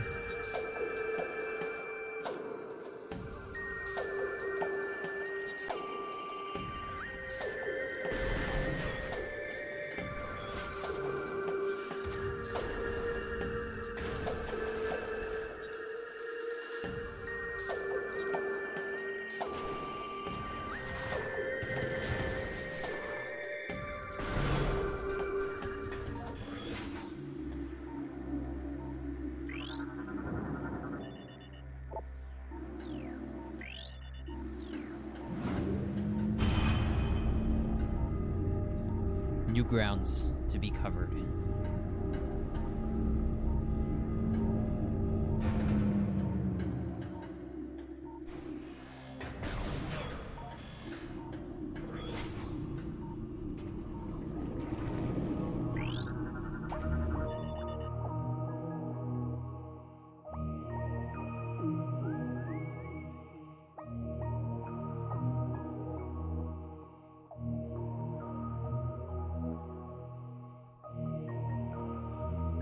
Lower Torvis, nice.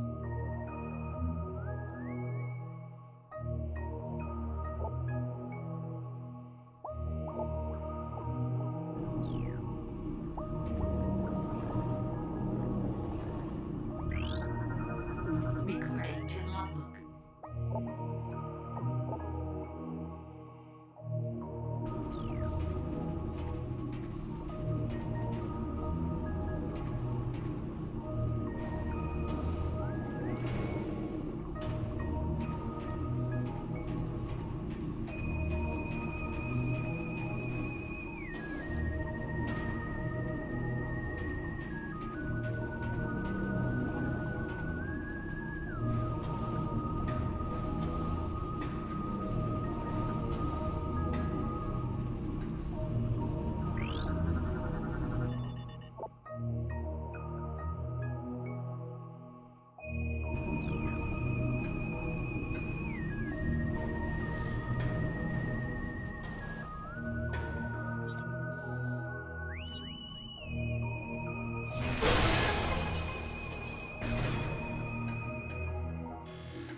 Alright, a couple doors here that we need to get to.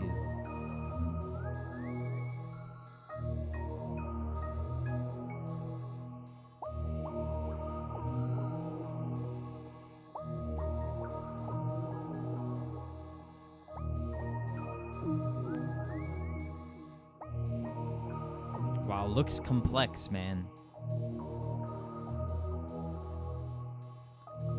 So there's like 3 doors we need to get to. Okay.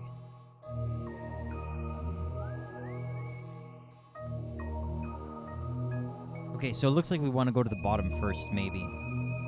Looks less complicated. We'll see what they let us do.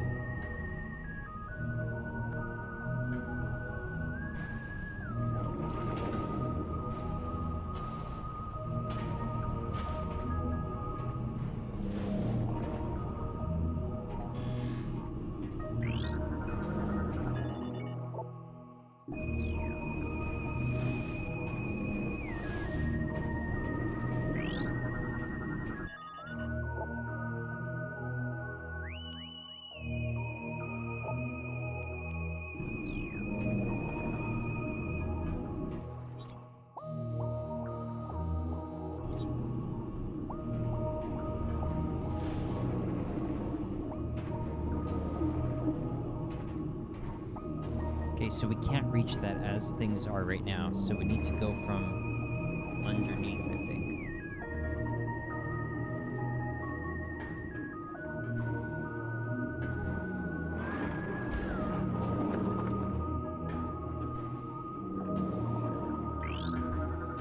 Recording to logbook.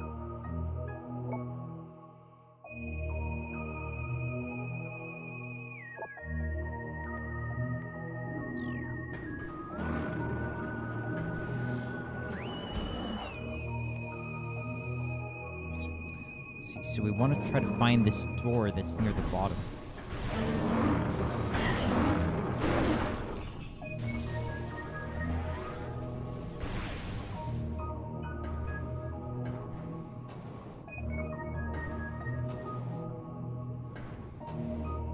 Looks like I can't access the door from here. Maybe I've got to go this way.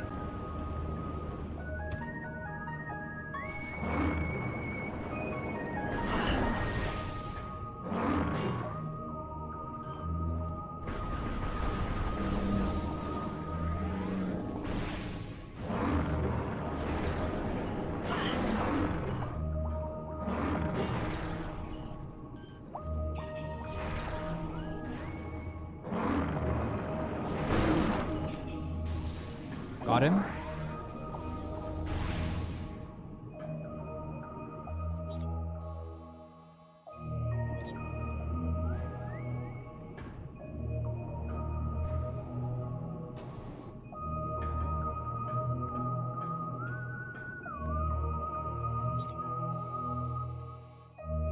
Okay, so how do I access down there?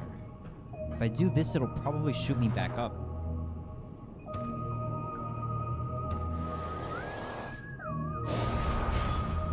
What if I want to go to the bottom? Well, okay.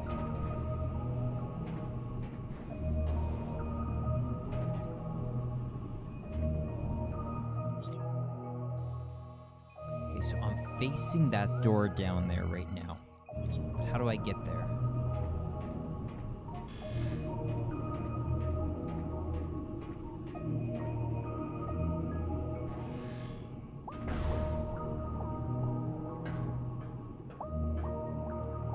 Hey, Tara, no need to be sorry, man. It's all good.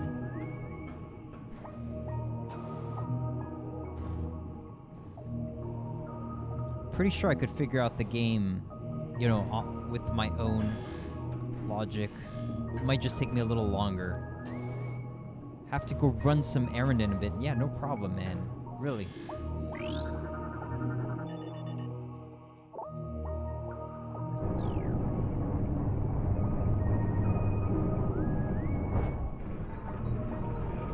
Okay, cool. Yes. So you'll stick here for a few minutes. Ariel says, how have you been doing so far? Pretty good. Pretty good, I would say. Obviously, in some instances, I'm not so sure about where I should go next, but I think I'm figuring it out like not so bad.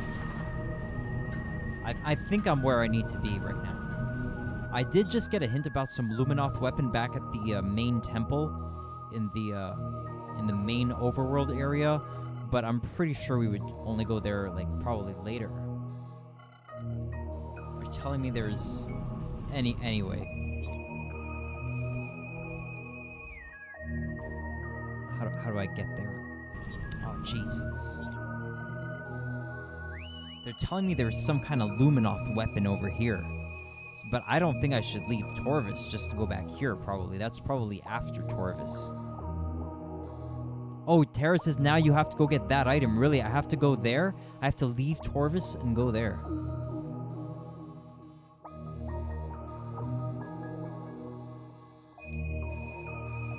Wow, for real.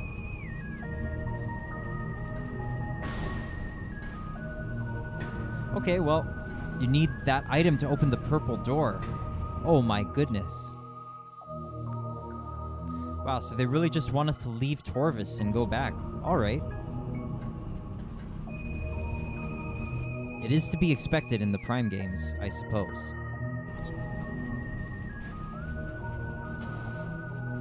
Thanks for that heads up, because I may have been a little stumped for a while there, I guess.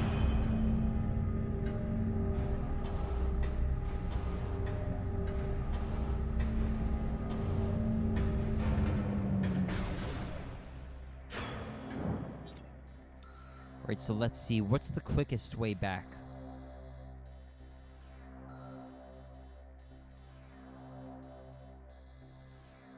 I guess there's only that elevator, so I just have to go straight from where I am. Just, like, all the way there. Yeah, it's not that far. It just seems a little longer than it actually is because we did a lot of things along the way our first time around, I suppose.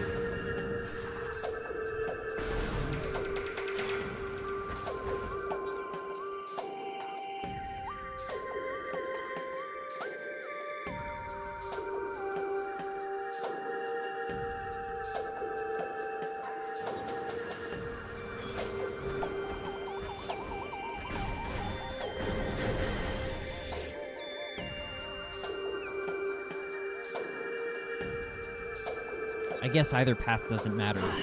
Doesn't matter which one we take.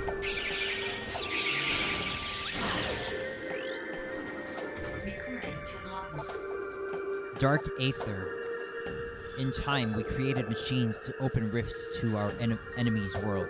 Volunteer scouts went through the rifts and found a twisted world, harsh and poisonous, a dark aether.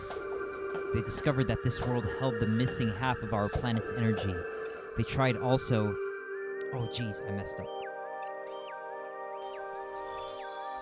They also saw the true face of the enemy, a race we came to call Ing, meaning terror.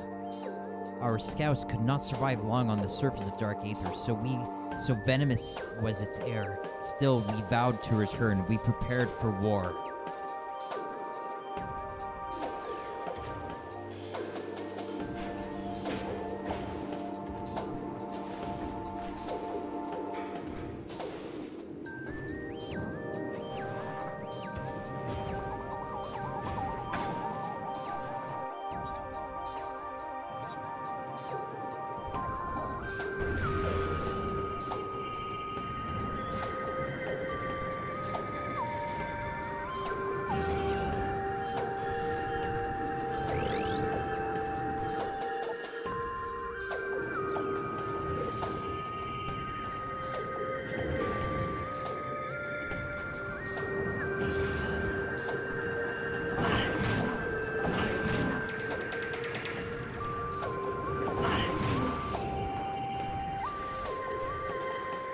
Okay, but we should have the gravity suit, so why isn't Samus just activating the gravity suit so that we can get through the water more easily? What's up with that?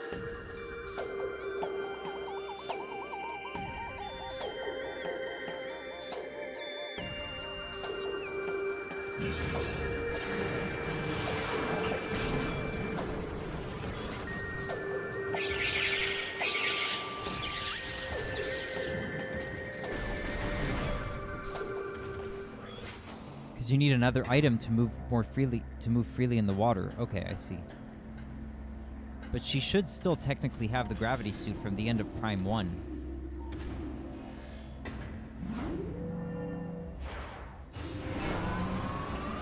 Maybe she's just like she unequipped it. Like she removed it from her suit for whatever reason.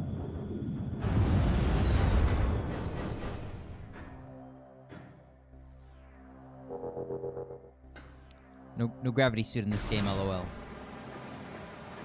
Okay, but it's kind of not logical. It's kind of not logical, like, in terms of canonical, universe logic, but, in terms of the game, yeah, it makes sense. Just, like, not part of the game.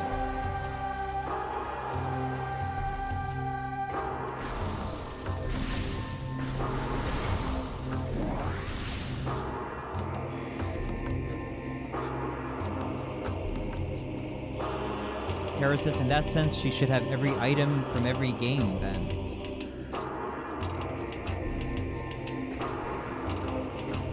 Yeah, I mean, I guess you're right. I mean, you just look at the timeline and say, okay, at the end of every game, she should have every item. Yeah, it makes sense, like, yeah, sure. But it is a video game, so I don't take it to heart. Yeah, that's probably, that's the good way to consider it.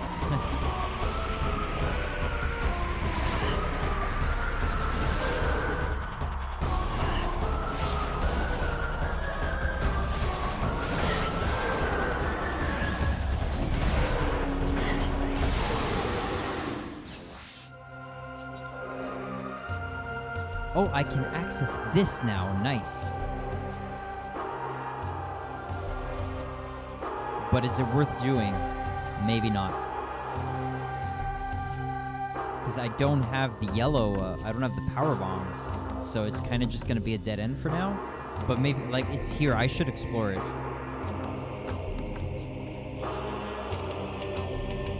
Jean says no, so it's not worth it. Okay, sure. I will take your advice.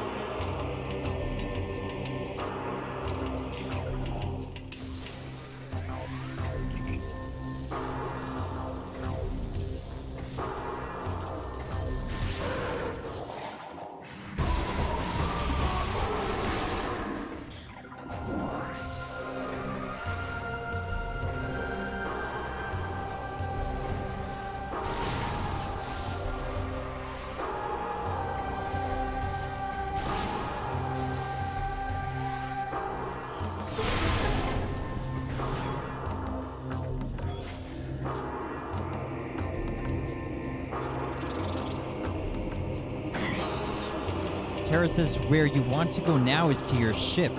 Okay.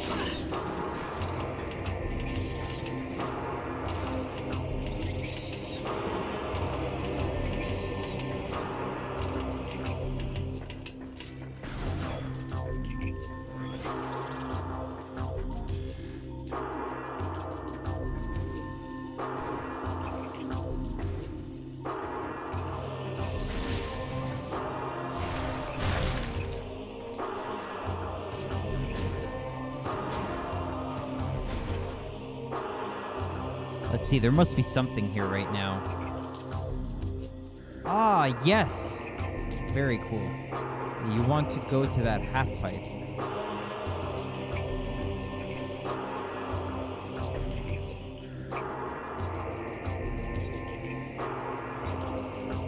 Ah, we could go up there with this elevator. We could go there now. Huh, so which one? Go in the hole, okay.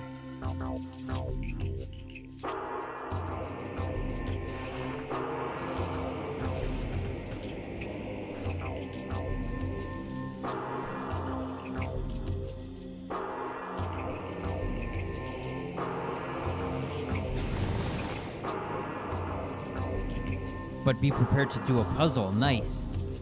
I love puzzles.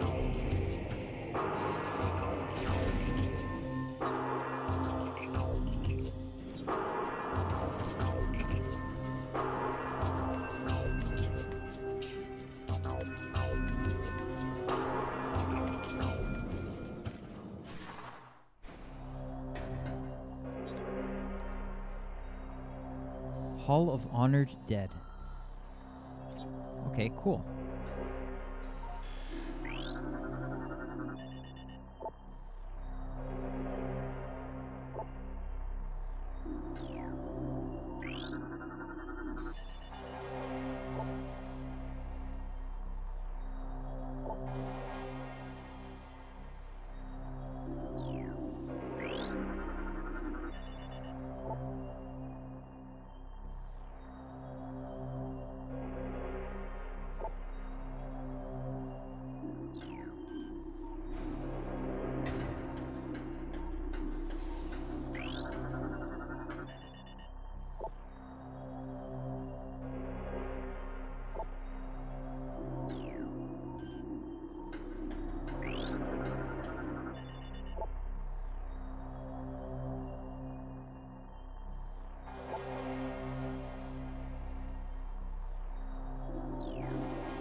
Oh, Ariel, if you're still there, how was your lecture? I hope it was a good one.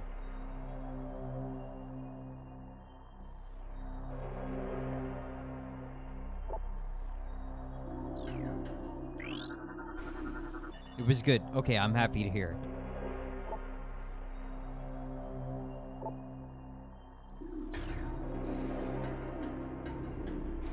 Okay, so let's see what we've got to do here.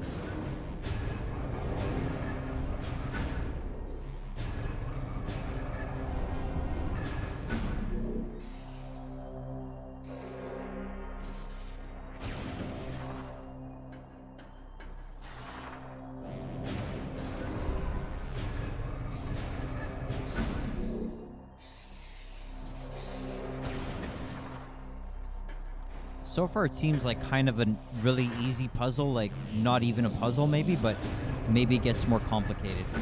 Oh yeah. Looks like it gets more complicated. Okay, so let's see. What's the starting point here?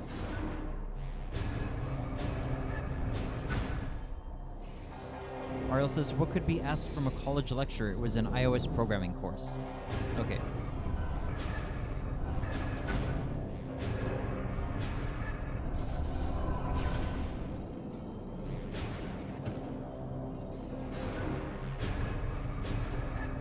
Not bad overall.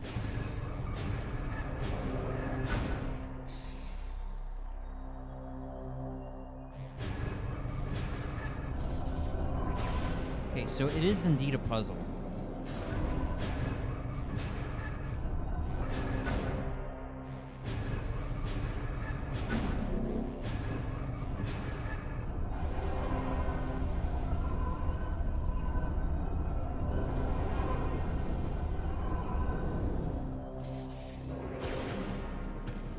Okay, so there must be some kind of hint.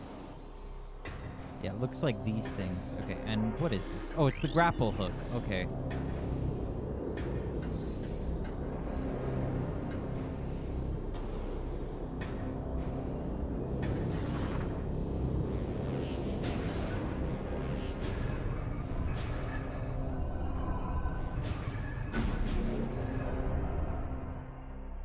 Okay, it looks like... Oh, okay, so when it's highlighted...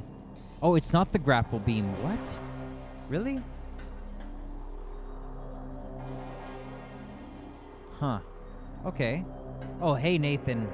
I hope you found a good way to... Hope you found a good way to solve your boredom thing, bro. Hope you're not too late. Yeah, probably not.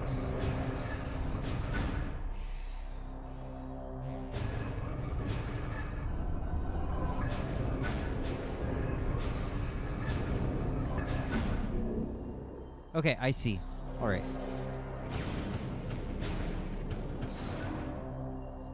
You get the grapple a little later, LOL, says Jean. Okay, Tara, sorry. Nathan says, oh yeah, I played chapter 2 of Deltarune, and man, this chapter has a song that is amazing. Okay, I heard, I saw a trailer with a really cool song in it. So, yeah, I wouldn't doubt it.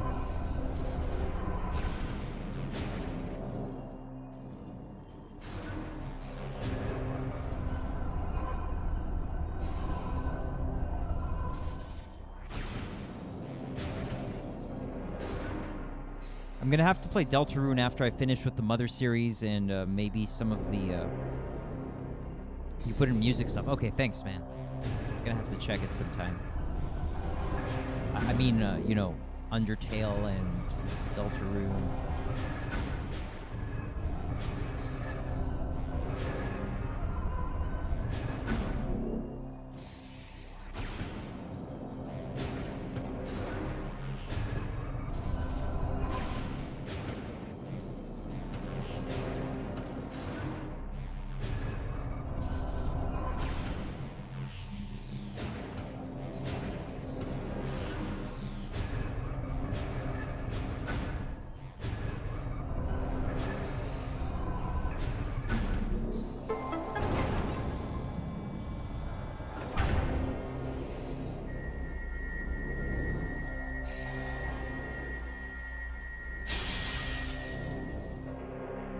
Nathan says, 100% gonna do a review of this game. Excellent. Thank you, Tara.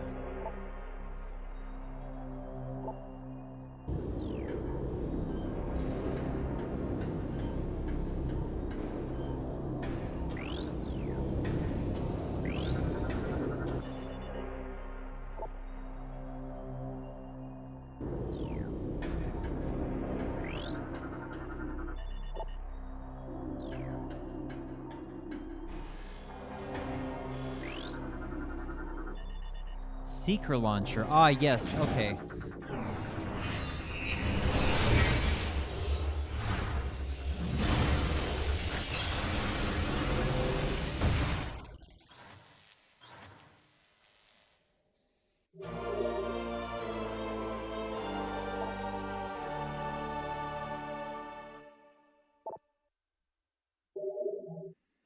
Thanks, guys.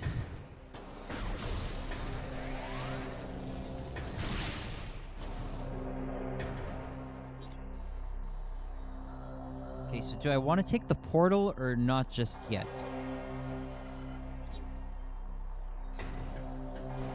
Looks like I maybe can't even access the portal. Yeah, Nathan, so you've played Undertale, I suppose, right? You must have.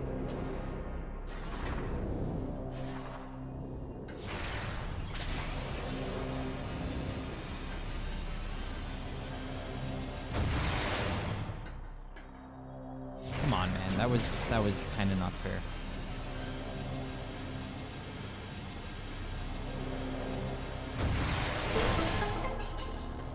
Ariel says, were you discussing whether every item you get in Prime 1 carries over to Echoes?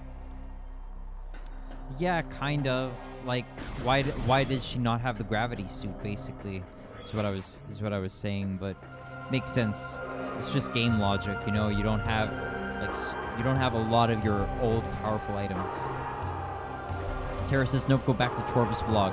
Okay, Bog, sorry. Okay, so now we can open all the purple doors. We can open all the purple doors, which is cool.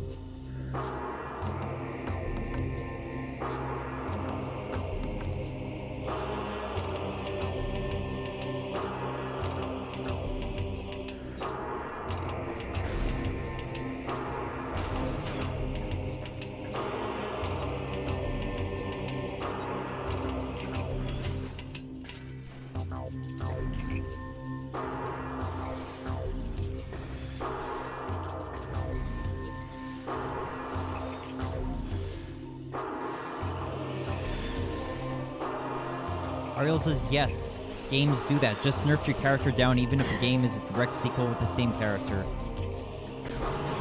Yeah. I get you don't really need much, like, game logic. It's just standard. Yeah. You don't need like a canonical explanation necessarily. Recording to logbook. M. Des Testament. Gene says to not waste an extra missile, you can charge up while the power beam while the same time holding the missile button, release the power beam, and then the secret missile will charge without losing a missile. Okay, thanks a lot for the tip. I was wondering about this. Thank you very much. M. Des Testament. That last hit breached my armor. The poison spreads. Though I have found the key, it is too late for me. Soon my light will fail. They know I am here. They will come to this site to plunder the key. My last stand shall be at the edge of the temple grounds.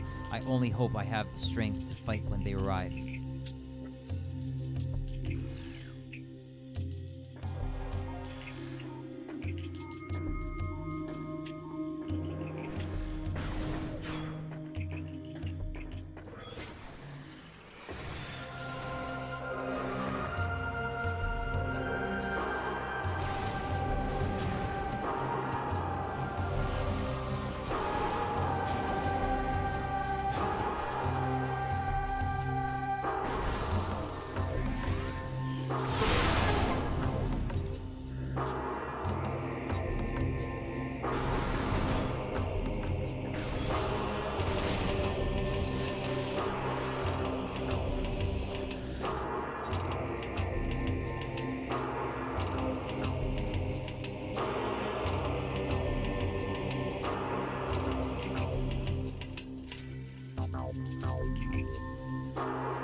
That was a true pro tip, by the way, Tara. Thanks for that. Thanks for the pro tip.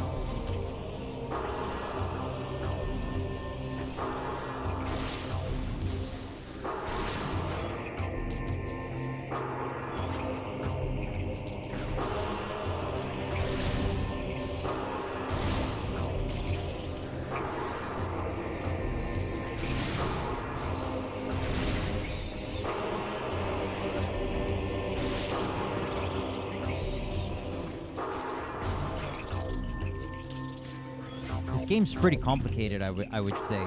It's quite it's decent. There's a decent amount of complexity. Like it asks a good bit from the player. I don't know if it's more complicated than Prime 1 though. Maybe it is.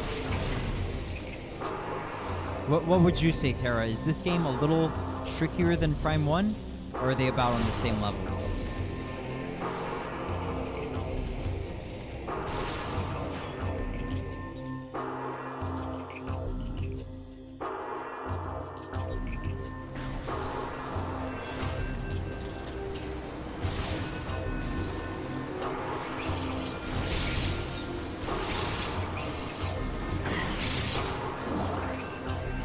Seems like this game demands quite a bit from the player. Like it respects the player's intelligence and ability to solve things, I guess, right?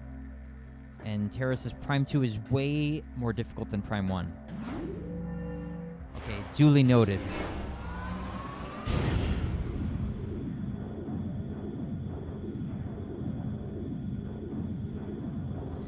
Were children the target audience of this game, or is it more kind of like more experienced gamers, maybe people who are really enthusiastic about Super Metroid and who are maybe like teenagers or young adults at the time of release of this game? Like, who's this game for? I guess it's for kids who are gonna beat their heads against into it for a while, right? Or teenagers, young adults, whoever. For everyone. Yeah, I didn't bring my Echoes game case into my room. I've got Prime right here. I got Prime there. I see that it's rated T, and I guess Prime 2 is also rated T, probably. Tara says this was my first game I ever bought at the age of 8. Oh my goodness. So was it difficult for you at first? What do you think? Like, or were you able to manage? Did you use the internet? Like, how did it go for you?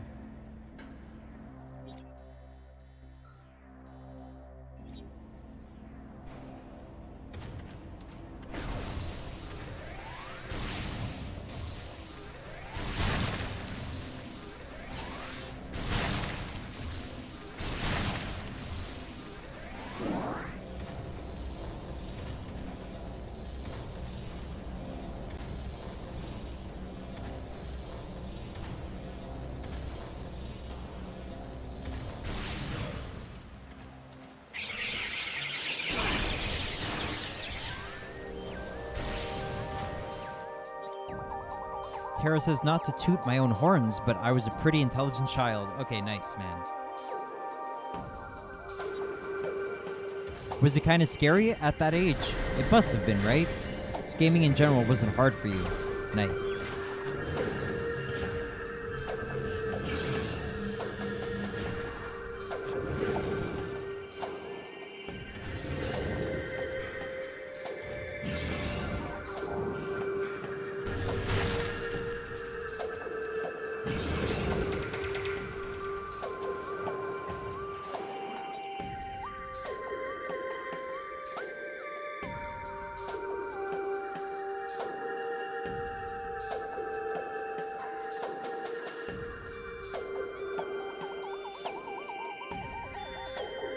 Okay, so we've got to make our way back there. Tara says, it was more interesting, like the scenery and atmosphere. What a brave kid you must have been, man.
Tara's first Metroid I played was Fusion. I was like 6 years old then. It was scary then. I played this at 8 years old. Yeah, Fusion would definitely be scary, but I would see this probably as quite scary for a kid.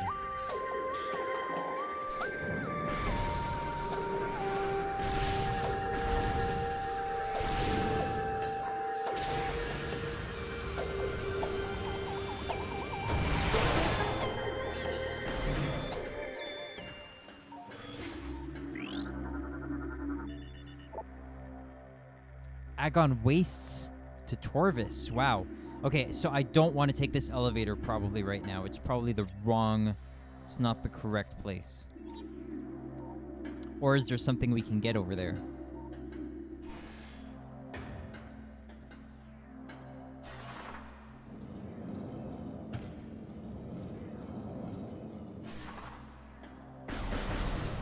There isn't something. Okay.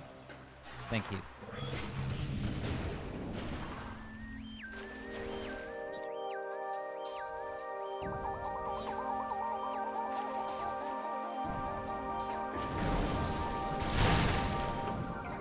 Proceed to lower bog.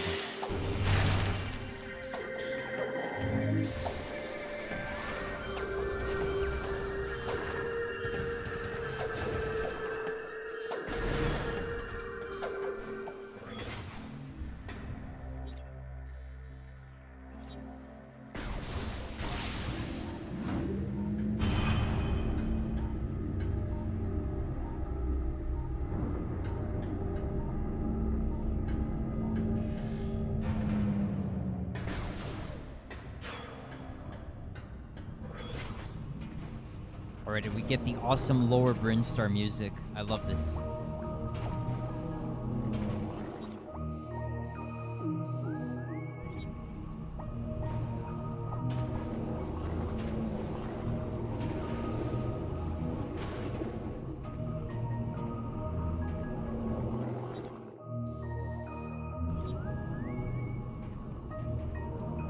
Tara says, I will say be prepared to go through so much portals and pipelines. LOL.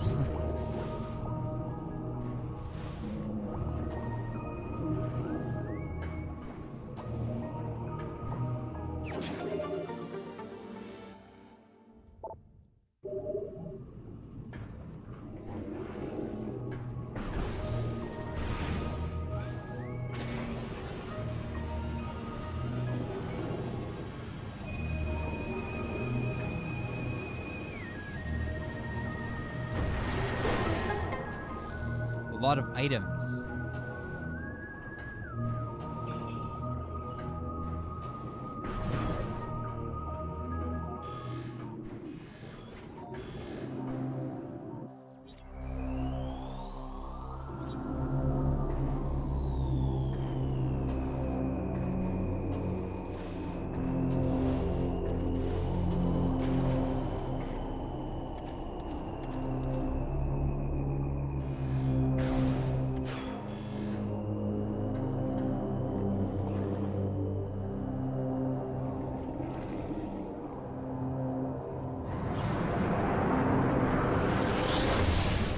Oh my goodness.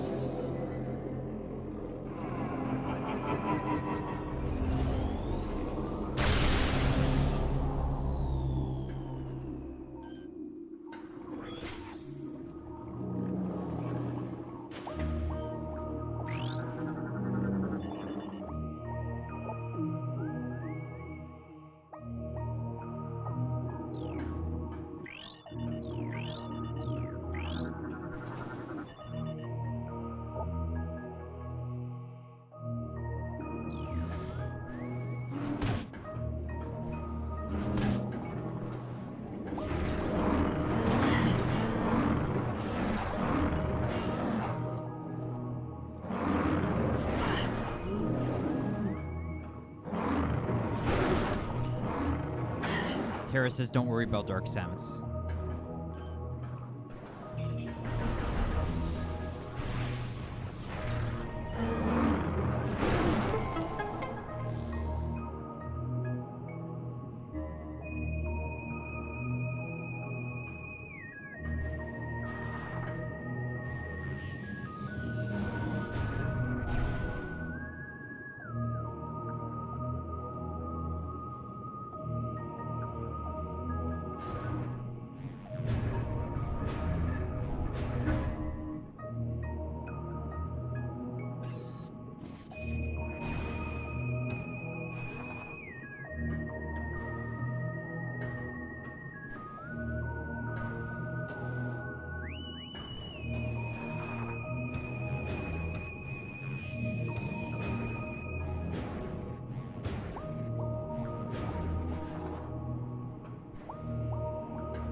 Recording to logbook.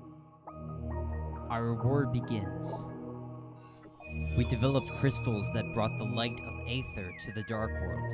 Using these crystals allowed our warriors to explore the enemy lands to bring war to the Ing. Sadly, the crystals were not enough. We needed stronger weapons, better armor. We withdrew from Dark Aether while our greatest minds devised new engines of war.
So I may want to take.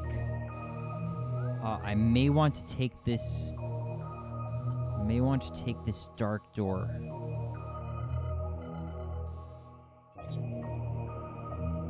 Do I want to take the portal? No, maybe I can't even reach the portal right now.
Recording to logbook.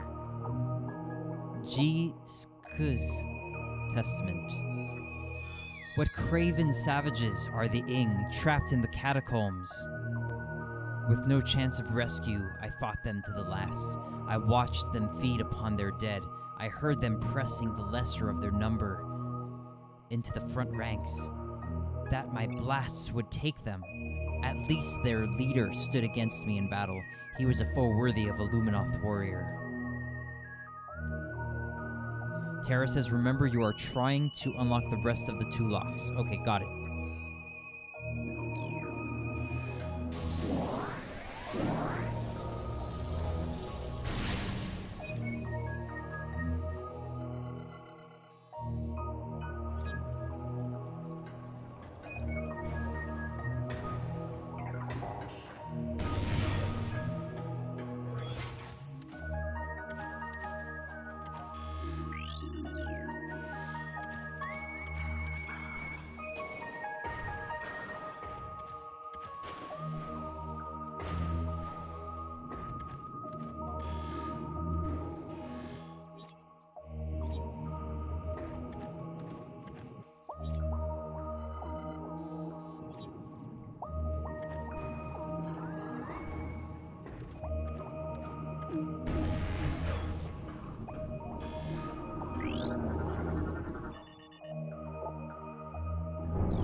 Recording to logbook.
I'm guessing this was not going to work. Like, I'm going to try to jump off and see if I can space jump onto that platform, but I'm guessing it's not going to work. But I wanted to give it a shot nonetheless, just to see.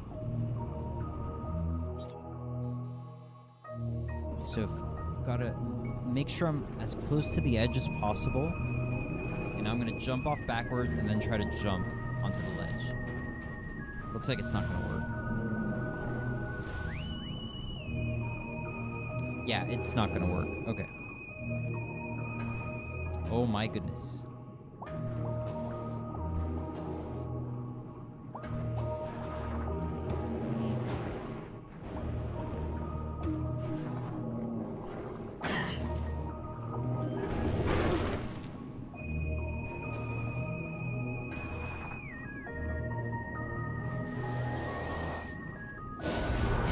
Okay, so I probably have to take the same path I took last time and just take the left path from this route, from the training chamber.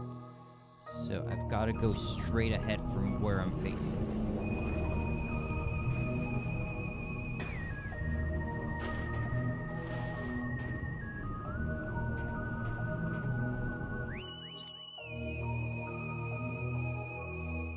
Okay, it's to my left now.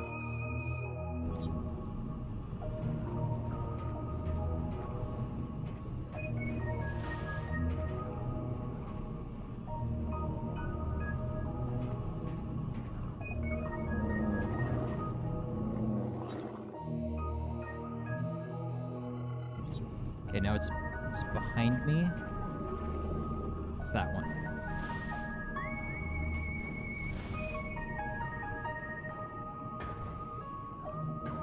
I missed it. Dang.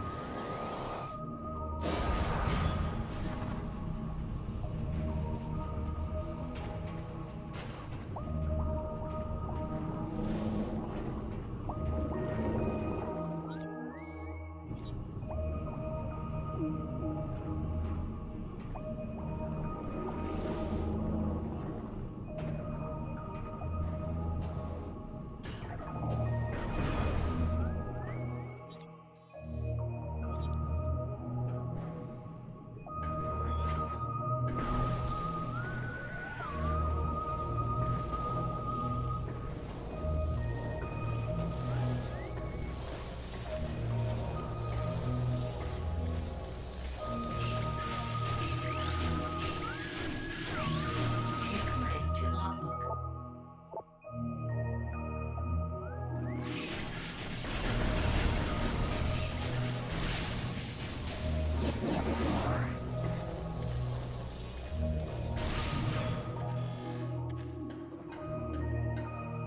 Okay, now we want to go left from here.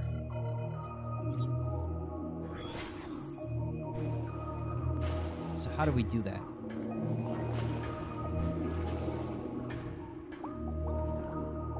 Oh yeah, just use the spinner, of course. Maybe I have to destroy these guys first, though?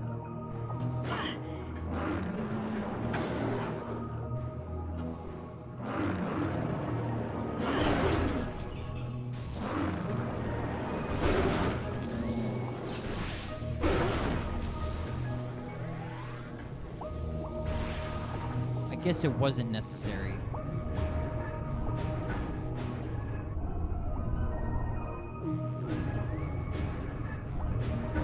Oh, just like that.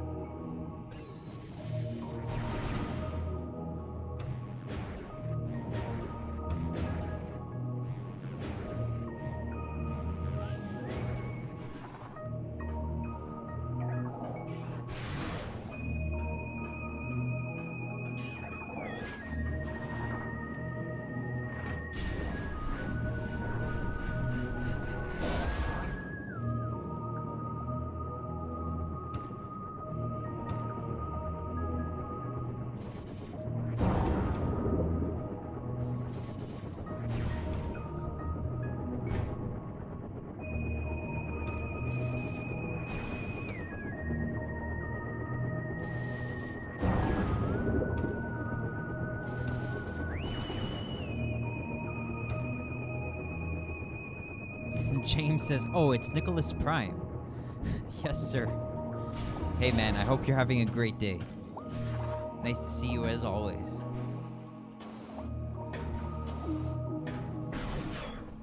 Made it for these last few moments. Gonna be going for about another hour, man. There's a lot of work here to be done. You're hooked on Nintendo these days. It always does bring me great joy to hear this kind of thing.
You've been on some new games, James, or the same stuff that you've been appreciating for a long time?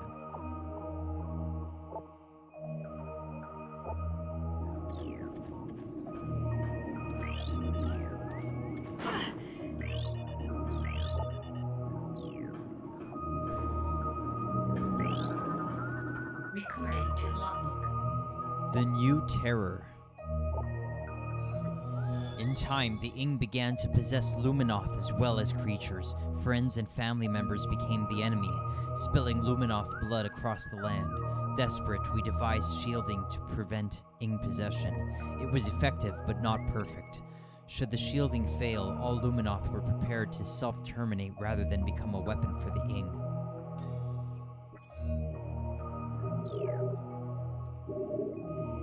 Got 60% of all logbook scans. Nice, man. So that means we've made a good deal of progress, I would say. I would assume.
Alright, so I've probably got to come back here for that later.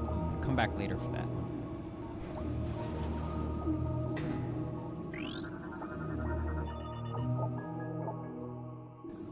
A mix of light and dark energy. I wonder what that could be. Alright, so we probably want to get to this light door at the top middle of this room. So let's see how we can manage this.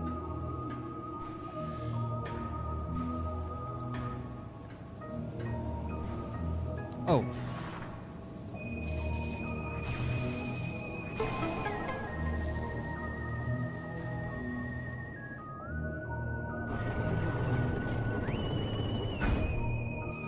Oh, a portal into the dark world. Oh no.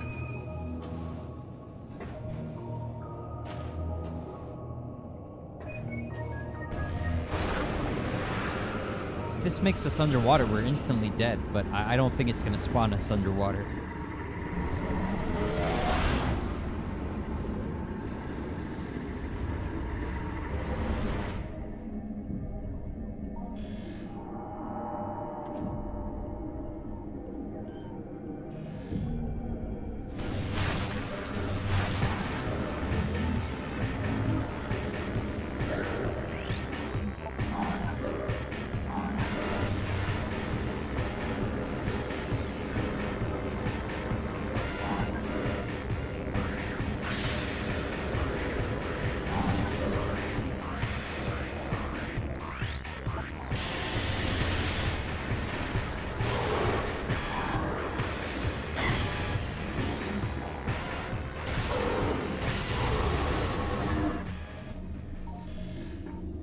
Okay, we got him.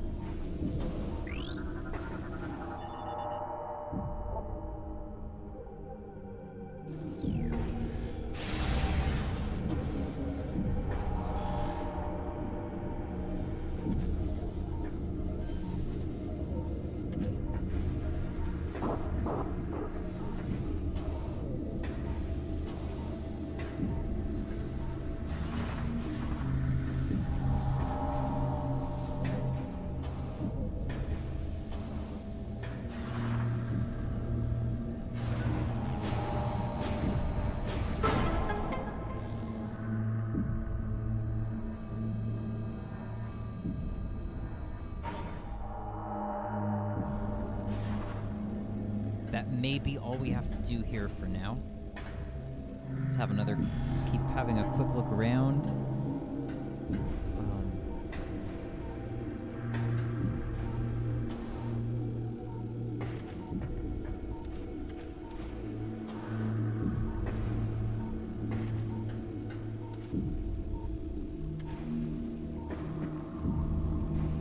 Looks like that's probably it.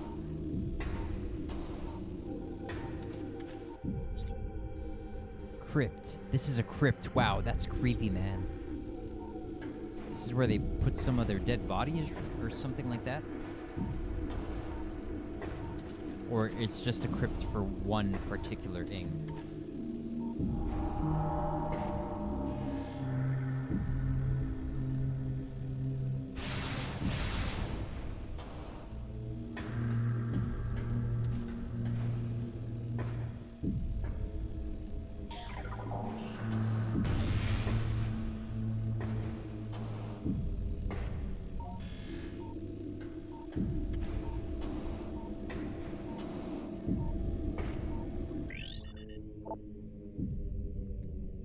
We have to find the control crystal and energize it to deactivate the barrier shield. Now, where could that be? Maybe it's not in this dimension.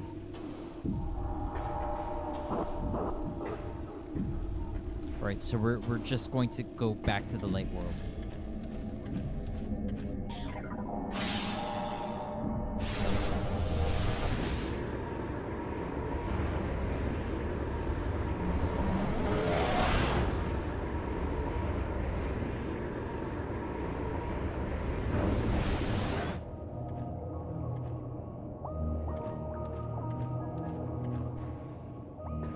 Now let's see what that laser realignment did over here.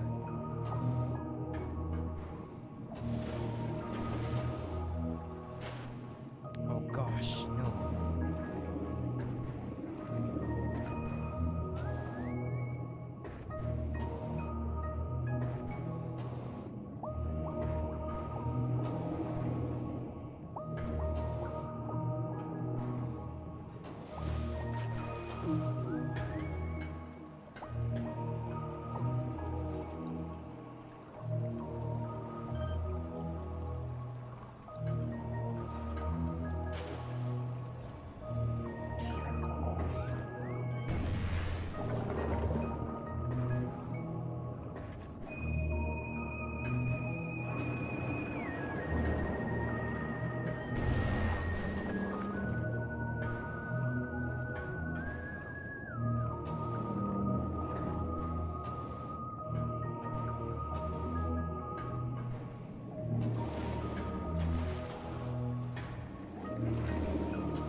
Oh, alright. So that's it? We did it? Nice. Hey, you're back, Tara. Nice. Okay, so I'm up here. That's probably it for now, right? I can go ahead through this light door. Go activate that third lock, I believe.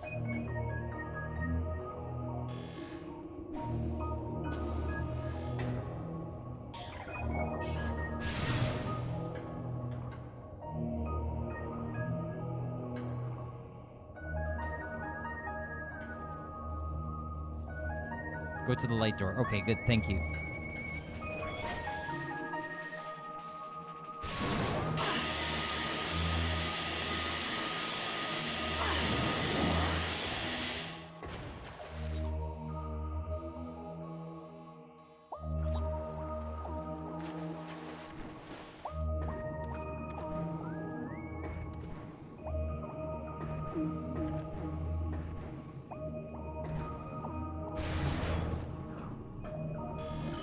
Data received.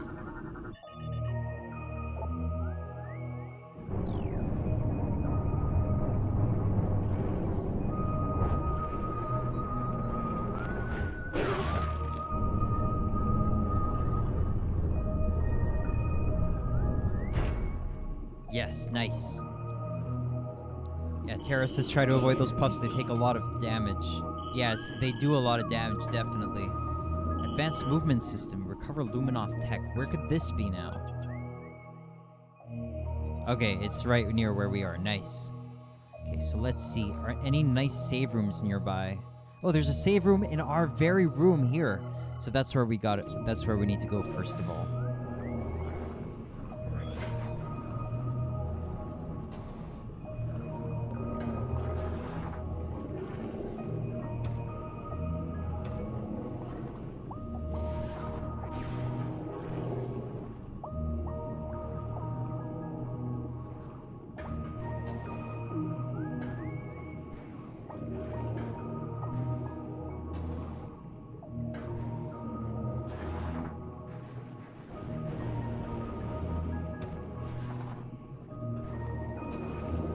So can we not go up anymore right now?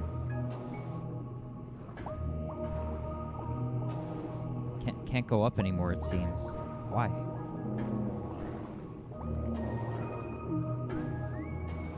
Or am I just being a noob? You definitely need to save. Okay, but I don't understand why is the transport to go up now disabled? No, it mustn't be. I must have just not seen it correctly. Like, where is it? How do I get up there now?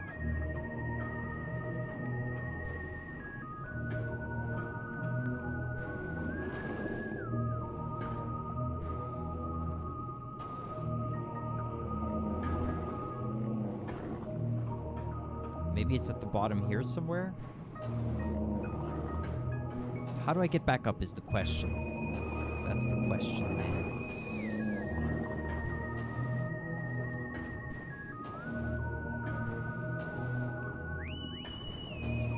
Did I put myself in a pickle here? Why is this happening?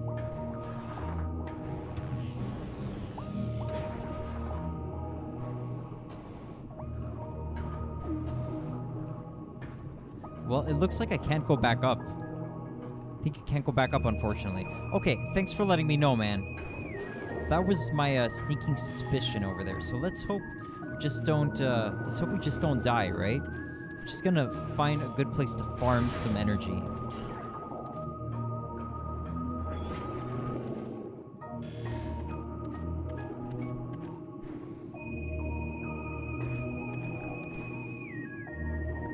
Small fishes give energy, yes.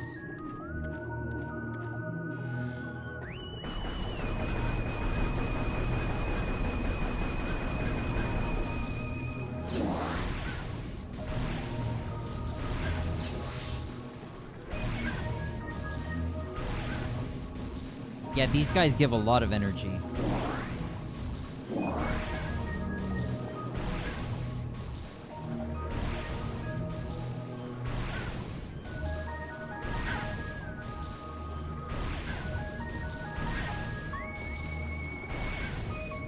Well, they were giving a lot at first, but it seems like not anymore.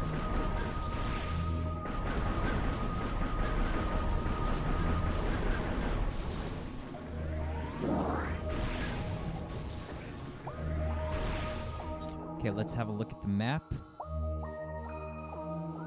So we're going down here. All right.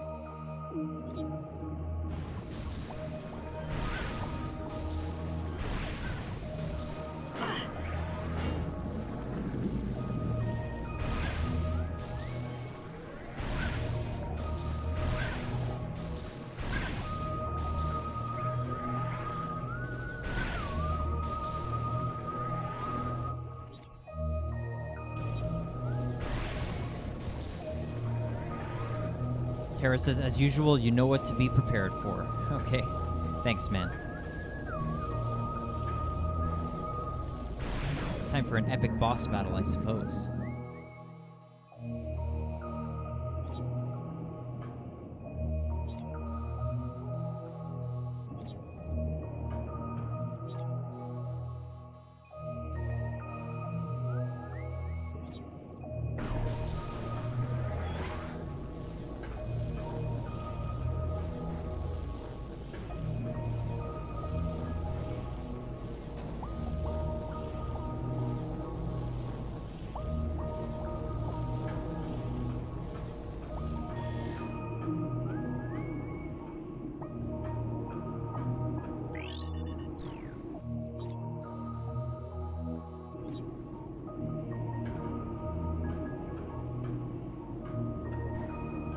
Oh, it's the spider ball.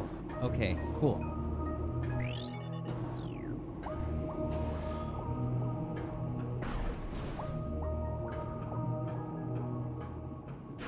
It's just gonna let us get it?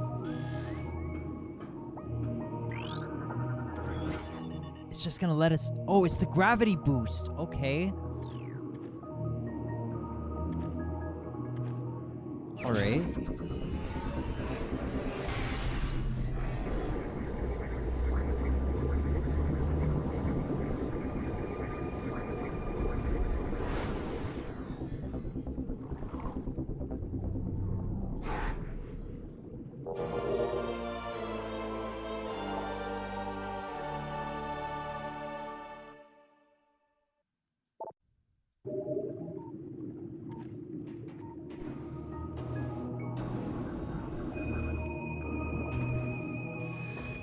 Okay, very cool.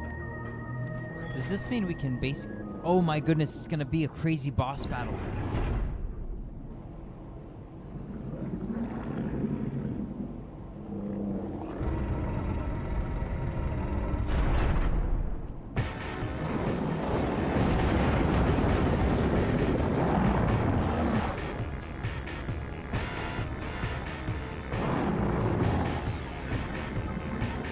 Alpha blog.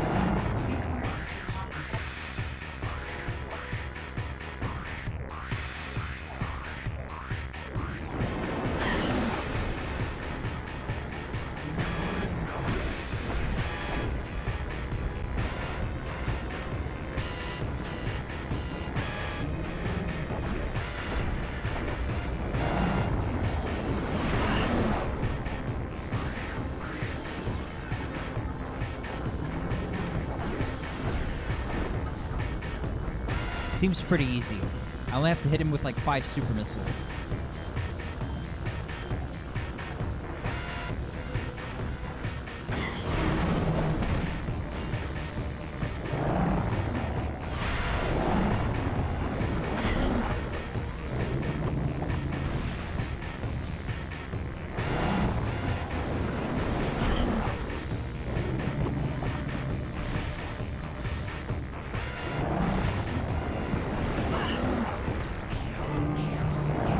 I just have to be careful.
got him.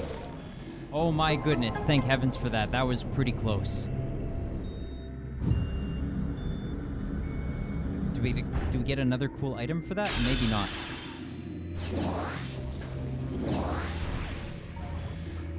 Alright, sweet.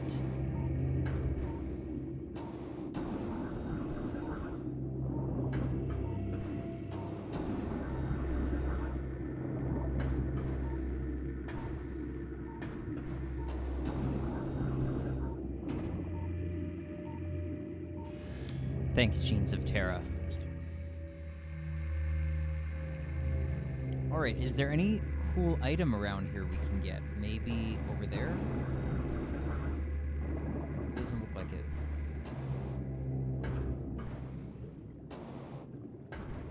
So we're gonna have to come back here with the spider ball, huh?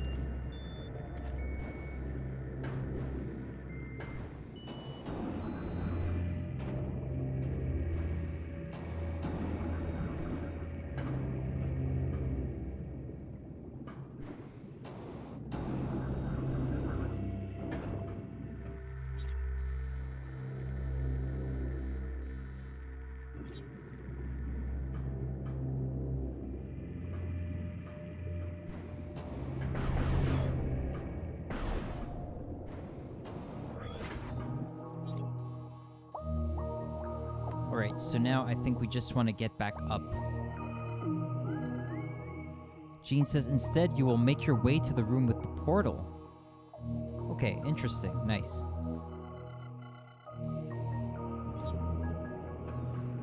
You can enter that top portal to get a key. Oh, do you think I should go there right now, actually?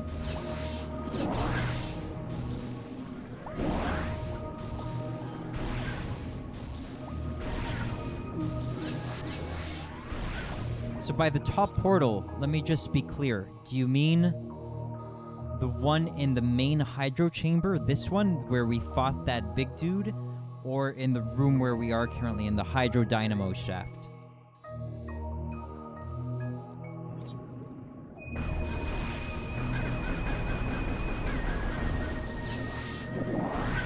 The room we are. Okay, thank you. So the hydro dynamo shaft. James says, some kid just pranked my house, rang the bell, and ran away. Hopefully they won't keep doing that. Tara says, just gravity boost up there. Ariel says, for an atmospheric song, it is pretty good. Yeah, this is lower Brinstar, or Brinstar Depths from Super Metroid. So yeah, this is a crazy good song. It's like one of my favorite in the series for sure. If not my favorite.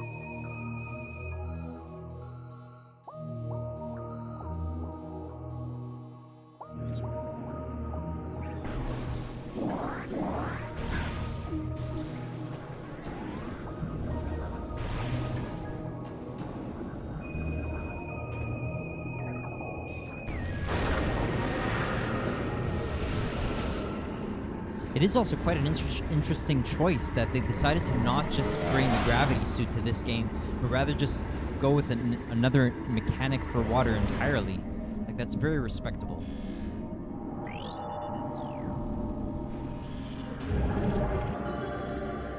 Thank you, Tara.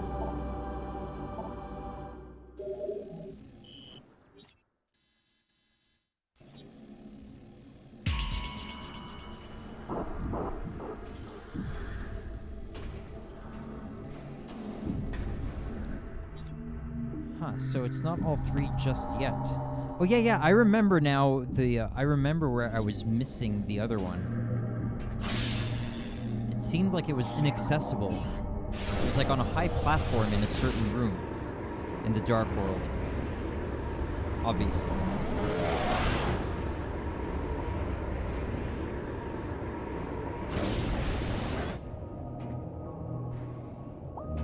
Tara says, and that room with the locked portal is where you want to go. Oh geez, which one is that? The room with the locked portal.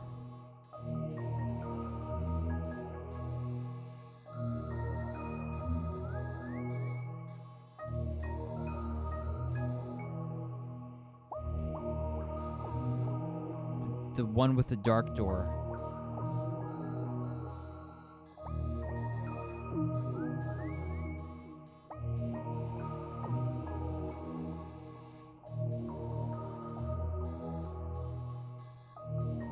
It may have been the venomous pond. I don't remember for sure though. I don't remember 100%. Maybe the poison bog. One of these guys, I think. The room with the locked portal is where you want to go. The one with the dark door.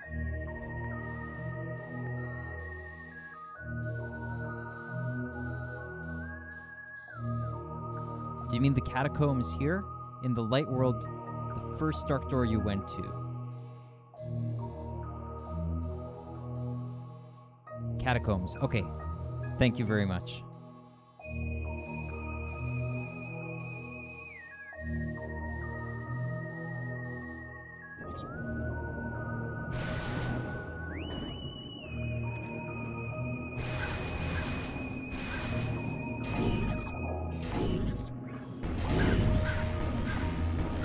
Yes, save first, absolutely.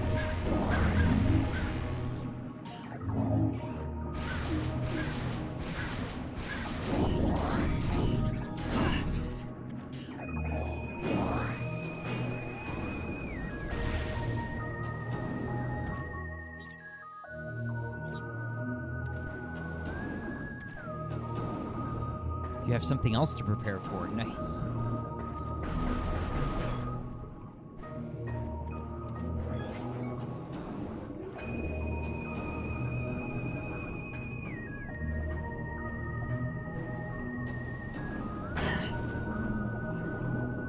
Oh, geez.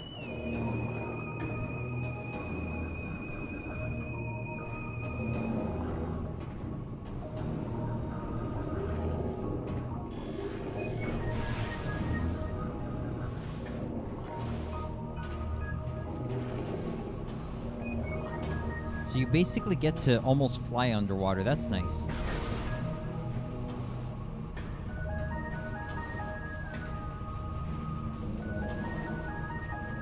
Nope.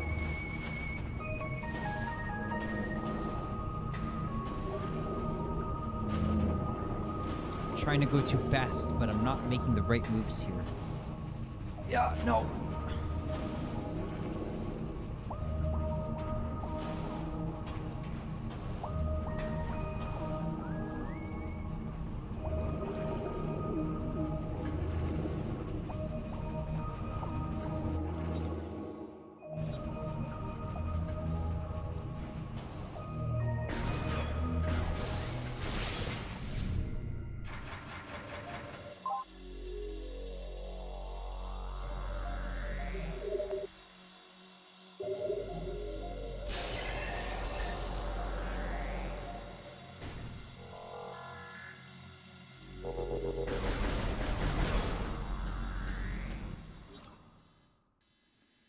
Alright, so we saved, so we're good. Even if we die, it's not a big deal. Okay, so we want to go here.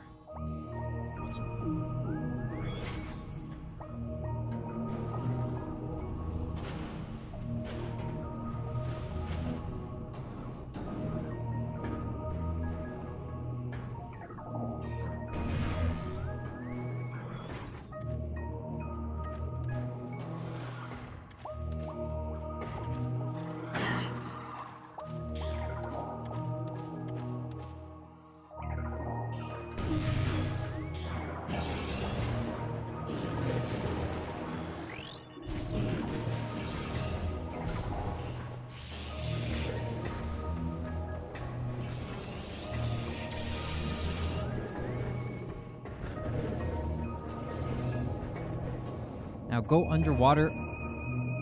Go underwater under the portal.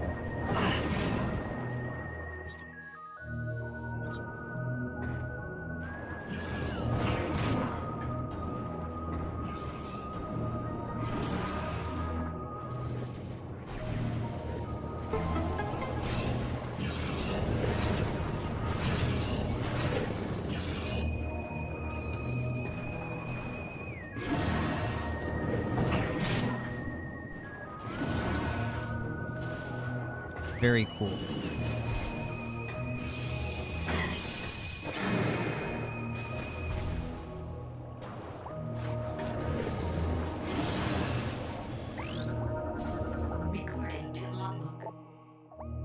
Recovering energy.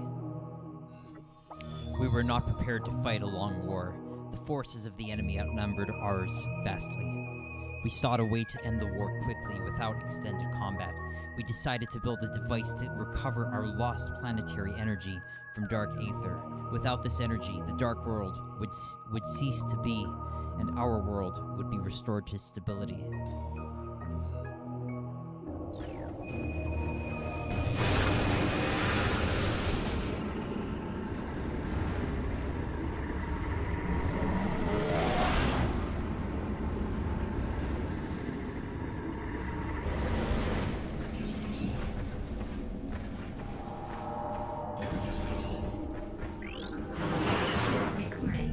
Dark Wrenchler.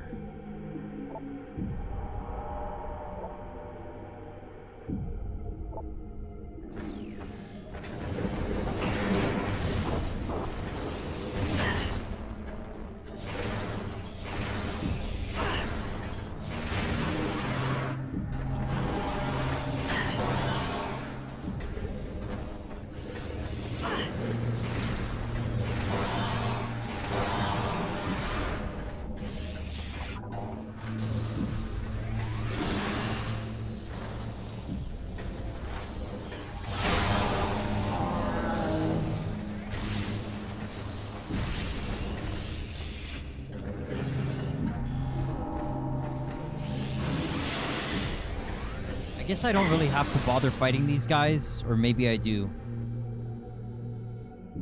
Maybe I just want to go through the blue door, Terra?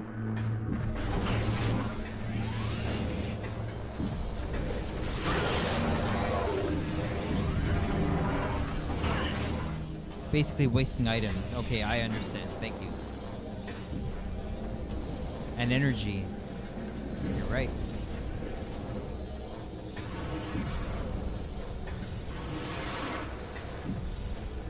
James says this game may be cooler than Corruption. I wouldn't know, but it is a very cool game, definitely.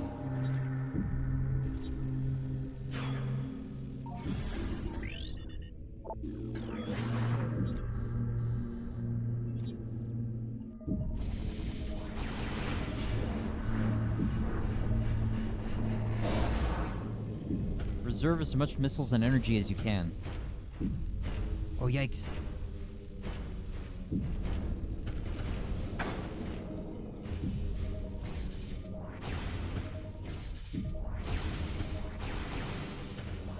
James says, I'm gonna go back and finish it. I did like Samus's ship in MC3. Is the ship feature in the first two? No, I don't think the ship in Prime 1 and 2 is just like a save station, basically, and you recharge your ammo as well. Metroid Prime 3.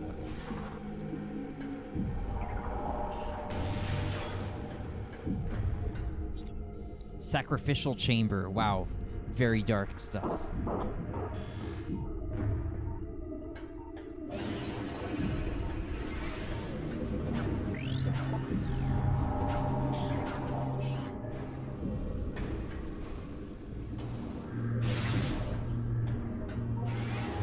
Anything else to do here? Probably not. I guess we just need to keep going. Keep going forward. The hunters, huh?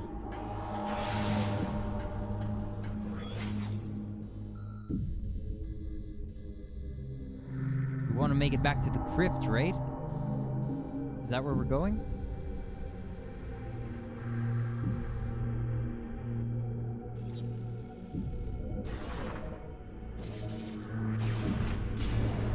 Okay, thank you, Jeans, Terra.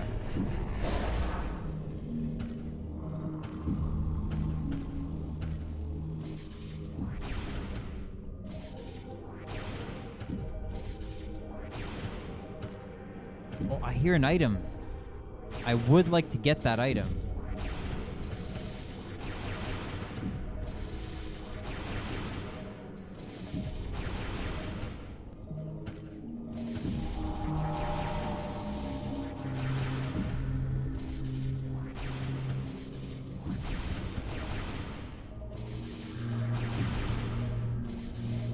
It's in the left part. Okay, thank you.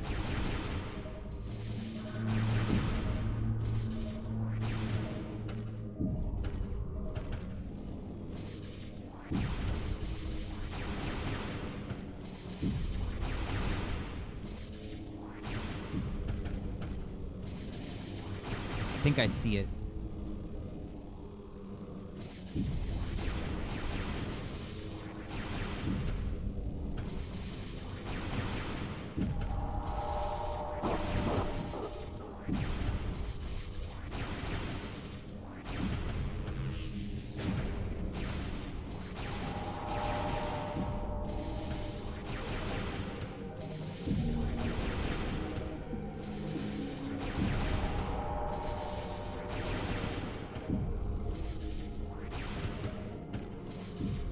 Okay, sorry, I'm really having I'm not doing so well there.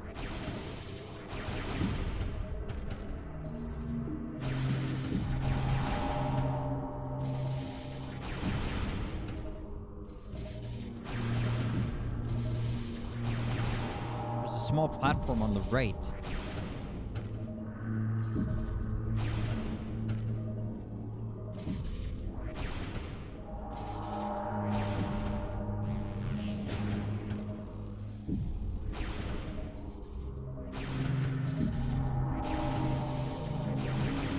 Where you meet the bottom pipes.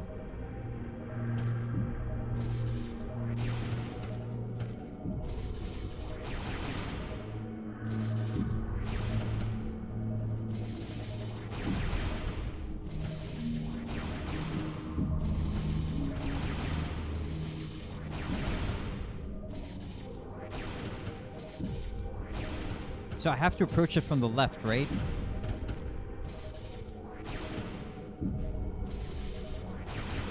This is a bit difficult to explain. Do I have to use the boost? Where do I have to approach it from? From which pipe? From the bottom or the middle or the top pipe? Get to the bottom pipe, go all the way left. Okay.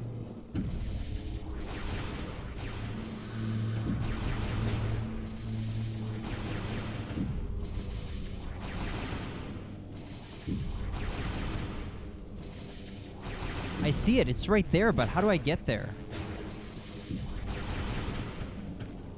Oh, I think I understand. How silly of me. It's probably from the bottom. I just jump here.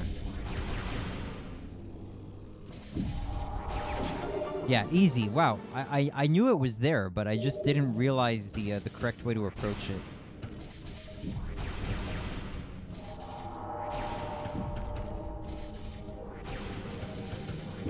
So thank you very much, Genes of Terra.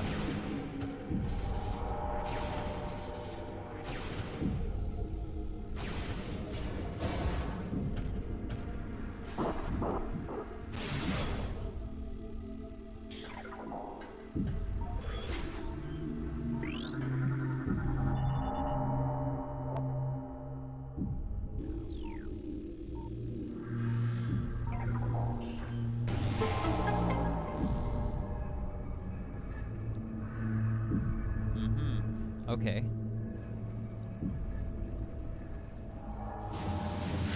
Oh, goodness.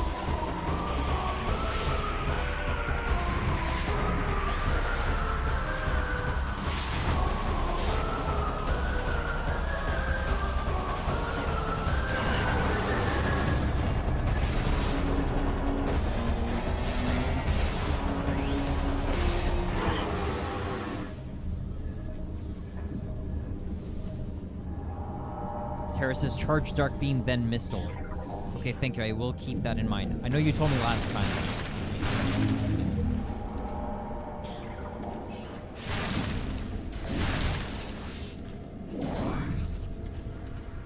So you won't waste light ammo. Okay.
Okay, I suppose I want to take this door now.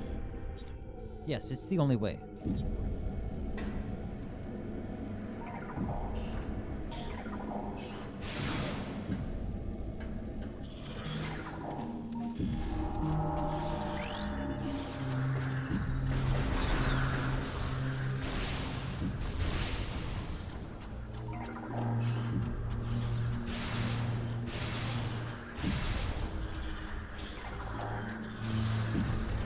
Reverse or reserve all missiles and ammo. Make sure to save in the next room. Okay, great.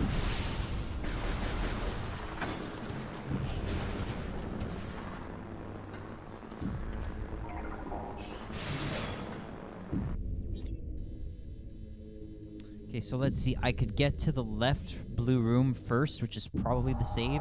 Then we'll make our way to the top red room.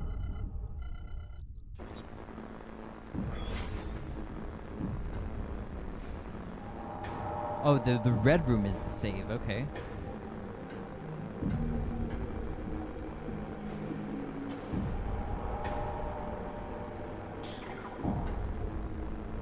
Well, doesn't look like these rooms are particularly accessible.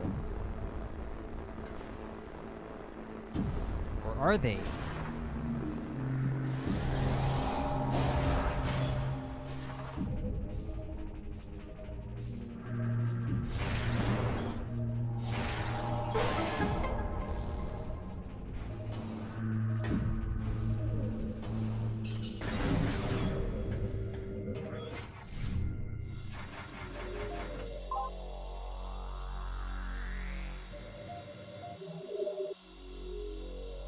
Thank you once again, Mr. Terra.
Good luck. Okay. Thank you.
Gene says basically you want to damage its eyes, then it wiggles and shoots out its grapple beam, hide behind the magnetic pole so it can trap itself, and that will give you a small window of time to attack its behind. Okay. I had a sense it was something like that. I don't know about how these magnetic poles play into it, though.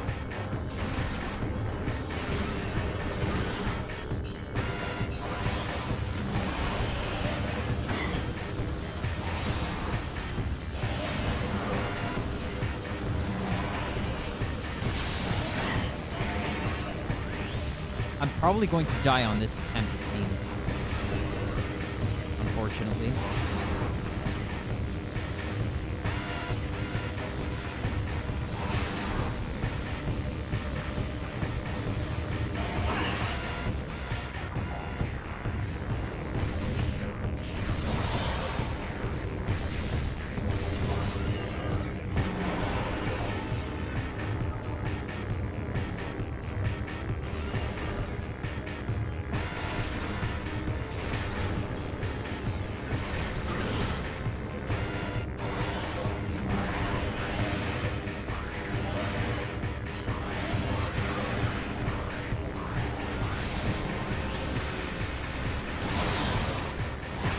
Always hide behind the pole furthest from the creature.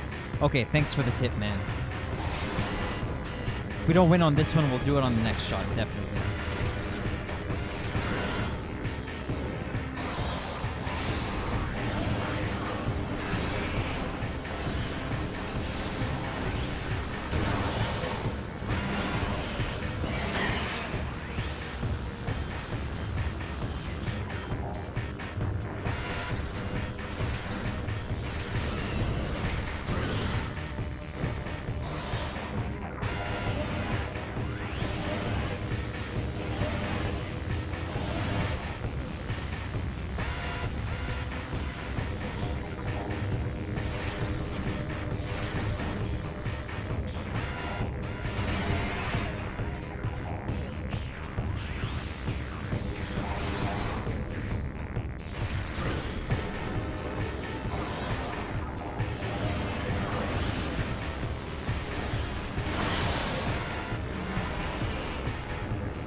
Yeah, I'm not doing so well right now. Sorry, guys. This isn't me at my best.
think I'm gonna die, unfortunately. Oh god.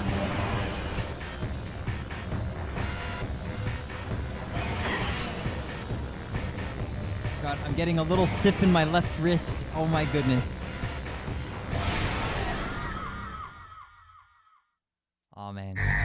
Too bad. Okay, I'll get it better. I'll get it better on this shot. Man, my wrist is getting a little sore. Man, that's weird. I guess I've been in this position for a good while. All right, let's get it this time.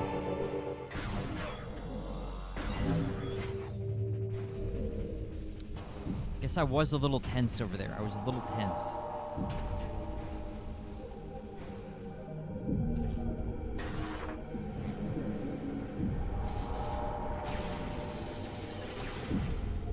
I don't think it should be too long of a battle, especially if I do the proper strategies, you know, just right off the bat. Save my light beam, attacks, all that stuff. It's all in practice.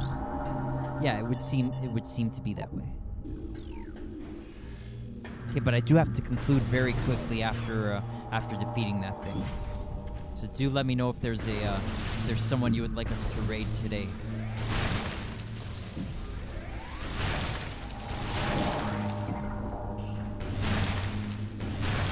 As usual, I have my regular 7 p.m. Supper with JF.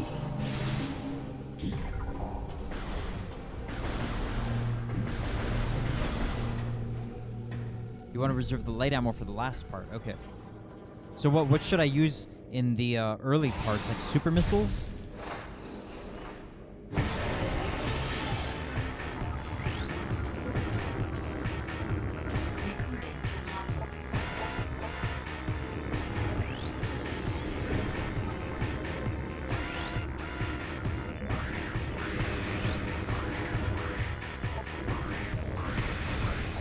Just the power beam. But what about for its back?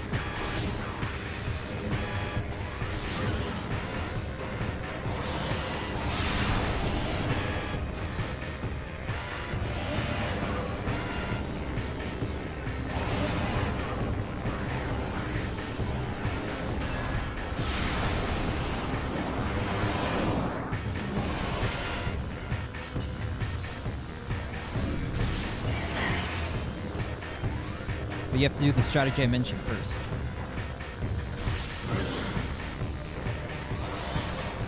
I've got to get it to shoot the magnetic pole which is far away from it.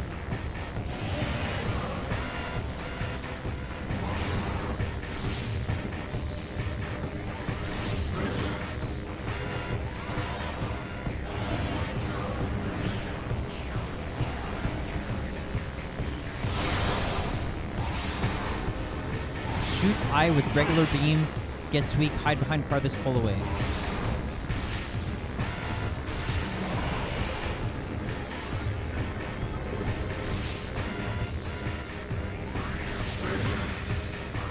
Is it just me, or does this thing's face give Mother Brain Super Metroid vibes?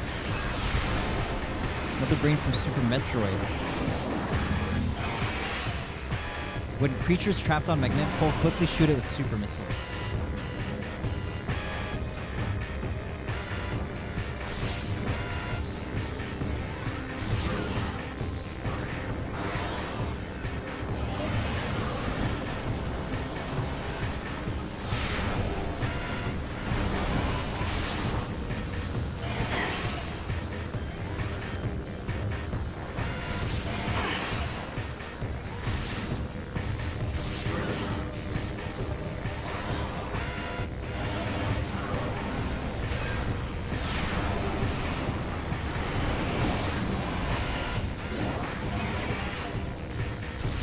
Seems like you've got to get it to shoot its grapple beam from a very strategic location, otherwise it's difficult for this thing to work. Like that, okay.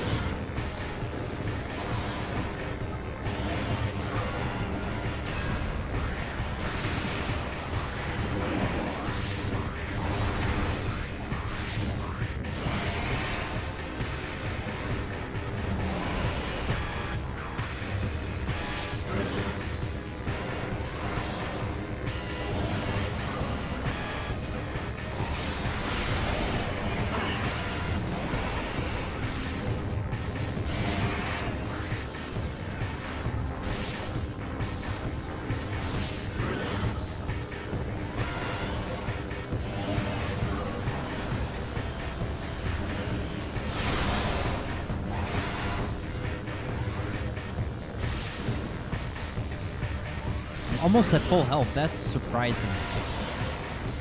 So we're definitely going to defeat it.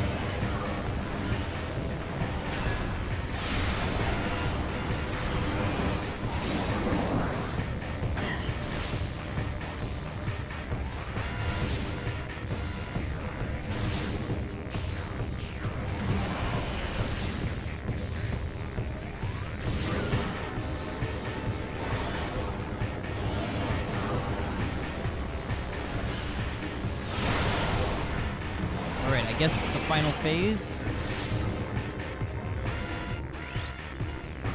Not yet.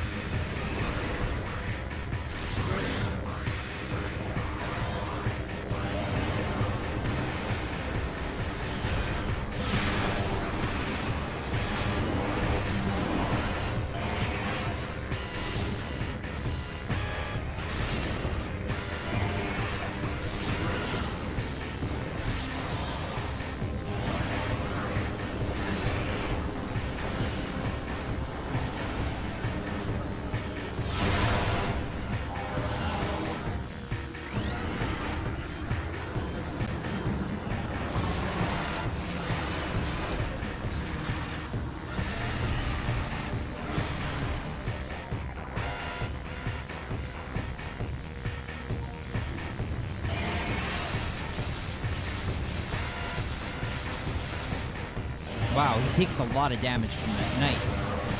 Got him.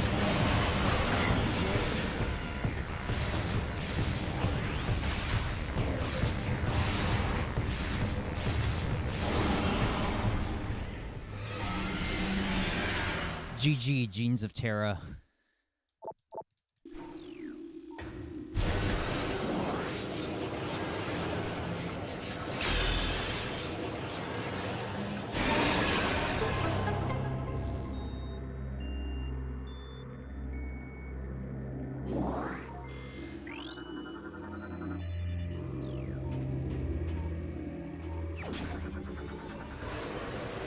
Oh, it's the left hand.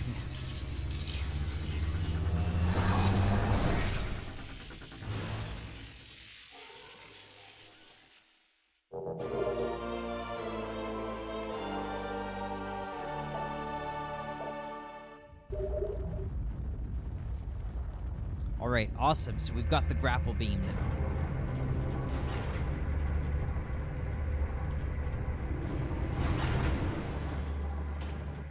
Okay, so the next place out of here, I guess it could be either way.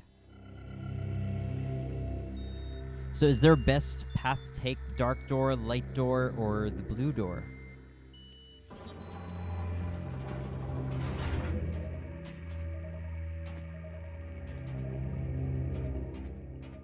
Okay, I do want to do something quickly.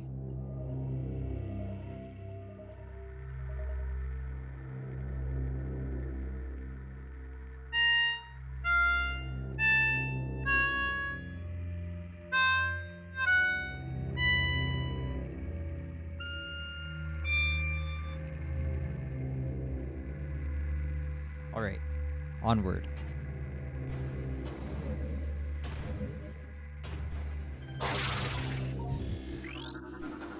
Okay, now we can scan the grapple point. Nice.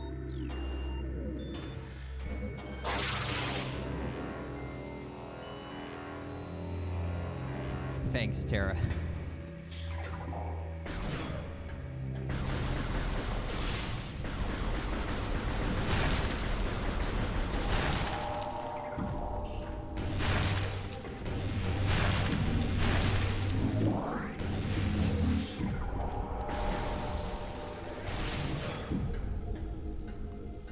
Alright, cool. So now from here, I suppose we should go to the save point. But is there a better place we could go? No, we should probably save and conclude for the day, I think. Like, if we tried to continue, it would probably get way too tight. Like, we'd get drawn into this other kind of long side quest, I guess. Or other next leg of the quest.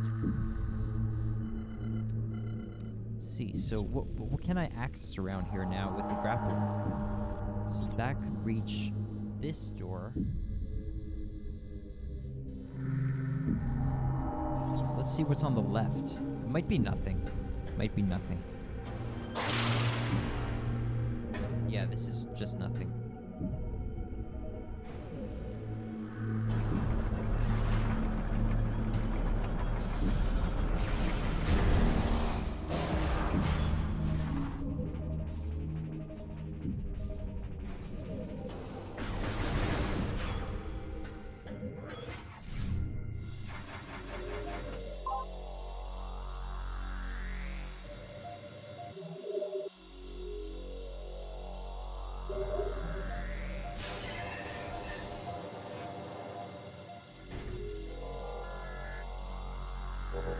Alright guys, thanks so much Genes of Terra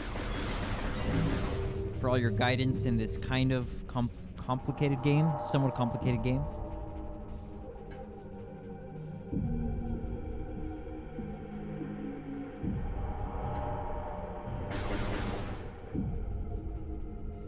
Thank you, Genes of Terra. You have a good one yourself, man. Okay, so we've got to choose someone to raid. Got to pick someone to raid. Thanks to everybody else who joined as well, obviously.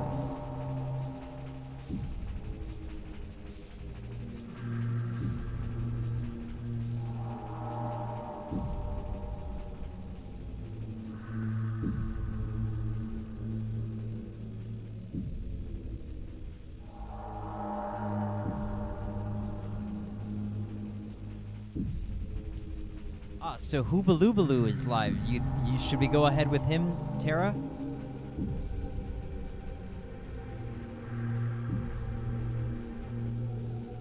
Oh, but Sways is also live. So so who would you go to today, Tara? What do you say? Oh, a new buddy. Okay, sure, by all means.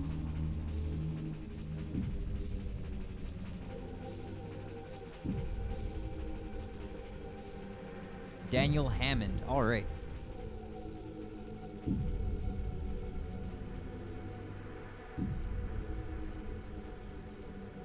He would appreciate it. Nice. You got a lot of buddies, man. That's really good.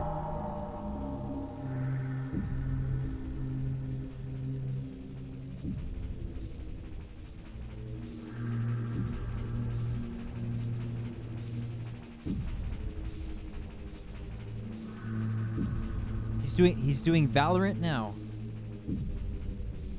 That's the dude, right?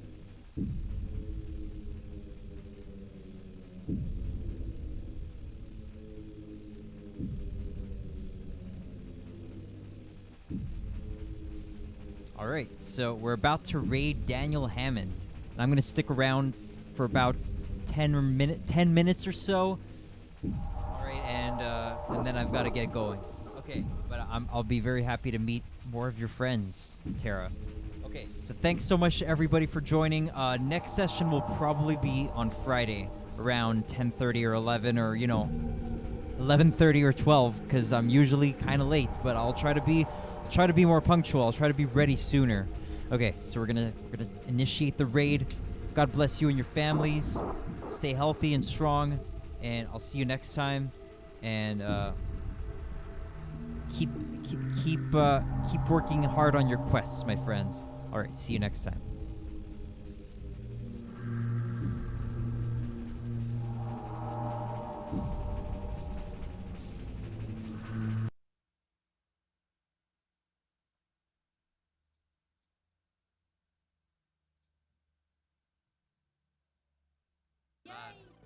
Hey, Nicholas, thank you for the raid. Hey, Tara. Tara, it's been so long. How are you? How are you doing? Let's go. Nicholas, how was your stream? Welcome. My name is Dan. I'm a hyped up British variety fun streamer who loves hyping his chat up, building a